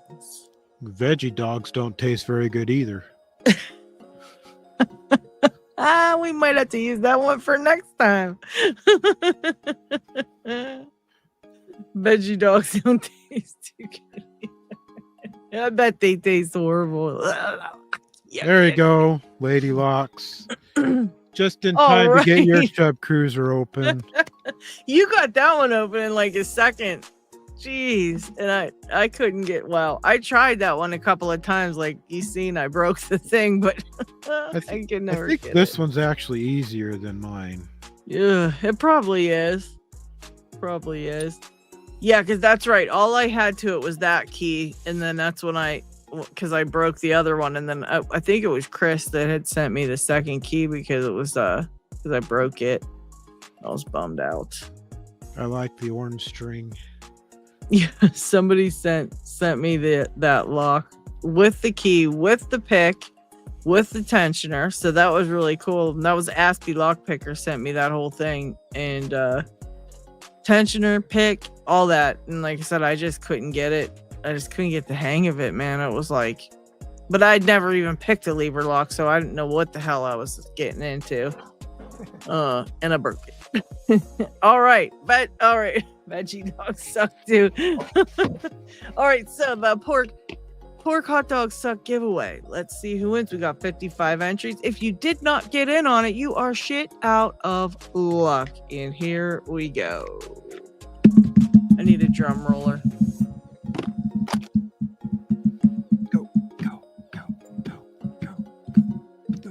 Tequila Dave. Dave. Congratulations. I think he Woo. went to bed, I think. But we will definitely let him know that he has won. All right. And Spontaneous won last week, and I still got to send his out too. I didn't send his out either yet. So Tequila Dave won. He's in the pork hot dog giveaway. My notes around my lock labs are crazy. Last week's hashtag was Lady Locks effed up.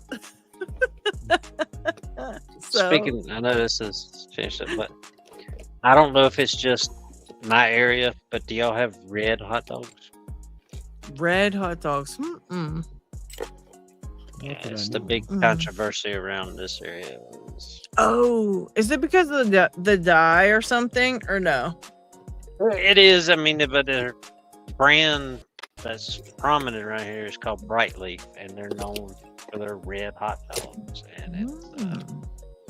And it's always a big debate when somebody says, "Okay, we're going to go get hot dogs." You know, working at the fire station, they're like, "What kind of hot dogs you buying?" Because it's if you come back with the wrong ones, you're liable to get sent back. I like that. The pickled hot dogs. Never had that.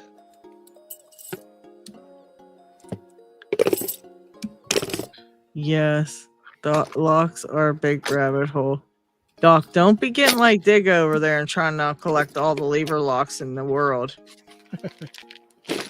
You can get, I did want to mention too, before I forget, while we have a whole bunch of people here, Dig has made a list kind of thing where you could get in on it.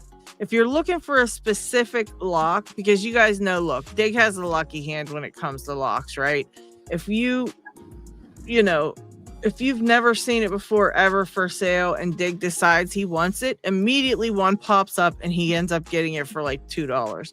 So what he's decided to do is make a list, and we've got a little thing where you can enter and put your name in. And if you're looking for a specific lock, if Dig happens across the lock that you're looking for, he will let you know and try to score the lock for you somehow. So I'm going to try to find and present and share the link for you guys. You can do up to 3 locks. And, you know, if he happens to cross the lock at that time, you can lock out and get one. So let me go down here to my messages with Dig and hunt up this link. Are they probably all locked in one entry? No, I think you have to do each entry separate. It's the Lock Samaritan instead of the Good Samaritan. So I'm gonna copy the link. I'm gonna put all locks as my one lock. I put any cool locks. Yeah, that's that's what I did. I'm a terrible person though, so that's why I did that. So let's share this up on the stage here. So here's basically what you're going to be looking at. It says, "Hi everyone, this is Dignity Picks. As many of you probably already know, I like to browse and search for lock stuff on various markets. Someday, if you're definitely looking for it, whatever. And I'm going to try to get you the link. I'll post the link. We'll post the link up over in the Discord server. Okay. So that way, if anybody wants it, you can find it there and add your name to the list and stuff like that. All right, Jimmy, thank you for hanging out for a little bit. Appreciate you. Smooches, and we'll see you later on. But yeah, so that way it gives us a little bit of a guess it is a little bit time. of a list. Yeah, it's getting late. It's getting late. Let's see. Yeah, so G'day, can you hear me? P Dubs, what's up, Can girl? you Where are hear you me? at? What are you doing? We can hear you. Can you hear us? Hey, yeah, I can hear you. I'm in the middle of nowhere at the minute. I've just Lord. been to a little country post office. And weighed up everything, insured everything, got all the prices. Hey, g'day, you can see me in my car reflection. Don't be looking at my face, people. And I'm going to take you on a little tour of this really old railway station as well. You're going to get a live tour right here on Lady Locks' channel on Locksport Weekly. I mean, this content is bloody riveting, I tell you. So what we have here is the boxes of stuff. Where's me list? Where'd me list go? Oh, shit, didn't leave it at the post office, did I? Real quick, P-Dubs, I want to just say one more thing real quick. As an example, Dig says there was an S&G 8077 with combination selling for £9, 9,999, right? Unfortunately, no one claimed it. And so, you know, if this happens again and he finds something for a few dollars and it's on your list of like, I really want this freaking lock, then, you know, he won't mind grabbing it for you. But you have to be serious because he's not going to grab this shit and then be stuck out paying this money for these locks. So only if you are going to pay, because if you don't, we're all going to have to gang up on you and we don't want to have to do that. So don't mess with Dig. That's my boy. Don't even try it. Don't even try it, people. So serious entries only. We'll make sure we put it over on the Discord server. They will post it on the server here somewhere, and you guys will be able to find it. Yeah, it's gonna have to be, you know, obviously you're gonna Dig will pay to get the lock to, I don't know, himself. I guess we'll work out the logistics, but probably he'll get the lock to him, and then it'll have to be, you know, then you'll have to pay shipping to get it to you, or however you're gonna do it. Or if you get in touch with Dig and somehow, you know, he gets it sent. I don't know. Dig will out figure out the logistics, but yeah, definitely only serious entries. You know, that way Dig's not out paying for stuff and things like that. So, I should power up, plug in. So what oh no, I've got no batteries with me. You're kidding me.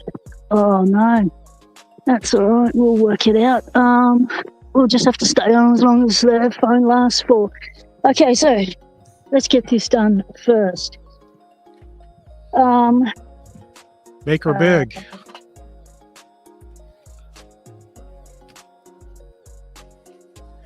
What's that, Brandon? Doggy. What if I have locks he wants? Then Diggs, talk to Diggs about it. You know, Diggs, he's a collector extraordinaire. He may just want to buy your locks. That's right. Okay, so I need to get this done before my phone runs out of juice. So what are we on? 70%. We're going good. All right, so postage. Now we have different categories of postage. Some of it's bulk postage. It's a Lady Lock, some of it's individual postage. Now, you all know what you sent me. You all know that the lock was $55. What you possibly don't know is out of that $55, I told you at the time, but you probably don't remember, I added half, because postage was being guessed at, assumed, and we had no idea how much postage would be. So I just put $11 on top of the cost of any lock, and then that would go towards part payment of postage, so that when the postage costs come, you didn't get slugged with a big hit at the end. So that was the theory behind that. So given that theory, you all know what you sent me. So if you calculate 44 of that 55 was for the lock, $11 was for postage. This is all in Australian dollars. I'm talking Australian dollars here, people, so don't go get me confused. So $11 you already paid for postage. Now this first bulk blocked 2 Lady Locks, because I'm separating them in case they lose one. 1, 2, 3, 4, 5, 6, 7, 8, 9, 10 blocks are in that first box. The names in the first box are Zeph, Ziggle, Dork, Eddie B, David Romano, Nola Southpaw, W3OY Ray, Yinya, Lockkraken, Charles Watt, TN Lock Fun. Now that box is going to cost $104.90. Now what about my lock? Is that in the box too? Yeah, hold on, Lady Locks. Don't rush me now. Right. I just wondering because that's like. As I said, I split up the boxes for the US, so in case anything got lost, I didn't lose everything at once. Oh, so that's all. That's only one out of so many boxes. Okay. There's 23 boxes, Lady Locks. Holy So shit. I've got 23 boxes I'm sending overseas. So still kicking. Your box 2. Oh, why didn't I put the price on that? Ah, shit. Where's number 2? Where's number 2? P-Dubs is doing number 2. She's doing number 2 right now. Don't look. All right, I'll come back to still kickings. I only started writing them down later. That's Okay. Keybeard, your box 3. 82.70 to get your locks to you in postage. Some people have already put in a fair amount of money for postage, so remember that. Some people have also put in postage towards the bulk postage, so we can get your locks to use. And so 82.70 is Keybeards. Box 4 is Lock Junkie Canadian. Yes, we are sending to Canada. It is happening. It went through today. So it says we can send to Canada. So that's good. So Monday, hey, before this happens, get all this postage to me. We can have these locked out by the end of next week. Lock Junkie, 75.15 is the total. Box 5 is Otter Arms. Don't worry about it, bro. I'm covering yours. Box 6 is your bulk postage. That's where the Lady Locks and Xfinity Docs, Mr. and Mrs. Parky and Son, Isamu Sushi, you're in there as well. And that's $109.35. So, box. Oh, that also includes Yinette. And Yinette's extra lock, which Yinette is paid extra for postage. Zoe the Cat, yours is $41.15. Now, Zoe the Cat generously putting extra dollars for everyone else's postage. Box 8 is UK postage. That's the bulk to the UK. So Nix and Tequila Dave, you're in that. That's $47.10. Box 9 is UK lockpicking Paul. We're looking at $33.55. Box 10 is Diggs Europe, $33.55. Box 11 High Locksport Hawaii, $28.15. Box 12 Down Under Monkey Internal Aussie, $10.95. Box 13, Elijah Carney, Internal Aussie, $14.95. Box 14, Paracentric USA, $28.25. Box 15, HJ Sweden, $33.55. Box 16, John Doe Hungary, $33.55. Box 17, Lock Squash, I think in USA, I'm not sure, I just guessed it, $28.25. Lock Squash, you need to send me your address, bro. Possibly already done it, I need to check Discord. Box 18 is Knox Locks, $28.25. Box 19 is John Holistic, $28.25. Box 20 is Pig Smith, $28.25. Box 21, Snake, $28.25. Box 22, Know the Bird, $28.25. Box 23, TO2, $10.95. Plus some extras. If they get here, I'll send them on. So that is your postage costs. Any additional costs, some of you've already paid me money for postage, and the extra money that's in there left over, the change, goes towards other people's postage that either I'm needing to cover or is in a bulk, or if you need help, we try and cover it. So that's how we're trying to get everyone's lots to them.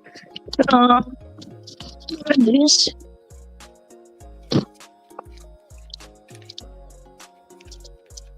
So, any questions? You'll have to read them out to me, Lady Locks, because I can't see the screen.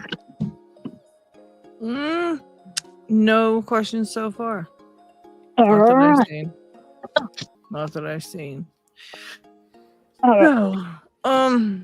So I do have the list of how much everyone's paid me for what. It'd be really good if you could work it out yourself and I don't have to go back through the list. Yeah, Doc says, sounds like I got to get postage to you if there's multiple of us in a box, so we split the postage. What's the best way to figure it out? Well, I figured out, I think, Doc, yours was in with mine and a couple of others. So in US dollars, it's like $65. And so you divide that by everyone who's in it? Yeah. So in your box, there was... So in the first USA box, there's like 10 people in it, right? In the second USA box, there's not because... okay, so got Mrs. and Son Parky, Docs, Lady Locks' stuff, Xfinity stuff, Yin Yats, Isamu Sushis. So you know what? 1, 2, 3, 4, 5, 6, 7. Yeah, he wanted. Yeah, I asked Xfinity about that, and he wanted his locks sent to you, Lady Locks. He wants it to come via you. 1, 2, 3. So Mrs. Son, Doc, Lady Locks. That's 4. Xfinity, Yin Yat. 5 and 6, and Isamu. 7 people in that box for $109.35. The first box is, yeah, $109.35. That all these costs are more than I had anticipated because of my experience of losing the lock and the shit amount that Australia Post paid me back for it. I put the exact cost of everything for insurance on these, so everything is insured for the cost of the lock. So we don't get done over if stuff gets lost. Yeah. So yeah. So 109.35 divided by 6, you've got 104 in the first box. Divide that by 10. Well, so we got divide that by 10. So if you look at everyone putting $11 for the box 1, yeah, and it's 104.90. So you can say that box 1 is already covered because everyone's putting $10 and there's 10. And it's 104, 10 times, you know? So box 1 is covered. So, fuck the flies. Yeah, that's Australia for you. We talk to the flies here. Yeah. Yeah, because I'm trying to figure out, because we have Parky stuff, which they're not paying for, and we got Xfinity, which he can't pay for. So me and Doc's the only ones, I think, in that box. Yinet's kicked in. Yinet's kicked in for postage. Isamu Sushi's kicked in for postage. When I might just move the camera so I can just I'll just have a boat peek. So there was 10 each kicked in for postage. Is that what it is? Meant to be. So yeah, there's $11 already kicked in for postage. That's in the cost of that $55 lock. $11 of that is postage. So most of them should be covered. I think. Yeah. I think. So I've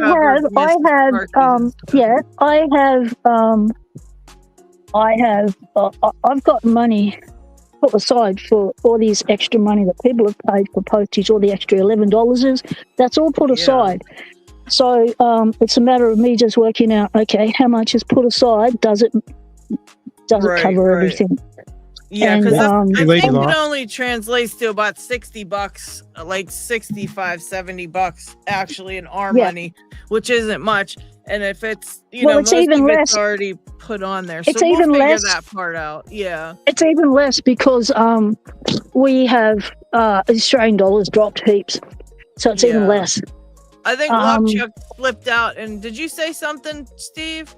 Yeah, I was just going to tell you it's going to take off. Oh, all right. Well, thank you for popping in. I appreciate it. Lockchuck disappeared on us. We love you, Lockchuck. See you later. And we love you, Steve. Have a great night. Thanks for hanging out. Bye. Bye. Bye. So this is private land. This is private land. I have permission to be here. So don't everyone start losing your touch over me entering premises illegally. Yes, they do have a big sign out front. You can't enter, but hey, I've got permission to be here. Whoa. Oh, this looks like it was a tower. Oh, there's a big hole. Oh. Whoa. Oh, shit. Okay. So what we've got here is this looks like the well. So this is an old railway yard. Back in the days when they first had steam trains, they had to give them water somehow. So you had to have trains or stops all along the line, big pumps to be able to fill up your water. But look at the beautiful archways. Look at that beautiful big door. My, look at the hinges on it. Oh, yeah. Oh, very cool. All right. Let's get up this way. So this is the train station. It's a train station.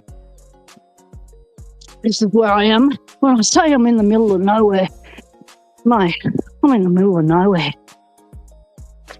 That's the outside of the building, so that'd be a reserve tank on that up there. That's those beautiful boarded up doors. Right. All right, I'm going to have to shake a leg over the top of that. That'll be fun. Okay. So how's the show been? What have you all been up to? We just kind of went through and was just having a great old time, just picking different locks and showing off different things, and not really just same old girl, same old stuff, you know.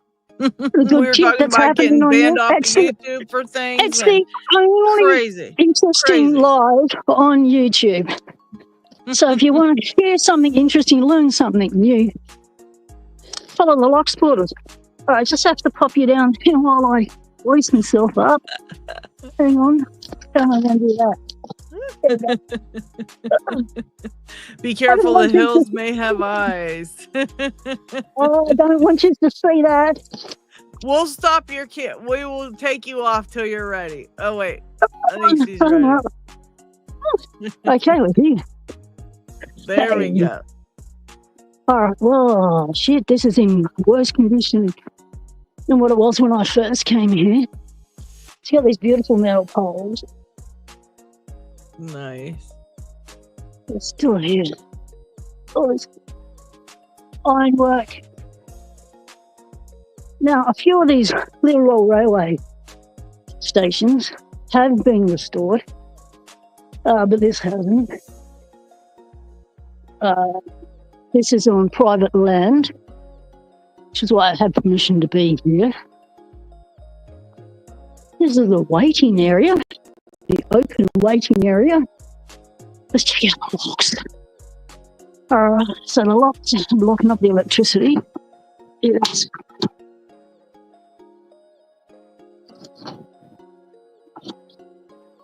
Anyone see what that is? Mm-hmm. A crusty, nasty. And so this was the old waiting room with the tiny corrugated roof. So to the right, we have the telephone and train control. So this was that area. Okay, so we have wires, beautiful high ceilings, high windows, very high. Oh my God, fireplace. People will second. Oh, they have been pulling up the floorboards. You an idiots. So this is all. Ooh, don't fall in there, P-Dubs. Nope. Just had to send that phone call away. That's my sister. Okay, now we've got the little window here for the tickets. Cool. That's it, so oh, that's gone. That's a massive pad bolt. Like, that's gigantic size. Like, there's my hand. Started my hand and it's still going. This thing's long. It's the old kind of lock. So, in the next room, have they managed to lock it? It's the lock on. Oh wow. Are we locked? Have we managed to lock it? Did they manage to lock it? Oh, that's not nice. All right, we'll have to go peep in the window. If you want to see what's really in that room, you can check out my previous thing. But, okay, here's a little room. Whoa, there's a big massive wall down there. Oh. It's like someone's been using it as a bit of a sleepout.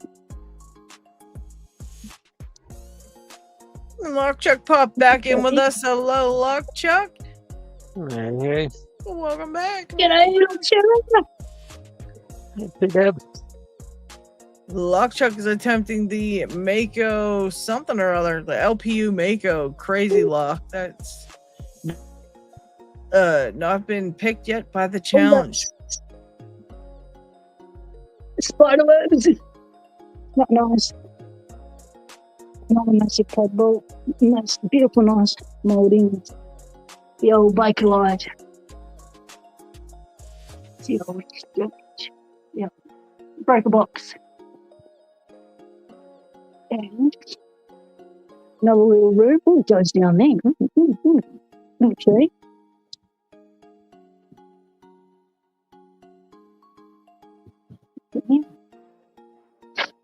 Oh. Little archway. Goes into this other door. Oh, that's good, lovely. So back in the day when we had this law in Australia where you had to have 2 closing doors between a bathroom or any other food place or anything. So from a lounge room or anywhere, you had to have 2 closing doors. So the one door is the toilet door and the other closing door is a little square thing they had to make for it to have that 2-door rule. Oh, that's a really old one. Let's get a light on that. That's old.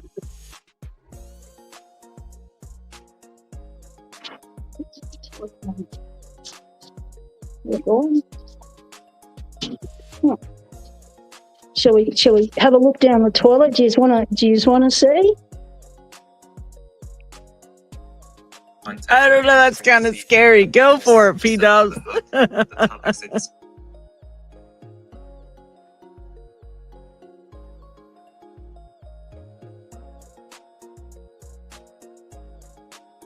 Yeah, we got cobwebs.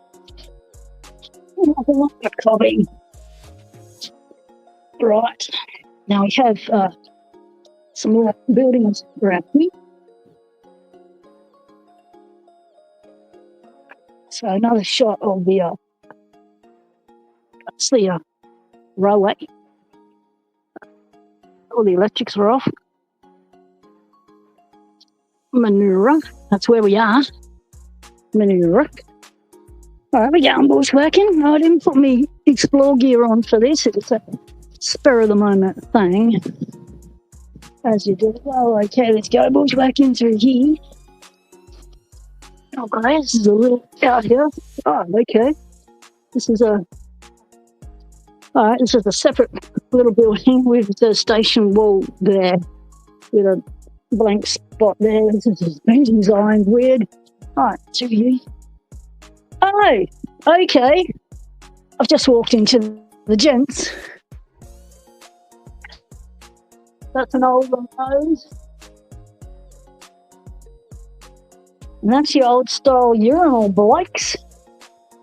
So you get on the train, let it go, don't be shy, because you're peeing up at the sky. Well, don't pee up at the sky, pee down, but look up. So you're looking up at the sky, so there's actually no roof on the men's section of the urinal toilets. That's interesting.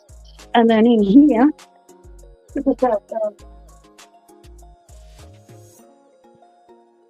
It's a hinge, some sort of hinge to that to it. Oh, the lock's gone. Oh, The cobbies in there. Wasps. We go in.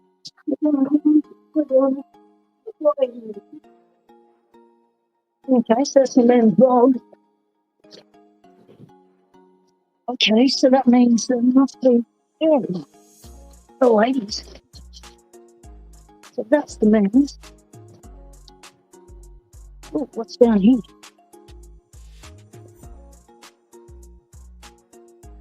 So this is how I explore. I just let my ADHD take me wherever it leads. Okay. It's a little woodshed or something. Alright, how did the ladies go? Where's the lady? Must have been that first one we were at was the lady. Yes. Right. So, that is my postage update. That is my little fun live explore for you.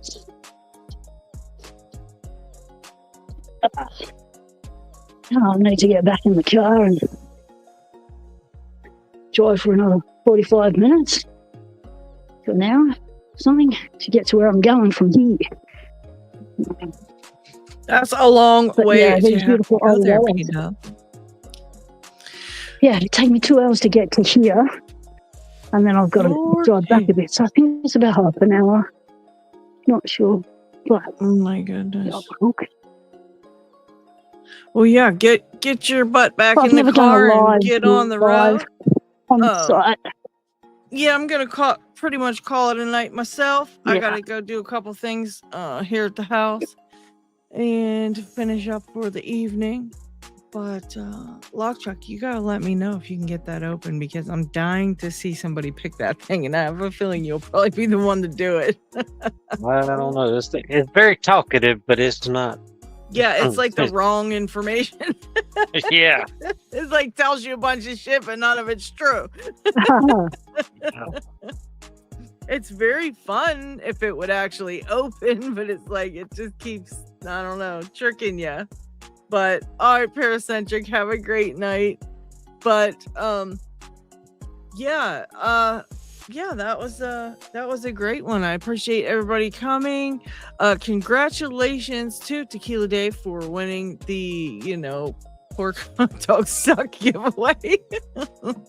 And thanks, P-Dubs, for coming on and showing us a little bit of a background there and what you got going on. I appreciate the Lock Explorer, little case of Lock Explorer there. And Tequila Dave, I will get a hold of you about your prize. So we'll get a hold of you and get that figured out. But yeah, thank you guys all so very much, and we love you all. And make sure that bell is rung on my channel. Do you have notifications set to all, because we'll be going live in the next couple days. We're gonna be doing a vertical live streams, and we're gonna do that in a little bit. So make sure you're ready for it so you don't miss it. All right, I love you all so very much. Smooches, and I will see you guys on the next.